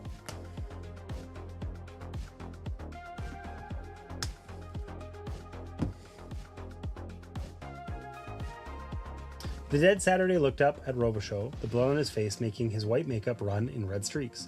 "Ask Rumpel your goddamn questions and let's get this over with." Okay, we're going to question him. We have no extra dice to use, so we will be just using our main dice, and I bet you we're going to roll 0. Yep, we got 2. That's 0. Robichaud attempted to loosen the dead Saturday's lips by force, but he overdid it. The deadhead's eyes rolled up into his head and he passed out. Unconscious men were difficult to question. Your turn ends. Rather than hang out in a graveyard, waiting for the son of a bitch to regain consciousness, Robichaud hauled him back to the Beaumont Agency. You could question him there, like civilized private investigators.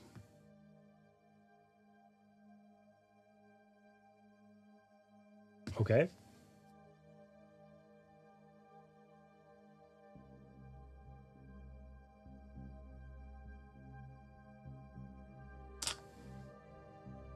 Well, Constance is our one who's good at questioning stuff. The Bourbon Agency was not an impressive building, a one-story windowless brick block wedged in between modest houses in the Faubourg Lavado neighborhood.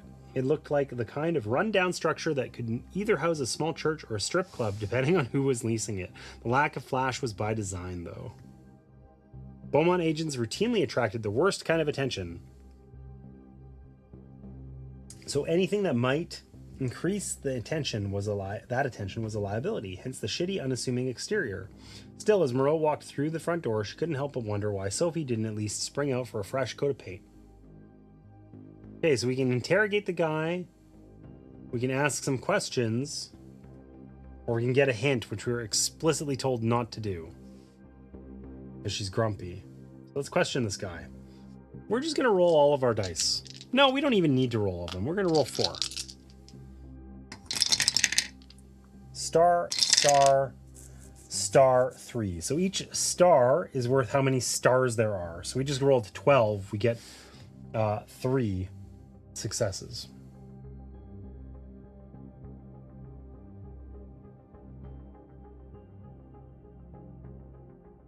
I don't think this guy's going to know about the cylinder or anything like that.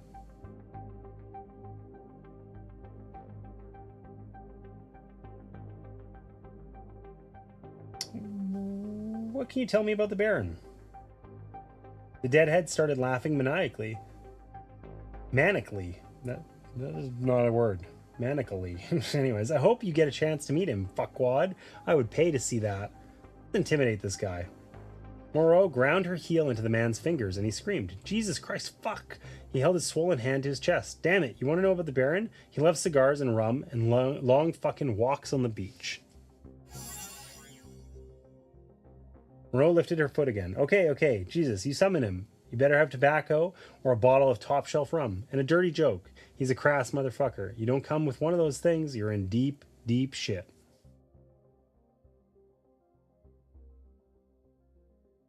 What can you tell me about the Corporation? Those rich assholes think that they can run the city? I don't know anything about them, and I'd like to keep it that way. I don't believe him. Fuck, I think you broke my nose. I overheard Papa Doc mention them quite recently. He didn't seem happy about it, but that's all I know. New lead. A nickname, Papa Doc. He seems to be a big deal among the dead Saturdays. What were you doing in the cemetery? Digging up graves. What the hell does it look like I'm doing?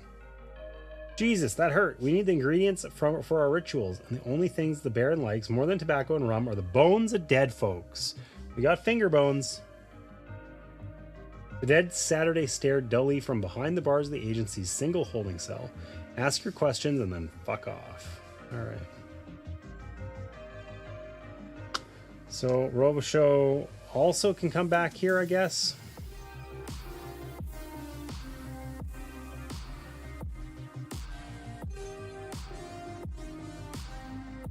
We can ask these questions, I think, just...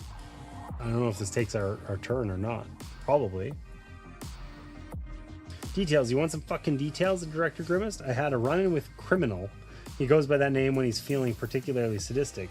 About 20 years ago, a group of bored blinkers, just kids really, were fucking around and somehow managed to summon the vicious bastard.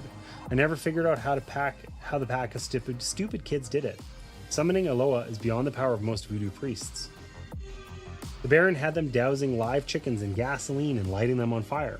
After that got old, he had them do it to one another. Sophie, usually as hard as tempered steel, looked uneasy. I got there while the second one was still screaming. Took a fair bit of effort, but I managed to convince him to leave the others alone. I can be a filthy motherfucker when I need to be, and he's got a soft spot for obscene conversation. The Baron loves rum, cigars, and dirty fucking jokes. The nastier the better. But my advice, Sophie got quiet for a moment. If you see him, run the other fucking way. Could use some information on the dead Saturdays. They're unhinged maniacs, about as fun as cackle of hyenas and just as dangerous. They skulk around the city's cemeteries, digging up God only knows what. Their current leader is a man who goes by the name of Papa Doc. Sounds like a real fucking gentleman, judging by what we've heard. The most important thing you need to know about the Deadheads is that they're in balls deep with Baron Samedi. Samedi? I don't know how, whatever. He's the reason they would lick his boots if he'd let them. The pantheon of Ɂaweds aren't exactly known for their sanity, but the Baron takes the fucking triple-decker chocolate cake. Avoid him at all costs. Okay, I'm getting an impression that we shouldn't mess with him. What does the agency know about the Ľawed Corporation? The Ľawed Corporation is run by the most powerful motherfuckers in the city. And at the top is Charlotte Baton, Ľawed's president. But the one woman who you don't want to fuck with in the city is me. She's number 2. Ľawed's been around nearly as long as we have. If they're involved in this Ľawed business, then that complicates things significantly. Tread lightly around them. As much as I dislike you, Robo, I'd rather not have to scrape your corpse off the streets of the quarter. Okay, let's interrogate this guy. We're not going to use any extra dice because we need to recover them. So we're just going to use our main dice, which means we're probably asking 0 questions. We got a star and a 3. That star is worth 0, so we get to ask 0.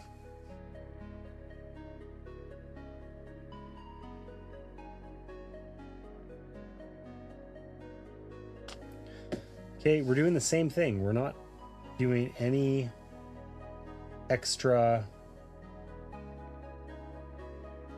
stuff. We're just rolling our main dice. We got a 2 and a star. That's 3. That is also 0. Kind of wasting turns here, which feels stupid, but we need our dice for so much. We got 6. We actually do get to ask a question.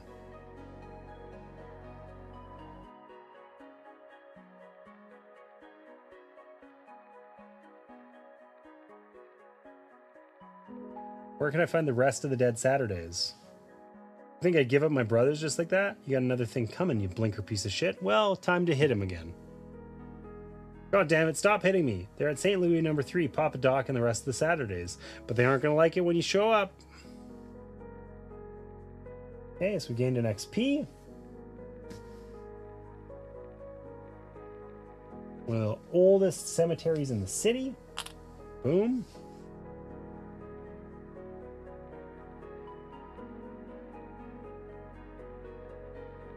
Intermission. So once again, we have 3 experience each to spend. I wish we'd kept some money, but we didn't. Whoops. We're probably fighting a lot. An unfortunate thing, of course, is we need 4 to upgrade our combat. The only thing we can realistically upgrade is our arcane ability or our charisma. Neither of which is super useful. Let's take another look at these. Maybe one of these is worth it. They also cost 3.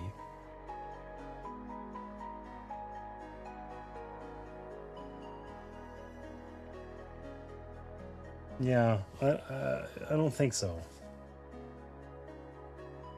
I mean, this strong aura might be worth having because we're kind of traveling together now. This one, in all tests in your location, each star adds 1 to the roll total. We do roll a ton of stars. +1 would be not horrible to get. But her skills are the ones we can actually afford to upgrade too. So her getting some combat skills, for instance, might not be terrible.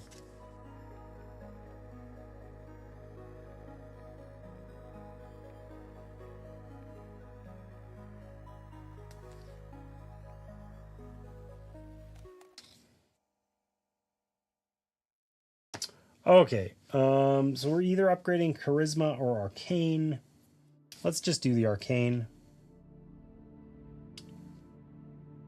And for her, we're either upgrading combat or we're wasting some of the other upgrades. But, you know, I mean, this arcane not being... This one, like, we usually get 2 successes and then we really struggle for more than that. Or we're buying the aura, which makes our 1s less crappy.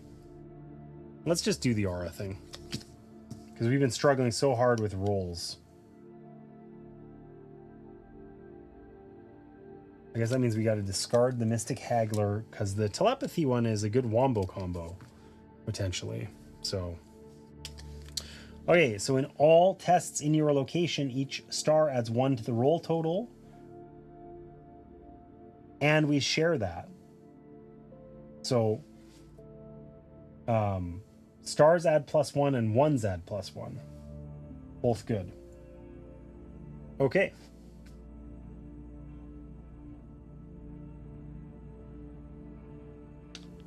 Constance, it is your turn.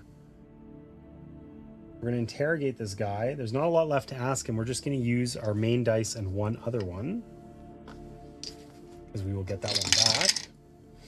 We got 3, 6, and a star. So that star is worth 1, 2. So we get 8. We have to ask up to 3 questions. But I don't think they're left. How are the Dead Saturdays involved in the murder? Hey, need more synth. Wombo combo, it's true. Wombination combination is fun to say, I think. Welcome in, Jack. Let's intimidate this guy again. Damn it, I think you broke something. I don't know what happened at the park. I wasn't there. Some crazy witch lady hired us to help her out, but I don't know why or what for. You want answers? You got to talk to Papa Doc. He runs the Saturdays now. He knows I'm just an errand boy. The crazy witch lady is Constance's mom, 100%. Okay, so we're back with some XP. Living the dream. Where exactly is Papa Doc's hideout? Resigned and beaten, the Dead Saturday grunted in response. Told you already. Okay. Look for the shoemaker's tomb.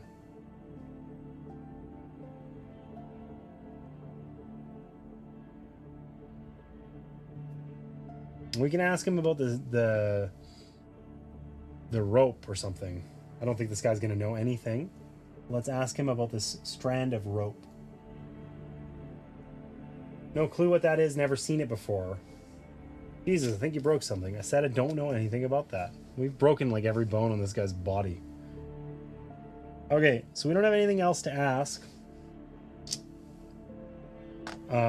Which means that it is time for us to go to the other cemetery.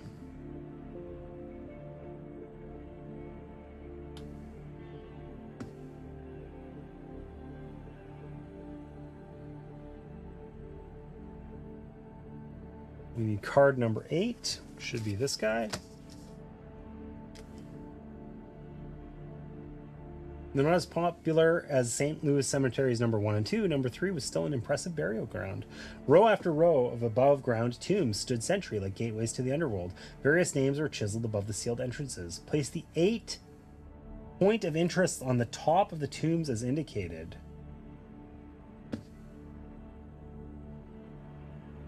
Okay.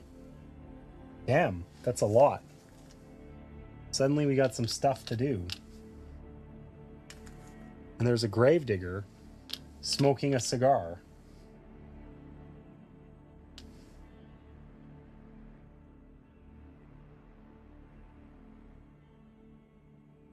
What number is the gravedigger? Number 18. There he is. He looks unenthused, but not cranky like everybody else. A gravedigger, his overalls coated in dirt, stood smoking a thick cigar. Rovachot wasn't sure which was older, the cemetery or him.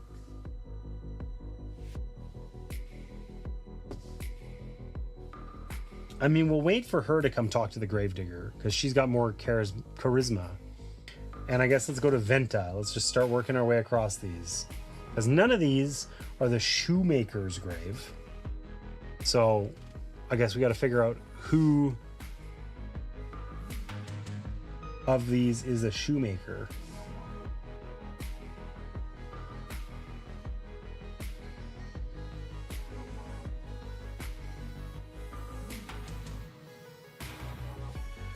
Open the crypt. Open the tomb with an object. What the hell are we gonna... Like our crowbar? I didn't realize we were gonna just start busting crypts open.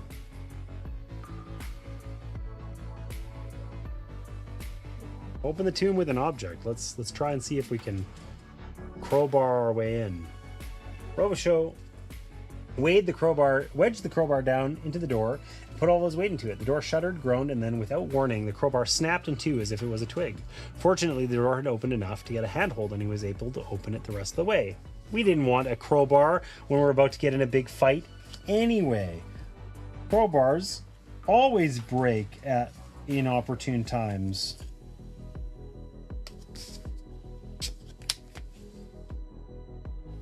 The tomb was empty. God damn it, I liked that crowbar. This wasn't the crypt they were looking for.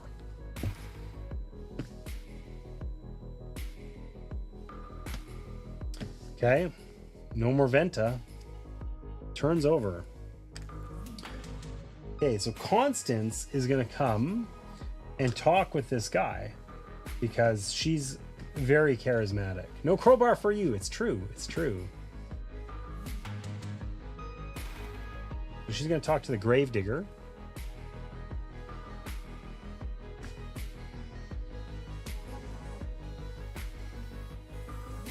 The withered old man, his skin the color of burned leather, blew a ring of smoke into Moreau's face as she approached. I'm not even going to say that. I don't know. Whatever. Moreau wished she had paid more attention in French class. Okay, so this guy is French. We're going to use just one extra die. We're very charismatic. We got 3, 2, 1. That is 6. But ones add 1. So that's 7. So that is 2 successes.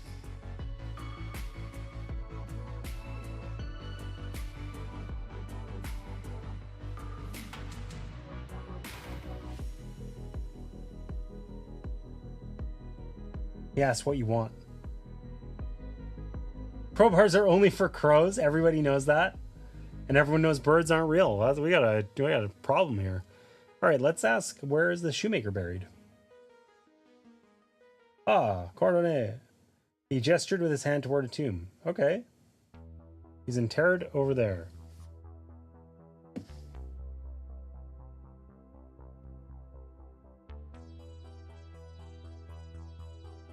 Ooh, okay. So, importantly, this shows us this point of interest.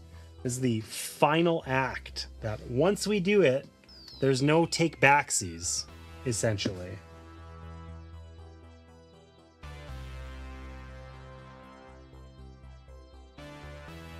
Can I have a cigar?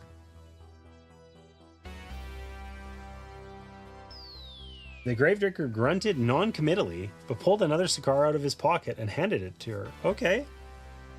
Well, that was easy. Now we have bones and a cigar. We're good. Because the Baron likes rum, which we don't have. Cigars, jokes, and bones. We got finger bones. So, oh, characters inventory. That goes down here. Okay. Well, I guess the question is now, do we want to continue exploring these various graves? Or do we want to just go to the final act now that we know where it is? And I think the answer is the final act. I don't know what we would get out of these graves in particular.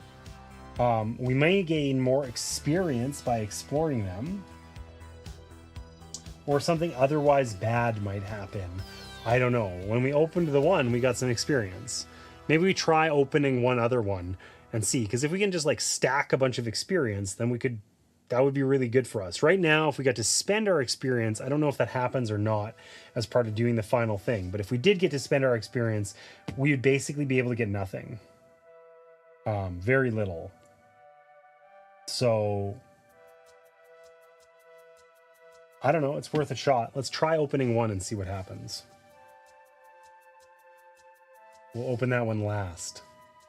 We'll go visit the top one. Open it with brute force. And we'll use one extra die. What could go wrong robbing graves? We rolled an 8. So that's 3 successes.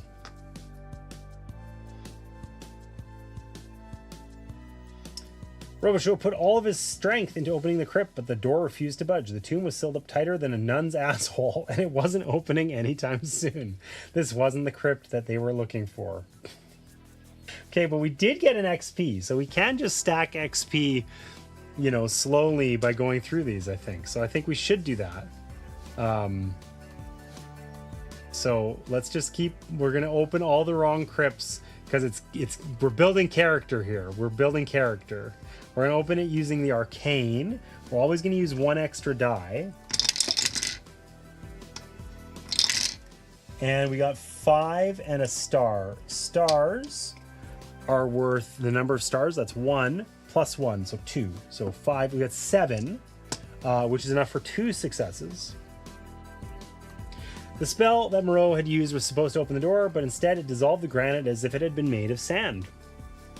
Shit, I'll have to remember that one. Unfortunately, the crypt was empty. This wasn't the one they were looking for. All right, so we get another experience. I said that really weird. I don't know why. But we're just going to keep doing this. We're going to cheese our way. And, oh, it's an intermission. Okay, we get the intermission every time that we get 6 experience. I thought it was number of turns, but it's totally when we have 6 experience. So, that actually sucks because I want to get one of these and we need 4 experience. I think it's purposefully stopping us from being able to get these more expensive ones, which is a shame. So anyways,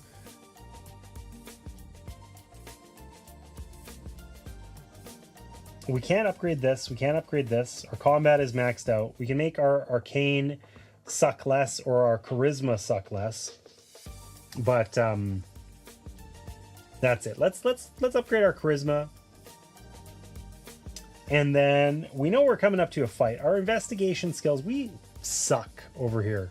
Our investigation skills are graves. It's true. We're kind of bad at everything over here. But we know we're probably going to have to fight. We can't upgrade our charisma any further. But upgrading our combat skills seems non-crazy. This arcane lingering here at 10 or 11 also is frustrating. We can probably use arcane to fight. Generally, we have in the past. But not always. So let's just upgrade our combat and we'll call it a day. Okay, but we're back to the same plan, right? We're looting all the graves. And if that gets us in trouble somehow, then it gets us in trouble. We always can roll one extra die because we always get it back again. We got 4, 2, and a star. Which the star is 1. So that's 7.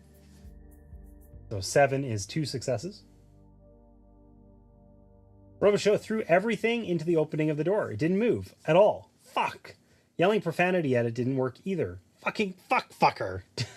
Increasing the quantity of profanity yielded no better results, but at least it made Robichaux feel better. This was not the crypt they were looking for. We're grave robbers now. For some reason, this is the most entertaining part of the game that I so far. Okay, we're doing the same thing. We're stacking XP. We're cheating. We're opening it with the arcane.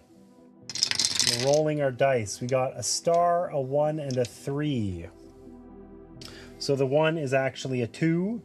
The star is actually a 2. And the 3 is a 3. So that's 7. So we got 2.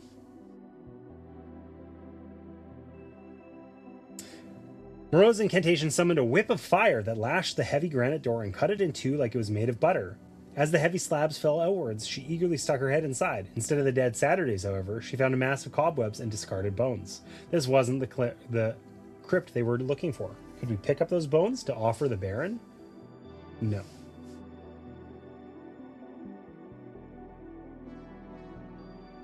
Hey, listen, we know I want to go here every time. Stop making me do other things. We're opening it with brute force. We're rolling our dice.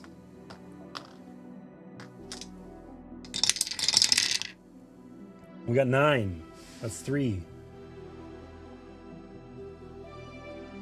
Robichaux threw his shoulder into it and as if his life depended on it, but the door to the crypt didn't budge so much as an inch. No one had been inside there for years, if not decades. This wasn't the crypt they were looking for. That is 3 XP. We're doing our last one. Our cheesiness is almost complete.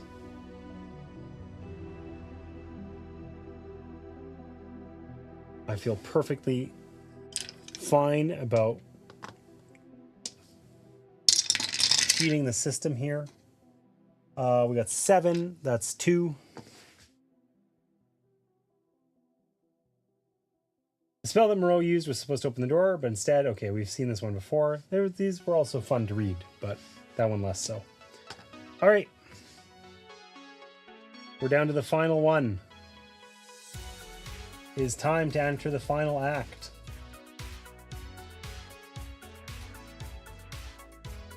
We're doing that with brute force.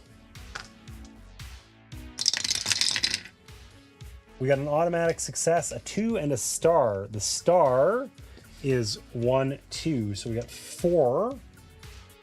And an automatic success. So we only got 1 success, actually.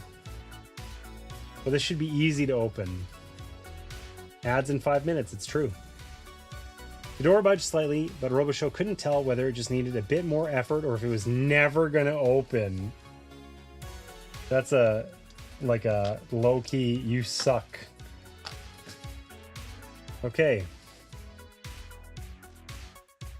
Constance is going to try as well. I bet we just need 2 successes and I failed. Ah, yeah, anyway.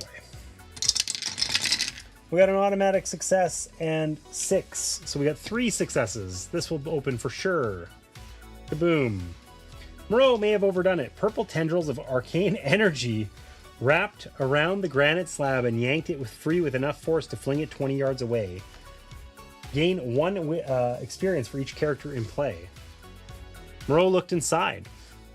A torch-lit staircase descended into the ground beneath the crypt. Moreau could hear a low guttural voice coming up the stairs. It didn't sound pleasant. Uh-oh. If you feel you're ready, descend the stairs and begin the finale. There will be no turning back after this point. I don't think we have anything else to explore or otherwise do. We could have asked to join the league of, you know, vampire killer guys or whatever, but we didn't do that. I think we're done. Descend into the tomb. Boom.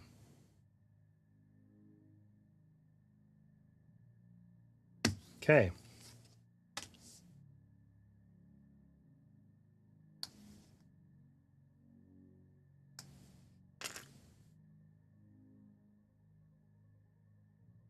Moreau descended the stairs and entered the chamber beneath the crypt.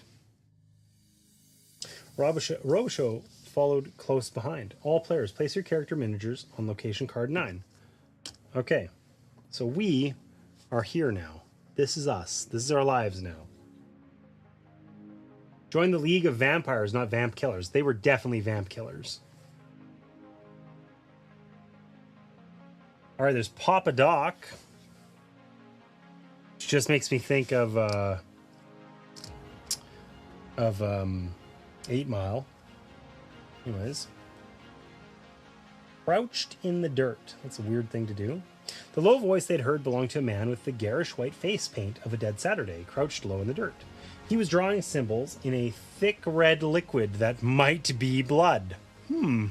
Looking up as they approached, he did not appear surprised to see them. You were not invited, but welcome all the same. Allow me to introduce myself. I am Papa Doc, the leader of the Dead Saturdays. You've arrived just in time, although I think you will soon wish that you had missed the show entirely.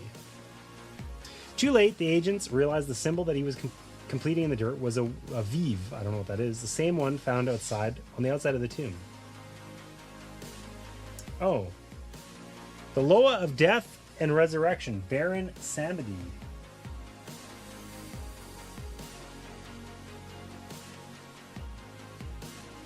He has his rum.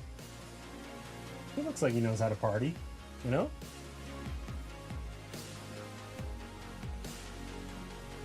The blood on the ground began to boil and twist before coalescing into the form of a tall man. He was draped in a long purple cape, wore an outlandish top hat, and held a cane in his hand. Black obsidian eyes stared out from a face resembling a white skull, and the short nub of a cigar glowed from between his gleaming teeth. His voice sounded like oil flowing over glass. And who are these motherfucking twits standing in front of me? Papa Doc, hiding behind the man's cape, spoke up. Baron, they are here to stop the ritual. I don't know if that's true. The Baron scowled. Can't have some goddamn motherfuckers stopping the ritual now, can we? Come on, little fuckstains. Come and dance with the Baron. The Baron turned slightly to Papa Doc. Now, the Baron likes a fair fight, isn't that right? Papa Doc nodded vigorously behind him. The Baron turned his glowing eyes back on his guests. I'll give each of you pigfuckers a chance to show your worth, and then, well, the Baron is always ready to ferry the foolish from the land of the living to the kingdom of the dead. He is not fucking around. Come, my little bitch fuckers, and show the Baron what you are made of. Okay, let's offer him a gift. Let's offer him a gift of finger bones, right? Where are we here? The Baron grinned when he saw the bones. Ah, I recognize those. A fond fucking memory of a fond fucking evening. But if you think a few bones are going to mess with the Baron's mojo, then you are even stupider than you look, my adorable little rat fucker. The Baron's grin was cold and sinister. Jesus, this guy is just... He's not screwing around. Okay. Your turn ends.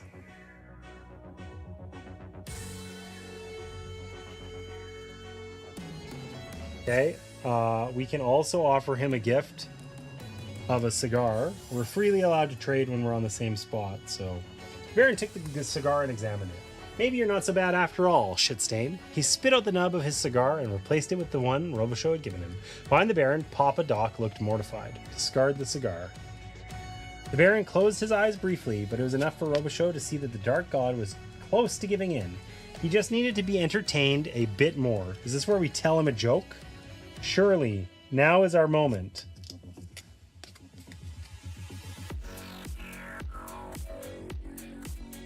Okay. Constant's been saving this knee slapper since she was born. Tell the Baron a joke. Charisma. Okay. We don't want to fuck this up, but we probably need our dice for other things. Do we roll 4 or do we roll all 5? We need to roll 8. That was the wrong camera. I might take some of these nicknames. I don't know about that. I think we just go ham here. We're gonna roll all of these.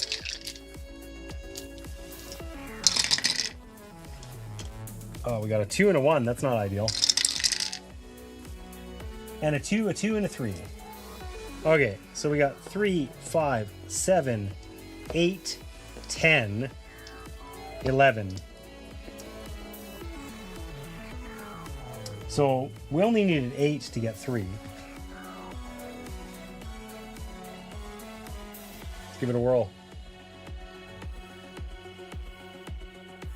Moreau thought of the dirtiest joke she knew.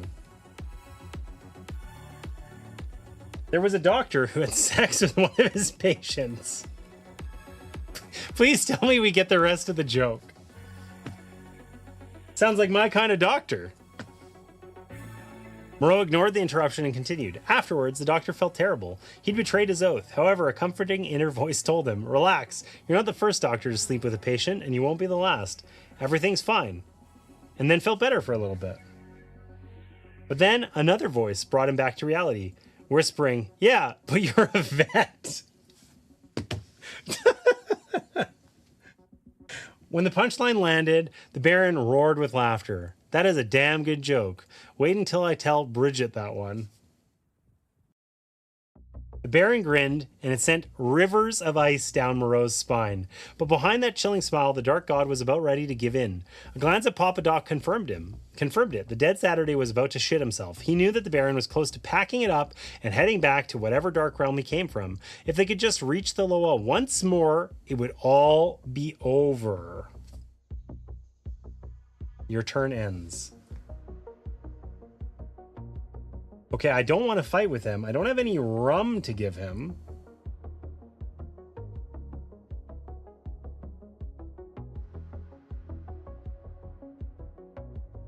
I guess I'm telling him another joke. So we're going hard here with all of our things, and we got to remember I got that black pendant. I can get 2 successes with it if I need to. Because charisma is not my best, but I got a 3 and a 2. That's a good start. Okay. So where did we end up? We got 3, 2, that's 5. Another 3 and a 2, that's 10. And a 1, that is 11. And 1s count for 1 extra. So that is in fact 12, which is 3 successes on charisma. All right, maybe we do it. The fuck is this game? I know, it's a bit zany, right? Yes, you told a good fucking joke, and we laughed, didn't we, Doc? Indeed, it appears you laughed so hard that you pissed your fucking britches. Doc didn't dispute this. And the Baron turned back to Robichaux. But I'm tired of jokes, so mayhap you show me what you're made of, and get on with it, you little shitfucker. Oh, so we used all of our dice, and then we can't even do another joke. Like we're tapped out. We don't have another gift to give him unless he only likes rum, bones, and cigars. We gave him a cigar. We don't have any rum. I should have bought some, but I didn't. I guess we just gotta fight him. Fight him with your bare fists. We rolled a 4 and a 2. 6 is a single success. I think we're going to use our black pendant. Like, whatever. It gives us 2 successes. So that gets us 3 successes. The briefest look of shock crossed the Baron's face, and he flinched ever so slightly. You know what? That stung a bit. The Baron won't be forgetting that anytime soon. The Baron thoughtfully considered the Beaumont agents. Then he grinned and slowly clapped. The Baron hasn't had a show like that in a long, long time. My hat is off to you. He bowed. Much respect, even if you're still goddamn mother-screwing fuckwits. Then he turned to address Papa Doc. As for you, my patience is at an end. Papa Doc held up his hands in protest, but before he could get a word out, bright red slashes crisscrossed his face. He collapsed in a bloody, whimpering heap. The Baron turned back. He is yours to do with as you please. And with that, the Baron seemed to melt back into the lines of blood in the dirt floor where he'd been conjured. All right, the Baron's out.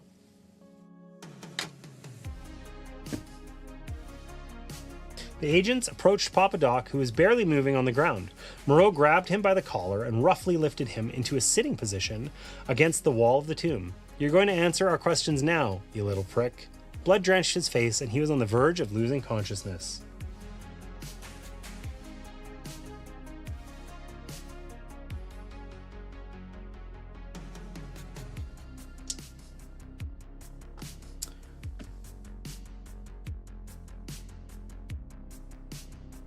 Do I just beat him into talking? Isn't he already pretty dead? I think we question him. This might be a fail. I got a 4 and a star. A star is worth 1. So we got 5. So it's just enough for 1 question.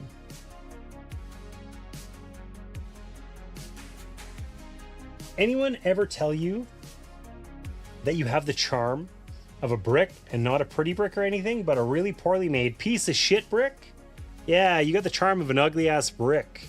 Papa Doc laughed. He wasn't going to be answering as many questions as Robichaud hoped he would.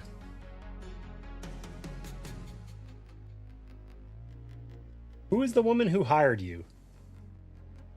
She's a fucking demon, something from another world, a witch, a fucking witch. She scared me more than the Baron. Papa Doc spat out blood, looked up at Robichaud and began laughing. Robichaud was not amused. What the fuck are you laughing at? I just realized who you are. You're John Robichaud, aren't you? His veins turned to ice. He didn't say anything, letting Papa Doc continue. Ha! You didn't ask. Who was next? I know who's next. Coughed up more blood. Who is next? Robichaud shook him so hard that he nearly passed out. Easy there, John, easy there. If you want to know who's next, you have to tell me something. Papa Doc grinned through his white face paint. His teeth were bright red from the blood. What do I have to tell you? You have to tell me if you hear Maria's screams in your dreams, because I sure as fuck do. Papa Doc laughed, but the laugh soon turned to a gurgle as he choked on more blood. Okay, listen. We swore we were going to get vengeance for our wife. Maria is our wife. She was murdered in the same way as Frank over here. Obviously, Papa Doc did it. We swore early on that we were going to get vengeance. That we weren't going to forget her or whatever. That we weren't going to accept the fact that she was gone. We were going to 10x whatever pain she had endured upon the person who caused it. It's looking rough. It's looking rough. She was the first, a kind of test run. Didn't go so well though, but she died with a fucking smile on her whore face. What the fuck do you know about Maria? Robichaud screamed into his face. He grabbed Doc's neck with both hands and began to squeeze.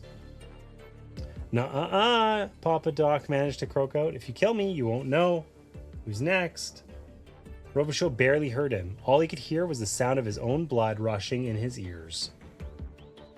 John Robichaud is about to face a timed decision. You have only 30 seconds to make this choice. Choose or else his fate will be decided for you. Okay, let us remember. We chose violence, vengeance. If this is an opportunity to find out by sparing his life or whatever, we're not doing it. Robichaud barely heard Papa Doc. All he could hear was the sound of his own blood rushing in his ears. Do we spare him or kill him? We kill him. He's dead. Robichaud tightened his grip, his fingernails digging into the skin around Papa Doc's neck. Moreau tried to pull him off, but he would not be stopped. A piercing scream like the sound of a dying animal filled his head. It was only later that he realized he was the one who was screaming. Hours later, or maybe it was only seconds, Robichaud didn't know. He released his grip. Papa Doc's eyes bulged out of his head in a grotesque, cartoonish way. In death, the dead Saturday looked surprised. Robichaud started laughing, but he couldn't figure out what was so damn funny, which made him laugh even harder. A loud beeping cut through his laughter, and he stopped as abruptly as he had started. This choice will be remembered and will have future consequences. The beeping sound was coming from their pagers. Shit, Romero is paging us. A quick call from a payphone outside the cemetery connected them to the agency headquarters. There had been another killing, this time a police officer. Specifically, Detective Louis LeBlanc. The second of the Congo murders had occurred. So, of course, the things we know about the detective are that he was connected to the super powerful Ɂawed Corporation. He was their police liaison. Interesting how he's turned up dead. What a winky dink. Next time on the Dark Quarter. That comma makes me irrationally angry. The Beaumont agents overcame Baron Samedi, but the victory tastes like ashes in the wake of Robichaud's actions. They are no closer to discovering the truth, and their only lead lies strangled to death in a crypt beneath St. Louis No. 3. Investigating the brutal murder of Detective Louis LeBlanc, a murder that they are painfully aware could have been prevented if not for Robichaud, the agents begin to see just how deep the case will take them into the bowels of Dark Orleans. The Dead Saturdays, the 噚awed Corporation, the Casket Girls, everything is connected, and the agents will be forced to make decisions that will irrevocably seal their fates and the fate of the city. Papa Doc was dead, and Robichaud was happy about it. Good fucking riddance, he thought to himself. Robichaud didn't give a shit that he had snuffed the life out of their only lead. There were other Dead Saturdays in the city. He'd find them, he'd hurt them, and he'd get his answers, no matter what it cost. I'm coming for you, and God help you when I find you. Moreau's mother was alive. She was alive. Moreau didn't know what to think, whether to be excited or terrified, but she knew she needed to find her, and if anyone got in her way, she would blast them into oblivion. Also chose vengeance. Finally, she'd be able to find the part of her that had been missing her entire life. The Dark Quarter will continue in Chapter 2, The Ledger.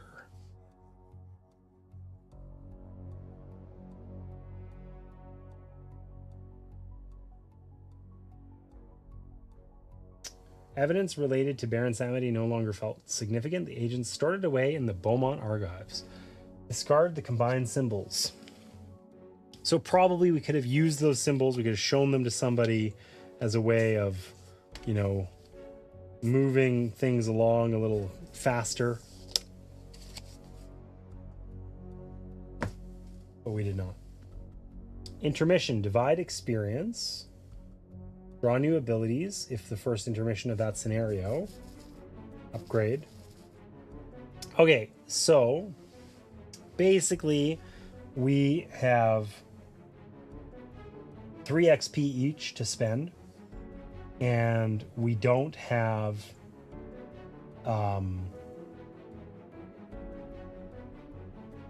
we don't gain new cards yet. So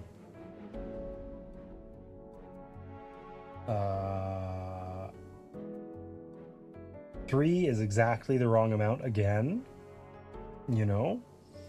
so we can't really increase these effectively. It feels bad to spend 2 over here and just have that lingering.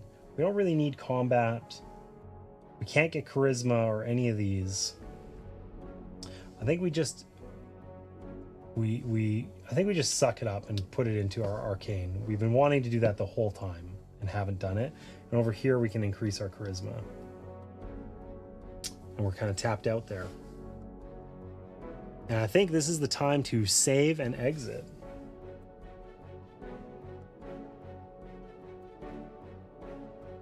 Oh, we can save our skills.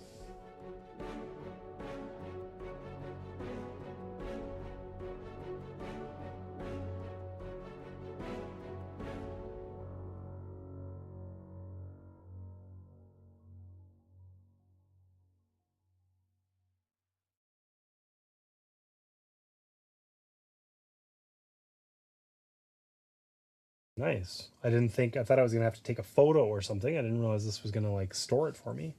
That's cool. Oh, and our abilities. So what have we unlocked? We're driven by grief. Brilliant detective is removed. And cool under pressure is unlocked. And the other ones are still available. We have no money. We have no crowbar, but we do have a vampire hand that we recovered.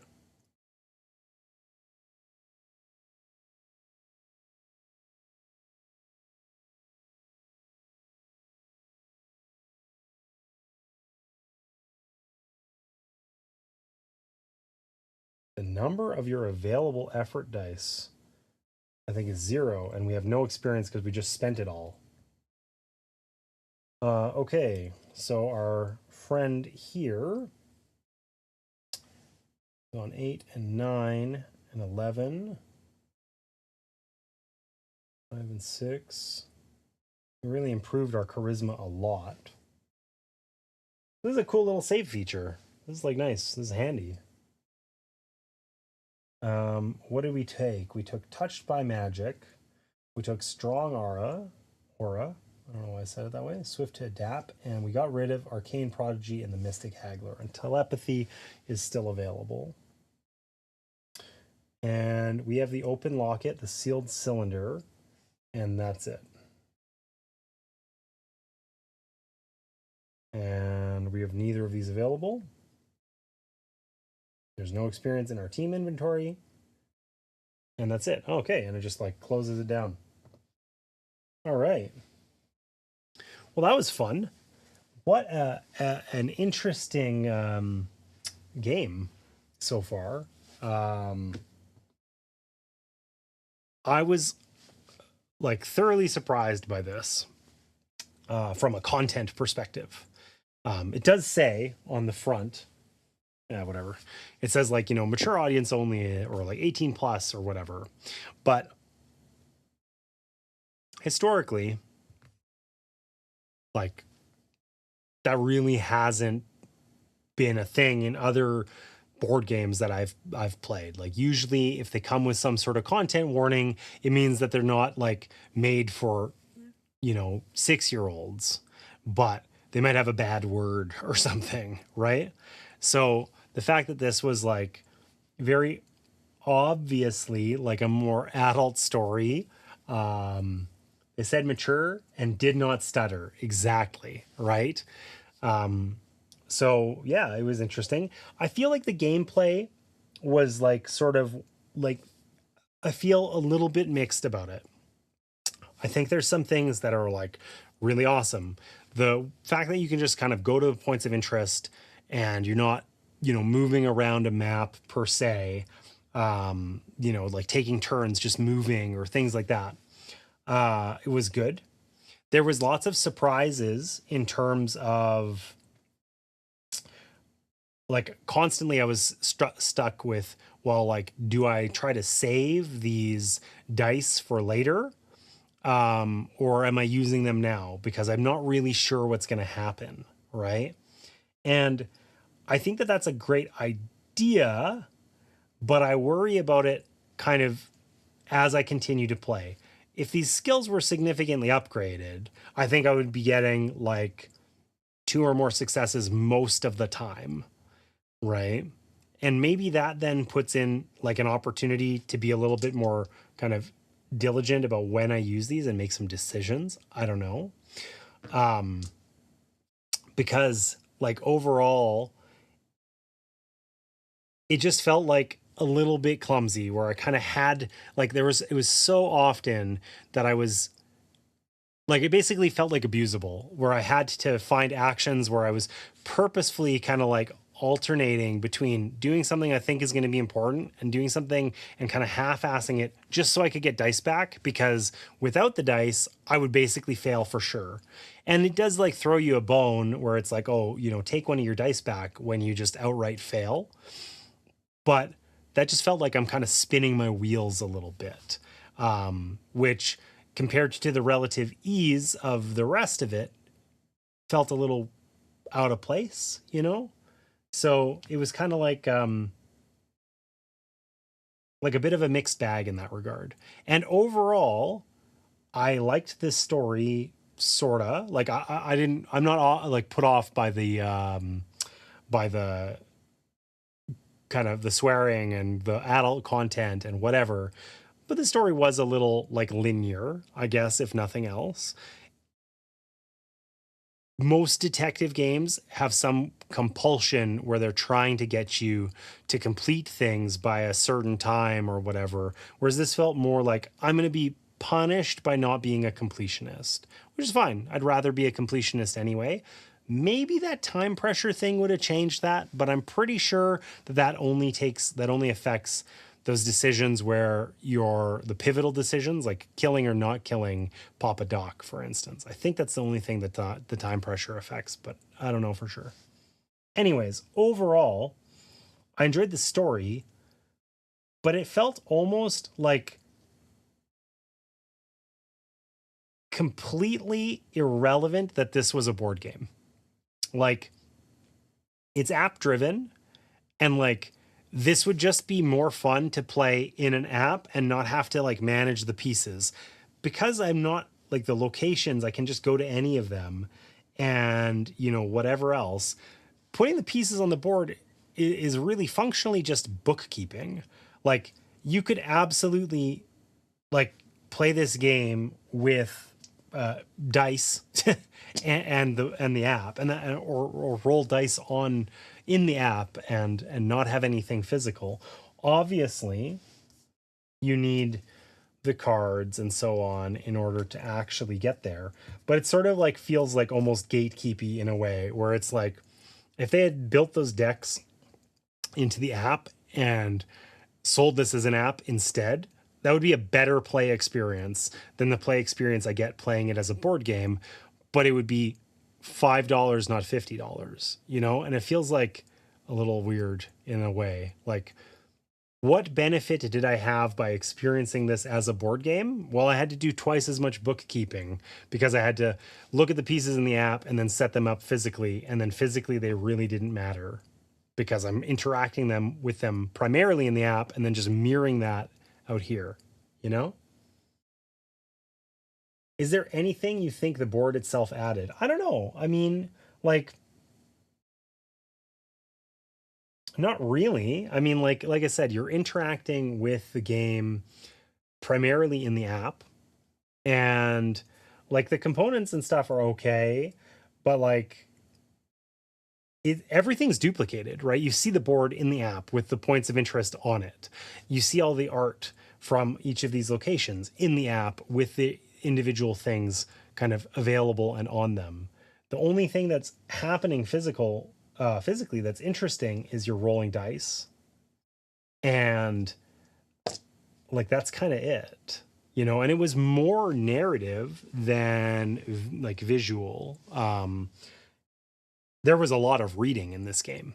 Primarily, you're advancing the story by reading passages aloud about what's happening with your character. Those aren't the app isn't adding any value there, but it's not taking away any either. Like it's providing you with the text and then I'm reading it aloud. And I don't know, you know, is there a way you could see the board could have been better utilized? You're asking me very detailed questions here. I don't know. This is one of the things where it's sort of like, I like the idea. I'm not opposed to app-driven board games. I think there's some problems there. I think that a realistic outcome 10 years from now is that most app-driven board games are unplayable unless you don't have to stop. Most app-driven board games are probably unplayable unless somebody else has maintained them. I think that's a real potential problem. But at the time they're released, I think it's reasonable, you know? And I think that the nice thing about the idea of an app is when I think about complicated games in a pre-app context, the thing that comes to mind is Arkham Horror, right? So you're playing Arkham Horror, especially if you got an expansion or two, and you have literally like a dozen or more decks of cards, thick decks, because there's a lot of randomness that's like generating, you know, text or events or whatever for you. That's totally fine, but it's like a ton of bookkeeping. And instead of having a dozen decks, you have an app that just picks something at random for you. It's faster. It doesn't involve any bookkeeping. It can have more potential states or randomness involved. It can give you a better overall experience. I love when board games are like augmented by apps in that regard. That's not what I'm getting here. I mean, like, I am to some degree. All the text is managed in there. There would be no reasonable way to manage that in a physical game without maybe like a printed manual, you know, hundreds of pages of text. And realistically, that would be very cumbersome. So this is managing that. But then what is the actual reason I'm playing a board game? Because I'm tracking things on these little stat things, but that would be they're like it would be easier to just track that in the game, and I could say I could roll and it can tell me, oh, I got 3 successes or whatever, you know.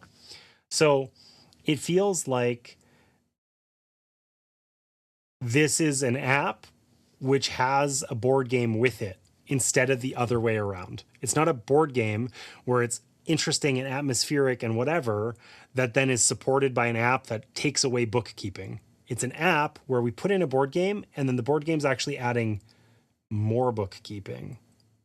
And I suppose a significant, like, one thing that's different is in an app context, I'm not going to play an app like a board game story narrative app with like friends. I would play this socially as a board game, but it feels like the experience is going to be very like fundamentally similar to, well, if we put the iPad in the center of the table, you know?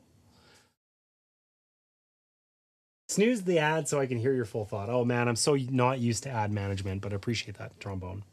So yeah, anyways, I feel like I'm like giving a bad impression here. I really enjoyed this. I liked this a lot. I think it was a nice, refreshing change of pace from a narrative experience. I want to see more adult themes. Maybe it's a little like just trying to be edgy with F-bombs and stuff. There might be a little bit too much of that, but I don't really mind. And like, I just like the fact that it's different.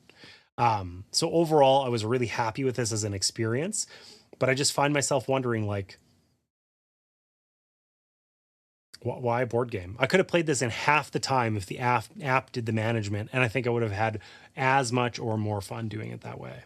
So it's an interesting thing in the sort of, as we explore apps and like a crossover between board games and digital things.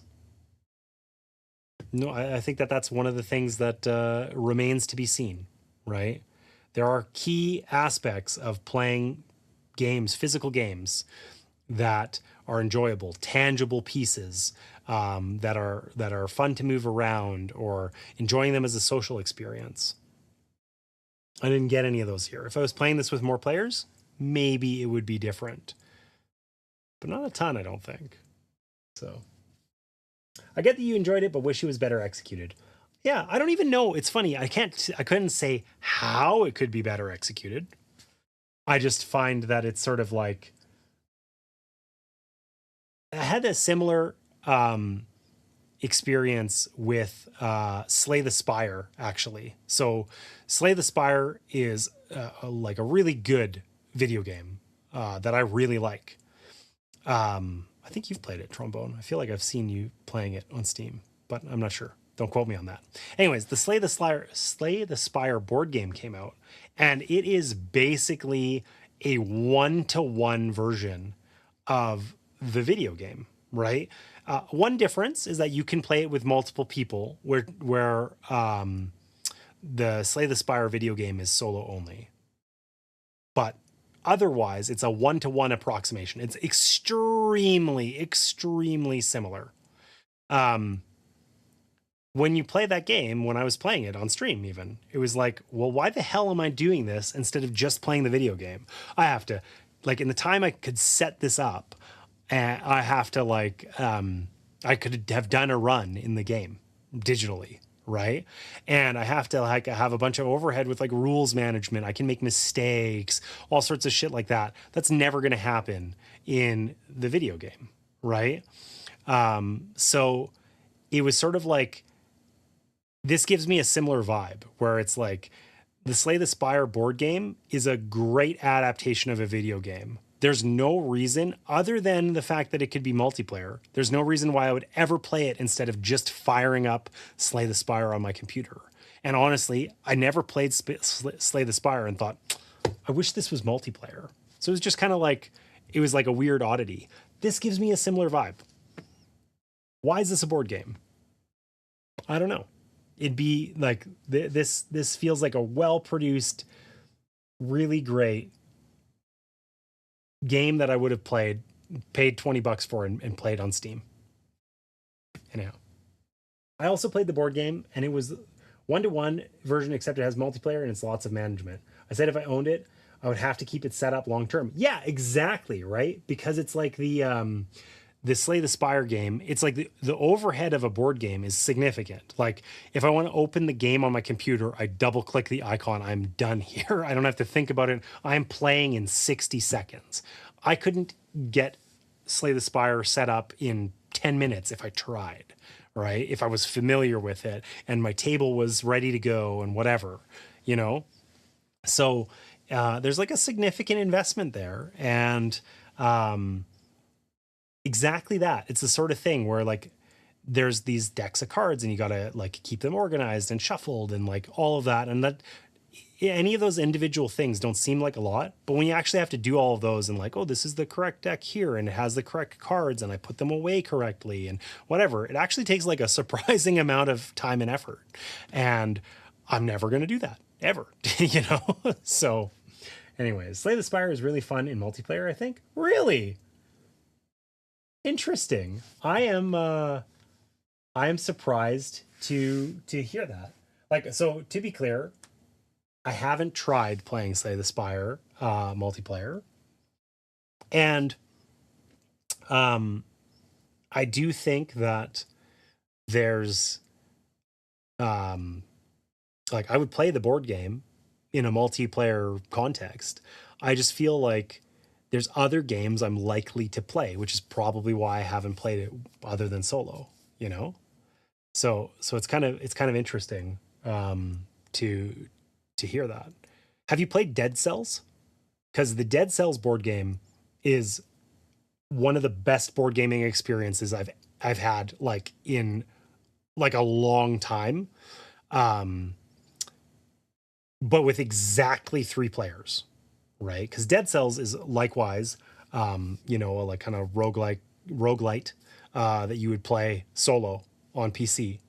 And it is wildly good. Have you played Dead Cells, Trombone? Because yeah, so interestingly, I kickstarted the Dead Cells board game. When I got it, I had never actually played Dead Cells, and I played the board game. Obviously, it's intended to be sort of a campaign broadly, where you know, get skills and abilities and whatever. Your ability to play the game, like whatever. It's a roguelite. You like fail and start over and get stronger and do it again, right? And did they ever capture that as an experience? And the combat is a little bit weird. Like the way it plays is a little bit unusual compared to other games, but it is so good with exactly 3 players. It's set up, it's balanced around that. It kind of doesn't work at other player counts. But I was like pleasantly surprised. And that's one where like, I'm going to play the Dead Cells game as a multiplayer board game. And I'm going to do that before I play Slay the Spire, I think. Slay the Spire, admittedly, I didn't try it, but it felt less intriguing in that regard. No, I looked at it and listened to some explanation and it didn't catch me. Really? Oh, man.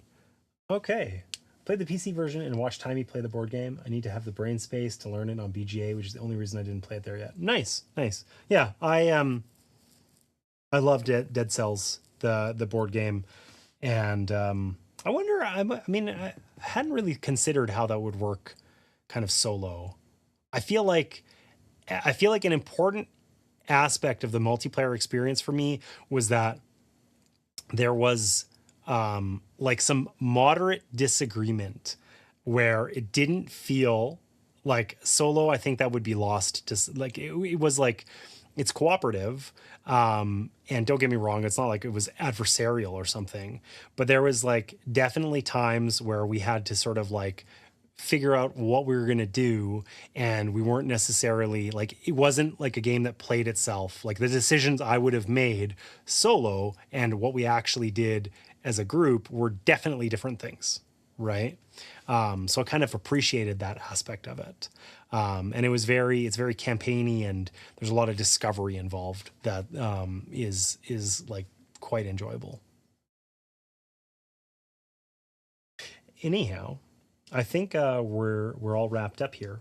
So I think this was probably the last spooky stream. This was less spooky and more F-bomb laden than I expected. I wasn't sure what I was expecting coming in.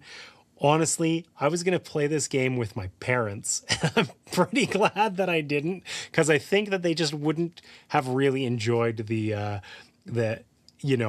the F-bombs per 100 words. The ratio there would be too high for them, I suspect. So in any case, I really enjoyed this. I'd like to finish playing through the Dark Quarter on stream. I think I'm going to do that. So I'll continue with sort of the next scenario, probably on my next stream, because then I can just leave it set up and that sort of thing. There's a small but real chance that might be on Halloween on Friday. Barring that, it would be the following Sunday, I think. So, yeah, I liked this. This was fun. I'm gonna look forward to playing this one again. And I keep trying to use this mouse. This mouse, I have two different PCs here. I have a laptop here where I like read comments and tinker with the stream in minor ways, and then my computer that runs the actual cameras and shit. This is hooked up to the computer that runs the cameras, and I keep looking over here trying to do stuff with my laptop, and it never works. It has not worked. It's never gonna work. I don't know what my deal is. Anyways, okay, let's see if there's somewhere to rate out real quick. What do we got? Same category. Who's streaming in board games tonight? Theater Geeks. Playing Vantage by Stonemaier Games. I have no idea. I don't know anything about these people, but it looks like they are playing a physical game on a table, which is I'm a big fan of. They most definitely are. We're gonna raid them. We'll go meet some folks. I don't know anything. I've been out of the loop for a long time, so we're gonna fire up this raid, go meet some new friends in the board game space here, I guess. And with that, I want to thank you guys for being here. And I will post on the Discord about if I'm going to be streaming on Friday or if it will instead be Sunday. But I will continue with the Dark Quarter because I'd like to round out this campaign. This was a lot of fun. And I just now I feel braced and prepared for the F-bombs. And honestly, the framework here made it really easy to kind of role play and like make decisions that were consistent with the characters. So that was really rewarding. I liked it. On that note, I will see you guys next time. Have a good one.